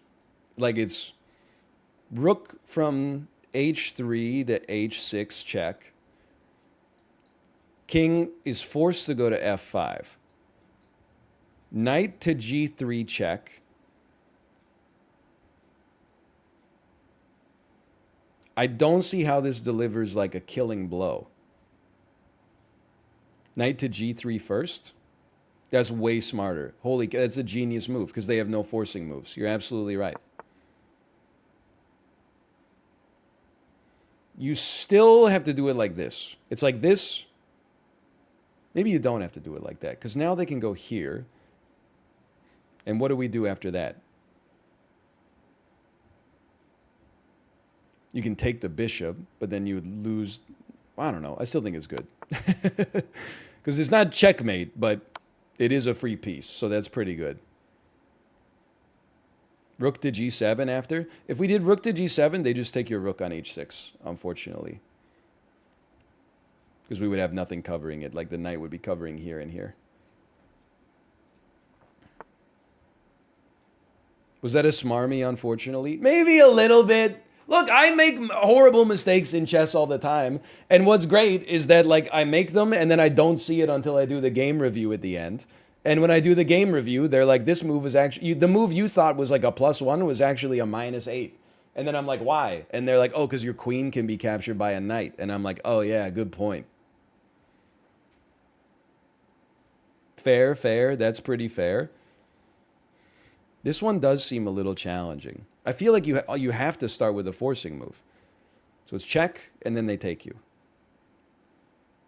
And then you have no forcing moves. You know what? There's more than one way to do a forcing move. Check this out. What about threatening their queen?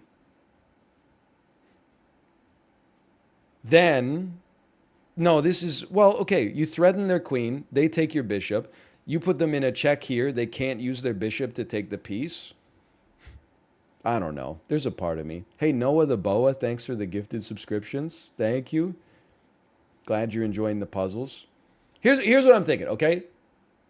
You threaten the queen. They take with the pawn. If they don't, I think it's better for them. But then you put them in check. They have to move their king. After moving their king, we think of something else that I don't have a good answer for. Maybe they move their king here, and then maybe that's checkmate. You get a free pawn, but I lost my bishop over the course of it, you know? Like I'm worried about, like, if I go like here and then they go here, then I'm like, oh shit. And then they take here, and then I'm like, I just lost it in the whole position. So I don't know an answer for this. I'm willing to wing it, though. I'm willing to, well, what if we did this first? What if we did the check first? They'll probably take. Then we did this. And then they still can't take, but, like, what do I get out of it? Their queen moves to probably, like, another threatening position. Whatever. Okay, I need a hint for this one. That's a tough one. It's a knight move. So is that first? I don't think it's this. I think it's straight into that. Okay, fair enough. And then you just capture... but he's in jail. But you would just take my queen, of course. That's probably not the best move. Working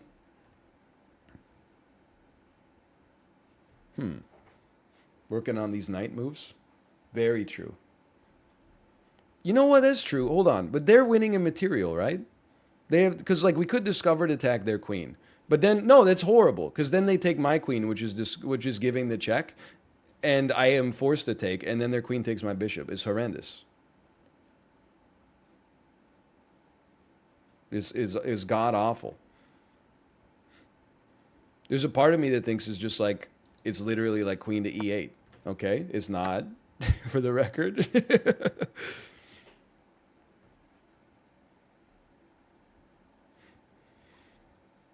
Take the bishop with the pawn. Yeah, that makes way more sense now that I think about it. Okay. That was a tough puzzle. There's something to this one. Because it's like, it's that. Check. Forced to go here. Then take. What are they going to do? You go check. Take. Well, no, then they take with the queen. No. You got me twisted. Thread and mate in one. Oh. No. Take the... Oh, that's like a 1200 puzzle. Don't tell me puzzle rating pending. I'll tell you, that's a 1200 puzzle. That one hurt me. Deep in my spirit.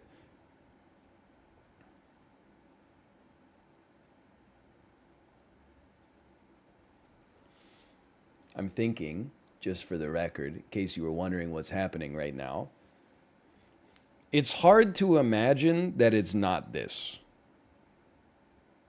Because the only way that they can stop it is this, which leads to losing the queen.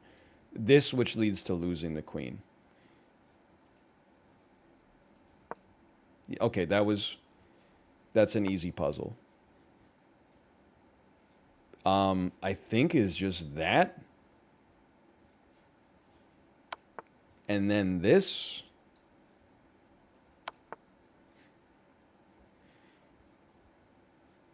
And then another move which looks like that. Okay, fair enough.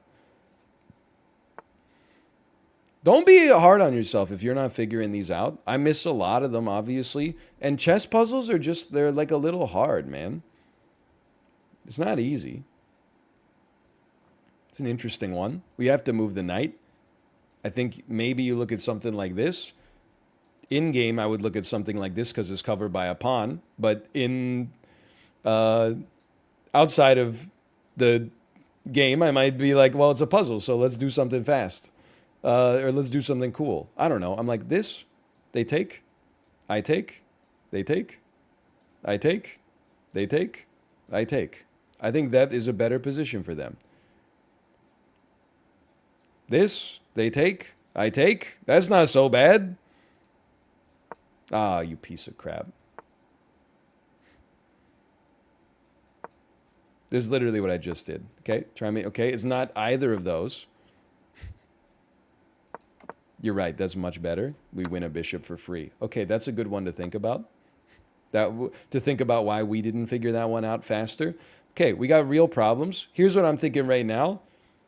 You have a move to spare if you let them promote, because they can't checkmate you off of that. So you can take one turn to set something up. So I think what you do is this. And then you're threatening mate in one with two supporters, so they can't just do that because your knight would cover it as well. So I think you threaten the mate in one. And then they're like, what? And I'm like, oh yeah, I forgot you could do that. But then I'm like, what? And they're like, I gotta go. And then I'm like, what? You still can't stop me. Like knight check is kind of interesting, but I think it actually blocks us in. I think you go straight to this. I think you just stay relentless. Yeah, okay. Where are we at here? Okay, we should start playing some games. Let's do one more puzzle.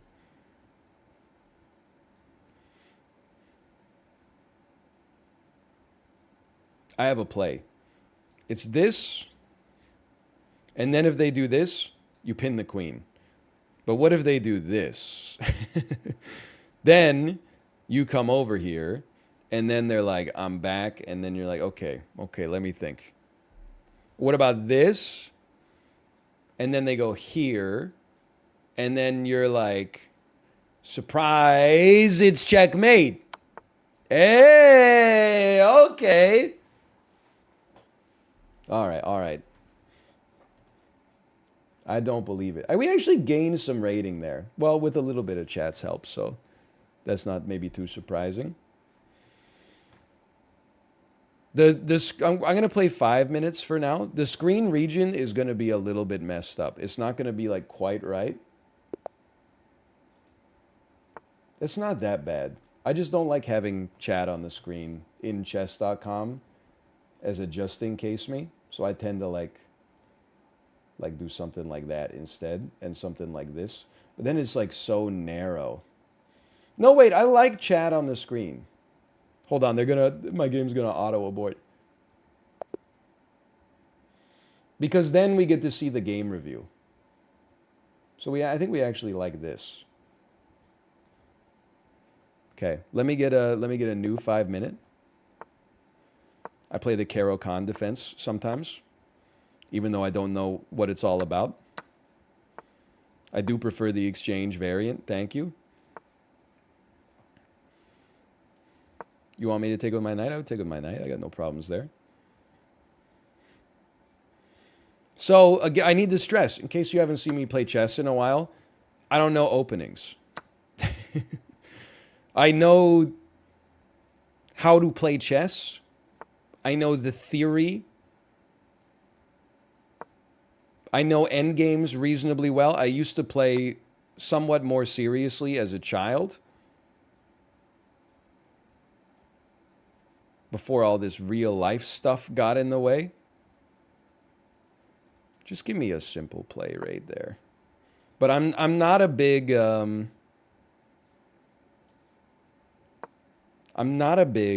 openings guy. Sure, you know what? That seems like a fantastic move. I seem honestly, because here's the thing: take. That's a problem for me. Because then they take my rook, and then I'm actually like I'm in a horrible spot. Or if we don't do anything, they just take my bishop. So that's pretty bad.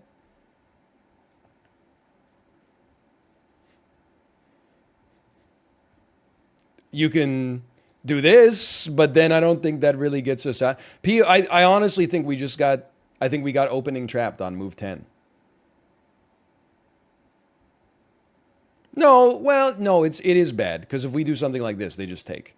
But we're only down by a piece. That's a lot, like genuinely a ton, but whatever. Go ahead, take my bishop.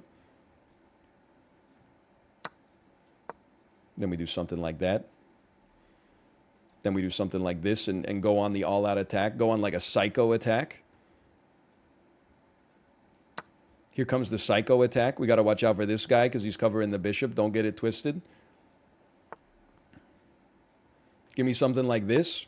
Now we can possibly get a discovered attack on their queen. We got to go psycho aggression mode because I'm down on the clock too. You did a damn opening trap on me. You so and so. How dare you?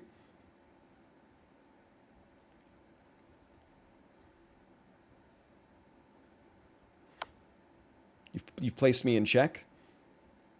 You think I give 2 shakes of a lamb's tail about check? What if I did something like this? How would you react to that? You probably move your queen, huh? Yeah? Well, what if I just did that? I'm willing to put some pressure on you here. I'd like to keep castling as an option.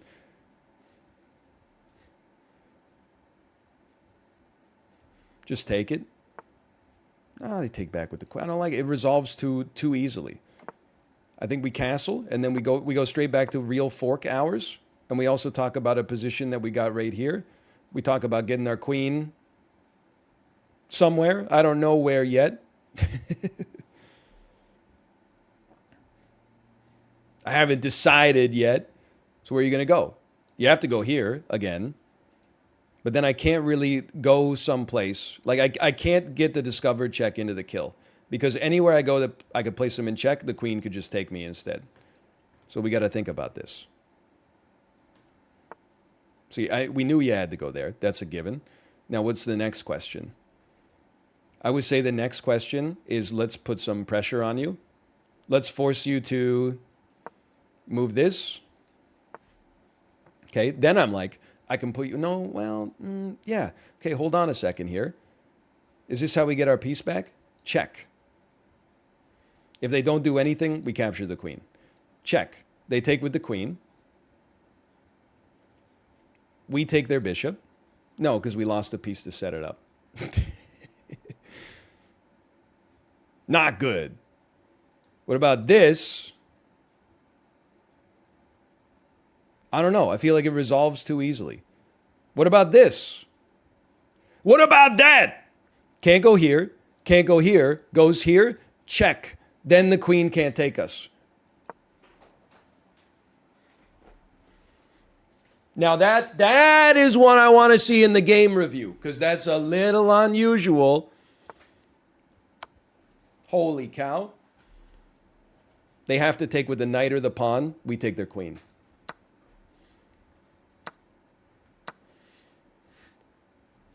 Bet not. Okay, next thing I would say. How are we doing on material? They're up by 1. Okay, better than it was a minute ago, though. Let's do something like that.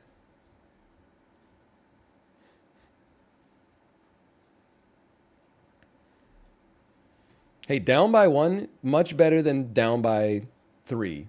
And also, we got to execute a cool move.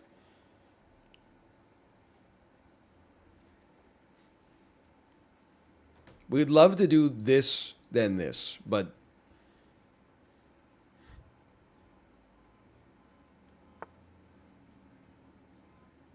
would I care?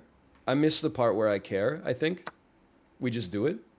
Actually, I think we might we got to talk about it. We got to talk about it. We got other pieces to get involved. Okay, you're going to come here and engage a swap. I say I don't care. I say we threaten the bishop instead. Get the rook available. Force him to send the bishop somewhere. What do I do following this? I would actually love if they played knight to here. I would live for it. I would set my watch to that shit. Now, we're not doing well on time. I'm going to move here. If you want to take, we take with the rook.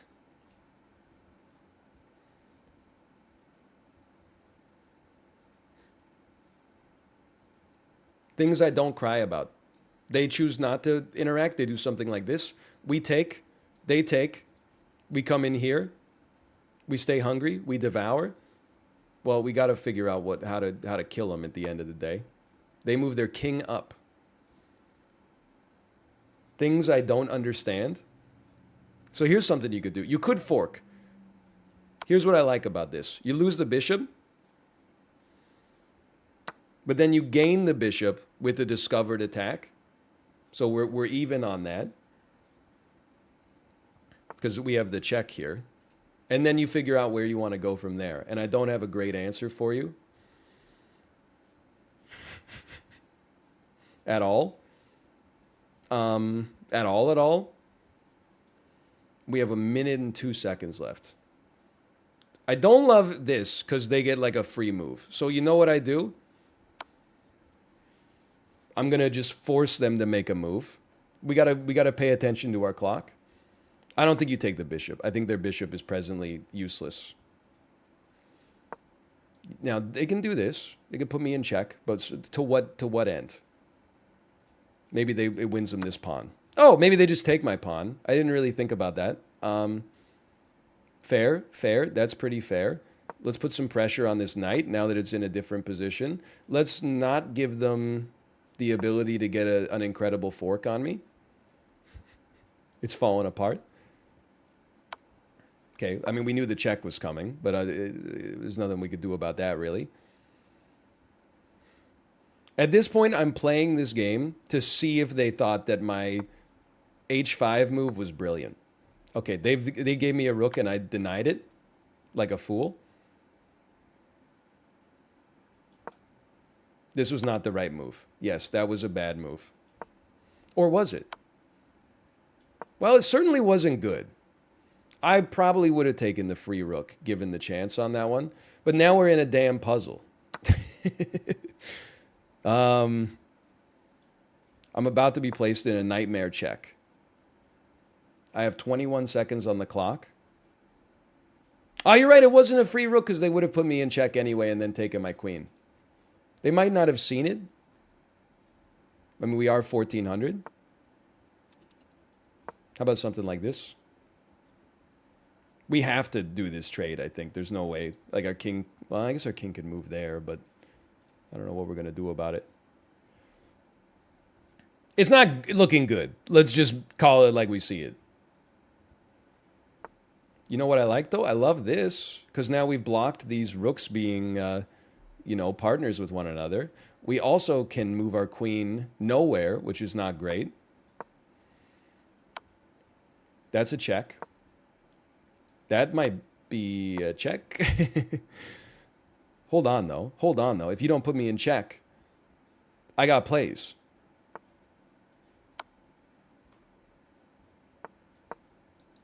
Pre-move it. Just pre-move it. I don't care. They're going to block it. We pre-move it. I don't think they can stop it anymore. Pre-move it.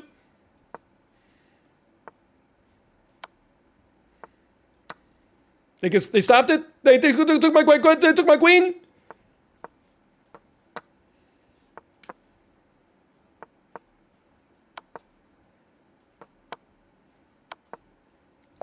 Oh!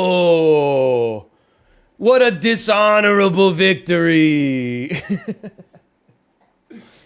What a horrendous way to win. Oh, man. Oh, man. But that queen trap, though, dude, I gotta see. That was such a cool way to get out of that jam. I'm 1400. The games aren't going to be perfect. No brilliancies? That was a brilliancy, man. Okay, they're going to have a lot of pain points for us here. They're like, this is the Caro-Kann. You've literally drawn it 7 times in 400 games. Tell me you're not at 1800 ELO plus without telling me you're not at 1800 ELO plus. Okay, they're like, this move loses you a piece. You overlooked an opportunity to reveal an attack on a piece. Huh? So there was a way out of this. You overlooked an opportunity to reveal an attack on a piece. Knight to b6. You're right. That's a great move. At first, I was like, this doesn't solve it because this is a forcing move, but it's not actually a forcing move. Their queen is forced to go here, probably. At which point, I mean, to be straight up with you, there's a couple of options. I think you probably just take here, forcing them to take with the pawn. If you take here, they get a nice little, you know, circuitous sort of knight setup. I don't know if that's the industry term. Oh, show line. Okay. Well, my guess, it's good exercise. My guess is you do knight takes on e5, but we'll see. Knight takes, a queen comes up. Okay, then they get some pressure. Then we move back. We were not even close. We get a free knight eventually. No, we have an equivalent amount. We just have a busted pawn. Okay, well, that's still fine. Okay, the horrible move. Okay, they put us in check. We played this. We should have played that. Okay, fair enough. They didn't capitalize, I think, on this then. So what was the line? The queen comes back. That's the line? The line is queen comes back? That's nothing. Then I play this, they take, and we have a busted pawn structure, or like they can't move back one, we'll take them. Maybe they move, I don't know, maybe they move here. I don't know, that seems like computer chess to me, but I'm no expert. Okay, they're like, great move, you did it, okay. What happened next? They played queen to d3, and then they're like, why would you? Oh my God, they questioned my h5. They didn't even give me a great move for it, much less a brilliancy. The computer is not capable of understanding the genius of h5. They're like, okay, that's not that good. You had a clear best move. Is it just that? No? Okay. That's substantially worse. One clear best move. Is it h5? Knight to c2? Really? I like my knight in its current position. I think this does less for us. Yeah, I think that's bad. I'm glad the computer validated me on this one. Thank you, computer. I appreciate that. Oh, you know what? It's knight to... Oh, I did knight to c6. You're right. It's knight to c2. You threaten the rook and the queen simultaneously. You're absolutely right. That's the move. We should have been able to see that in the game. Unfortunately, I couldn't even see it in the game review. You missed an opportunity to trade pieces. Fuck you. This is the move of the century. Knight f3 check does not win the queen. Because, here, I'll show you. Knight to f3, they're in check, their queen's under attack. You look like a genius until their queen takes our knight, and now their queen is not under threat, and they're not in check anymore. I want to... h5 is a mistake. I don't... You know what? Here's what I believe. I actually believe the reason that h5 is a mistake is because f5 is the play instead. No. F5 is even worse, thankfully. I was thinking that, because as soon as we do this, obviously we still maybe get the queen, but then this pawn is in a nightmare situation. So, okay. Show me the line on h5. I want to know what the world looks like after this. They do that. And then what? And then what? You didn't even count the next part. You didn't even count the reason that it's a genius move. They just ignore the second part of it. h4 is best.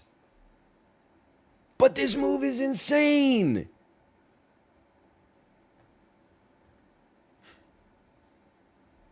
They give me a question, exclamation mark. Your pawn is weak? Bro, I'm trading a knight and a rook for a queen. Okay, it's like roughly an equivalent exchange, now that I think about it, but it's a queen, man. That's worth more at my level. Okay, they don't like that this much. You missed an opportunity to trade pieces. Okay, amazing. Wow. Ooh. Ooh. This is a great move. Okay, apparently taking their queen is a great move, in case you were curious. They actually think, even though we're down a pawn in a second, we're up material. Or we're up on the position. They're like, hey, great move. You're up by 5. Holy cow, I'm a genius. I love the parts where it just says, you're really smart. Okay, this is where I got really low on time, and I got scared. So they're saying, what should you do? What should you do? Here's what I'm saying. This looks okay, but I think I actually prefer that. Yeah. Not so much for the fork here. That's kind of irrelevant. More so to be able to put some pressure on this pawn later. Like, they can't move that rook. We can get this guy out of here pretty easily. Okay. They're like, you've given up everything. You had one clear best move. That's not that. I was just doing that as a joke.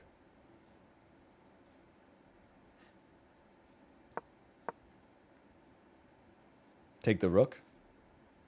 No, because then they get the discovered attack on me. That was the trap that I thought I fell into but actually missed. That's a really bad move. Even though in the moment with 37 seconds left, I thought it was amazing. Maybe it's this. Nope. That's what I did. Maybe it's this.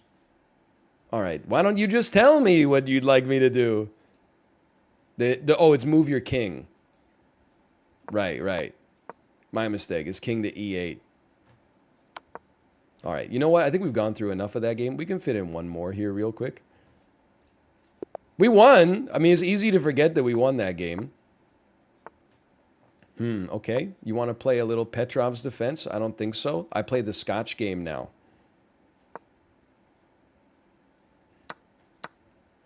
I'm not like other gamers. I play the Scotch game now. Holy cow. Let's pin that.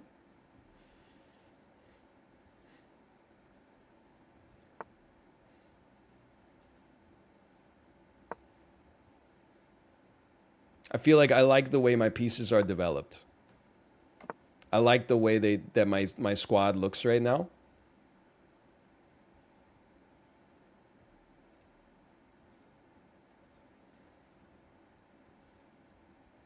See, here's the thing. You can't do that. Blow up your pawn structure. You do this, you block in your bishop. So where do you put the bishop? Maybe you put the bishop there. I trade bishop for knight any day of the week. I move back slightly. You're not going to blow up. You know, you and I both know you're not going to blow up your king side over this little bishop here. So don't even make me laugh. Can I tell you something in all honesty? I would totally play this because at some point I want to play this anyway, in my opinion. So for now, I say yes. And then when you do this, I invite you. I invite you to do this. And then, to be honest with you, we talk about pushing your ass straight in. I'm going in a little deep. It's a little deeper than the average gamer would probably want to go with their king side being this exposed. Blowing up your own king side? Bro, their pieces haven't left their ancestral home yet. What are they going to do? Hear me out here. Literally, I wanted you to do that.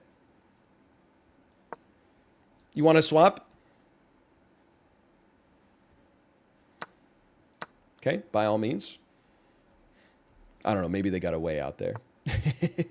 But then I'm like, I do this, hold on, do this, then we do this, then we do this. Where's he going? Where's he going to go? Nobody knows where he's going to go. We're going to put you under threat. I'm not playing pawn rush strategy, okay? I wouldn't expect you to fully understand what we got going on here.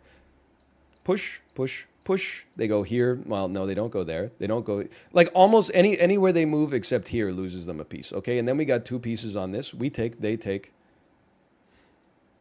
And then we have little. And we've kind of opened up the file a little bit. Why not? You know what? I feel like we should put some pressure on them. Force them to find a good move.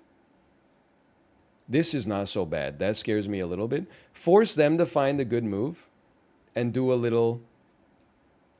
I'm feeling like a rook lift makes sense to me.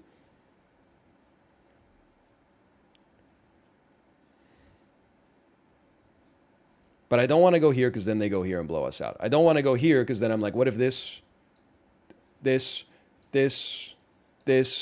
I don't know, okay?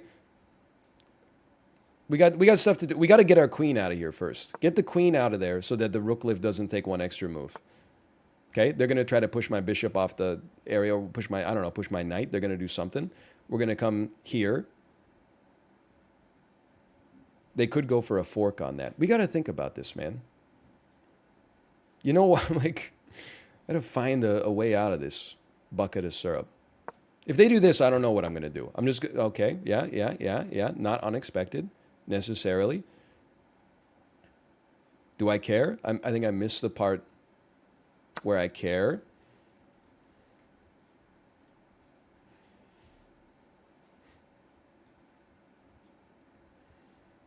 I'm not totally sure, because then there's like this, or maybe if they go here, I just go here, so that I keep the pressure on here. And then I could take, and then I don't know. I got to think about it. I still want this rook lift badly. You probably just take the pawn. Pawns are, I mean, or do you? Or do you keep the pressure on? I don't know. I don't have an answer for you.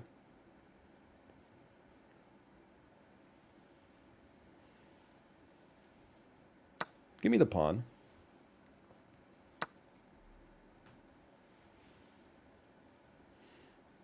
You have to take. This has to resolve.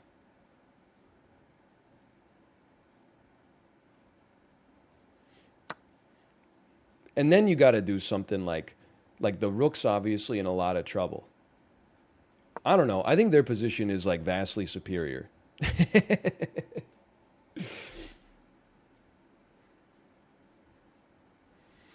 Despite the way things went at the start, I feel like now I'm in a much worse position. You're forked? Are you like 400 elo? They go here, I take them. They take me with their rook, and then I take them with the bishop. And then they take me with an imaginary piece, and then I take them with my queen. Don't make me laugh. I don't really want to play this. But I do want, you know, we got to put some pressure on you at some point. We got to do something. Watch this, okay? I do this. They do that. Okay, literally I was going to play that next, so congratulations. As far as I'm concerned, you made a stellar play.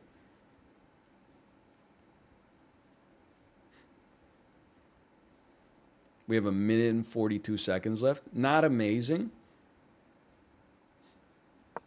Let's get ready for a rook lift here.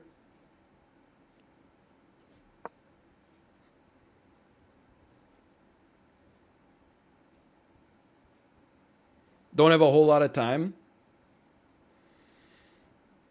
You gonna en passant me? You gonna let me go en passant on your ass? I don't think so. Goodbye, rook. Again, well, like we just do that. If they fork me here, the same situation plays out. I do miss this bishop though.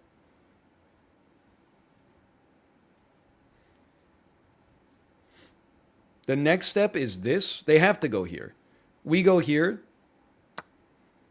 and force this rook into a different position, but this rook's also under attack, and then we just keep the threat of this open.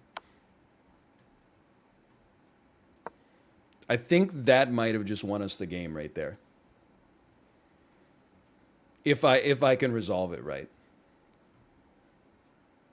I think them going for the forcing move, like now we got a fork. It's not, I guess it's not a fork. We just have two pieces under threat simultaneously.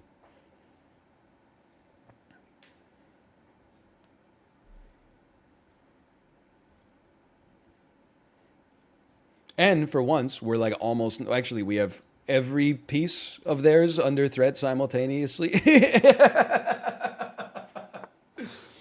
Okay. So there's the free rook and then the resignation. Okay. Still not a great game. We had 4 blunders and 5 mistakes, but a very, very fun game. I'm interested to see how the engine thought the position was when we started to push our pawns on the king side. I mean, I thought that was a fun time. I like to play fun chess, which is not good chess. By the way, that's not the only thing holding me back from playing good chess, but... Okay, let's start the review real quick. You have a 63%, literally 0 draws in 16 games, grandmaster level chess. You overlooked an opportunity to capture an undefended piece. Okay, that's fair, but I get scared sometimes of like this. Like, I don't even know if this is the right line. I get scared of how, like, I resolve this. Well, we're up by 1.72 points there, so, like, never mind. It's just it feels like YouTube chess to me, and that scares me because I haven't seen that many videos. Okay, so anyway, we played this.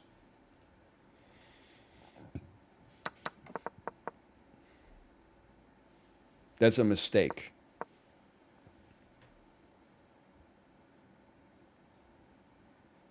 Bishop to d3 is a mistake. What about bishop to c4?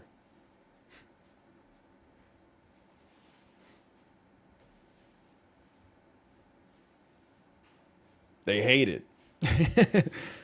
I guess we lose material on this for sure. Okay, fair enough. That's why I wanted to cover the pawn. I don't know. What do you want from me? You want this? Do you want? Okay, it's not that. It's not e. I would have thought e5. Well, they like it. Okay, they like it reasonably. We lose that pawn probably eventually. They like it reasonably well. It can't be f3. That's just okay. Walk me back. It's not f3. It's definitely not knight to d5 because take, can't take because of the pin. Is it knight to f5? They do say it's best. Look at that. Knight to f5. Can we stay in the game review, please? Maybe I need to hit the retry button. Bishop to e7 is a mistake. Where the hell am I? I'm lost. Next. Okay, yeah, don't do this. Retry. Play this instead. They're like, we love that. Okay. We just do that and then don't resolve the pin anyway. Yeah, okay, I can understand why that's the best. Now they're like, you've lost your mind. Now you're starting to push your pawns. This was not necessary. You could still play this at any given moment, so that's what they're looking for. But hold on, let me get a pause. Even with this missed win, they think that right now we're up by 4 just on position with equivalent pieces, with equivalent material. The engine loves my position, guys. It loves it so much, it thought this move cost us the game. So what do they like? Do they just like this? They do. We should have played what we thought we were going to play, man. So here's the way I thought it would go. Take, knight to h7, and then I don't know what happens after that. Oh my god, they're 7 moves deep? Come on, man. There's no... That shit was never gonna happen. This... you can't... Like, actually, you have to be a grandmaster to see this. I understand that we win a piece, like we're up a knight now. You have to be a grandmaster to see this 7-move line. That's a lot for me. No, I saw it. Come on. Then they're like, this is a missed... No, all of our missed wins are just from this. They're just like, play that over and over. Fair enough. Missed win? Let me guess. Okay, play that. Sure. Then they're like, okay, you literally just lost the game on that move. I did say I was skeptical on this one. So what they want us to do, in my opinion, is this.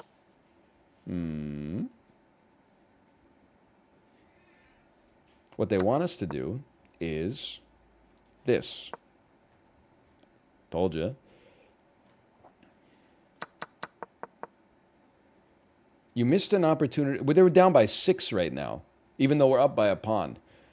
You missed an opportunity to win tempo by threatening a high-value piece. Could you be more specific?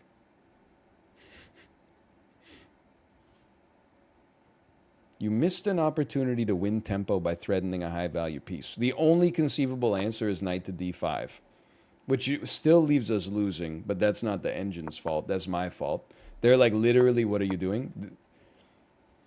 Hold on. Next. They hate this move. Although they think we're winning now. Holy cow. But we were up by 6 a second ago. Rook takes g7 is a blunder. Is it just this right off the bat? Yeah, I mean, that was a high-pressure move. No sweat. All right. That's Tomo, by the way. All right, 205. We went 2-0 today. I'm a little impressed. Were the games good? Not really, but they were fun. We had a fun time. And hey, when you're 14-26 and you're playing, 5-minute chess, you're going to see blunders like that. I had a good time.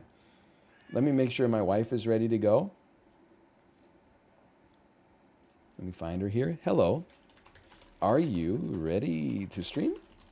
Smiley face. And then Tomo, you want to get out of the room? By all means. Enjoy Enjoy yourself out there. Don't do anything I wouldn't do.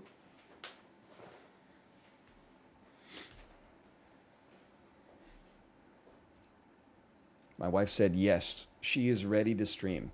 I will be back tomorrow. I don't know what I'm going to play. Been a couple of days since Isaac. Probably some Isaac. I don't know what else. Whatever. We'll figure it out. I hope you've enjoyed the stream today. And I'll be back tomorrow. Sure, I'm not promising anything. Maybe some Sporkle. So I'd say Sporkle makes sense. There's some value in some Sporkle for sure. Enjoy the rest of your evening, and I'll see you next time. Bye.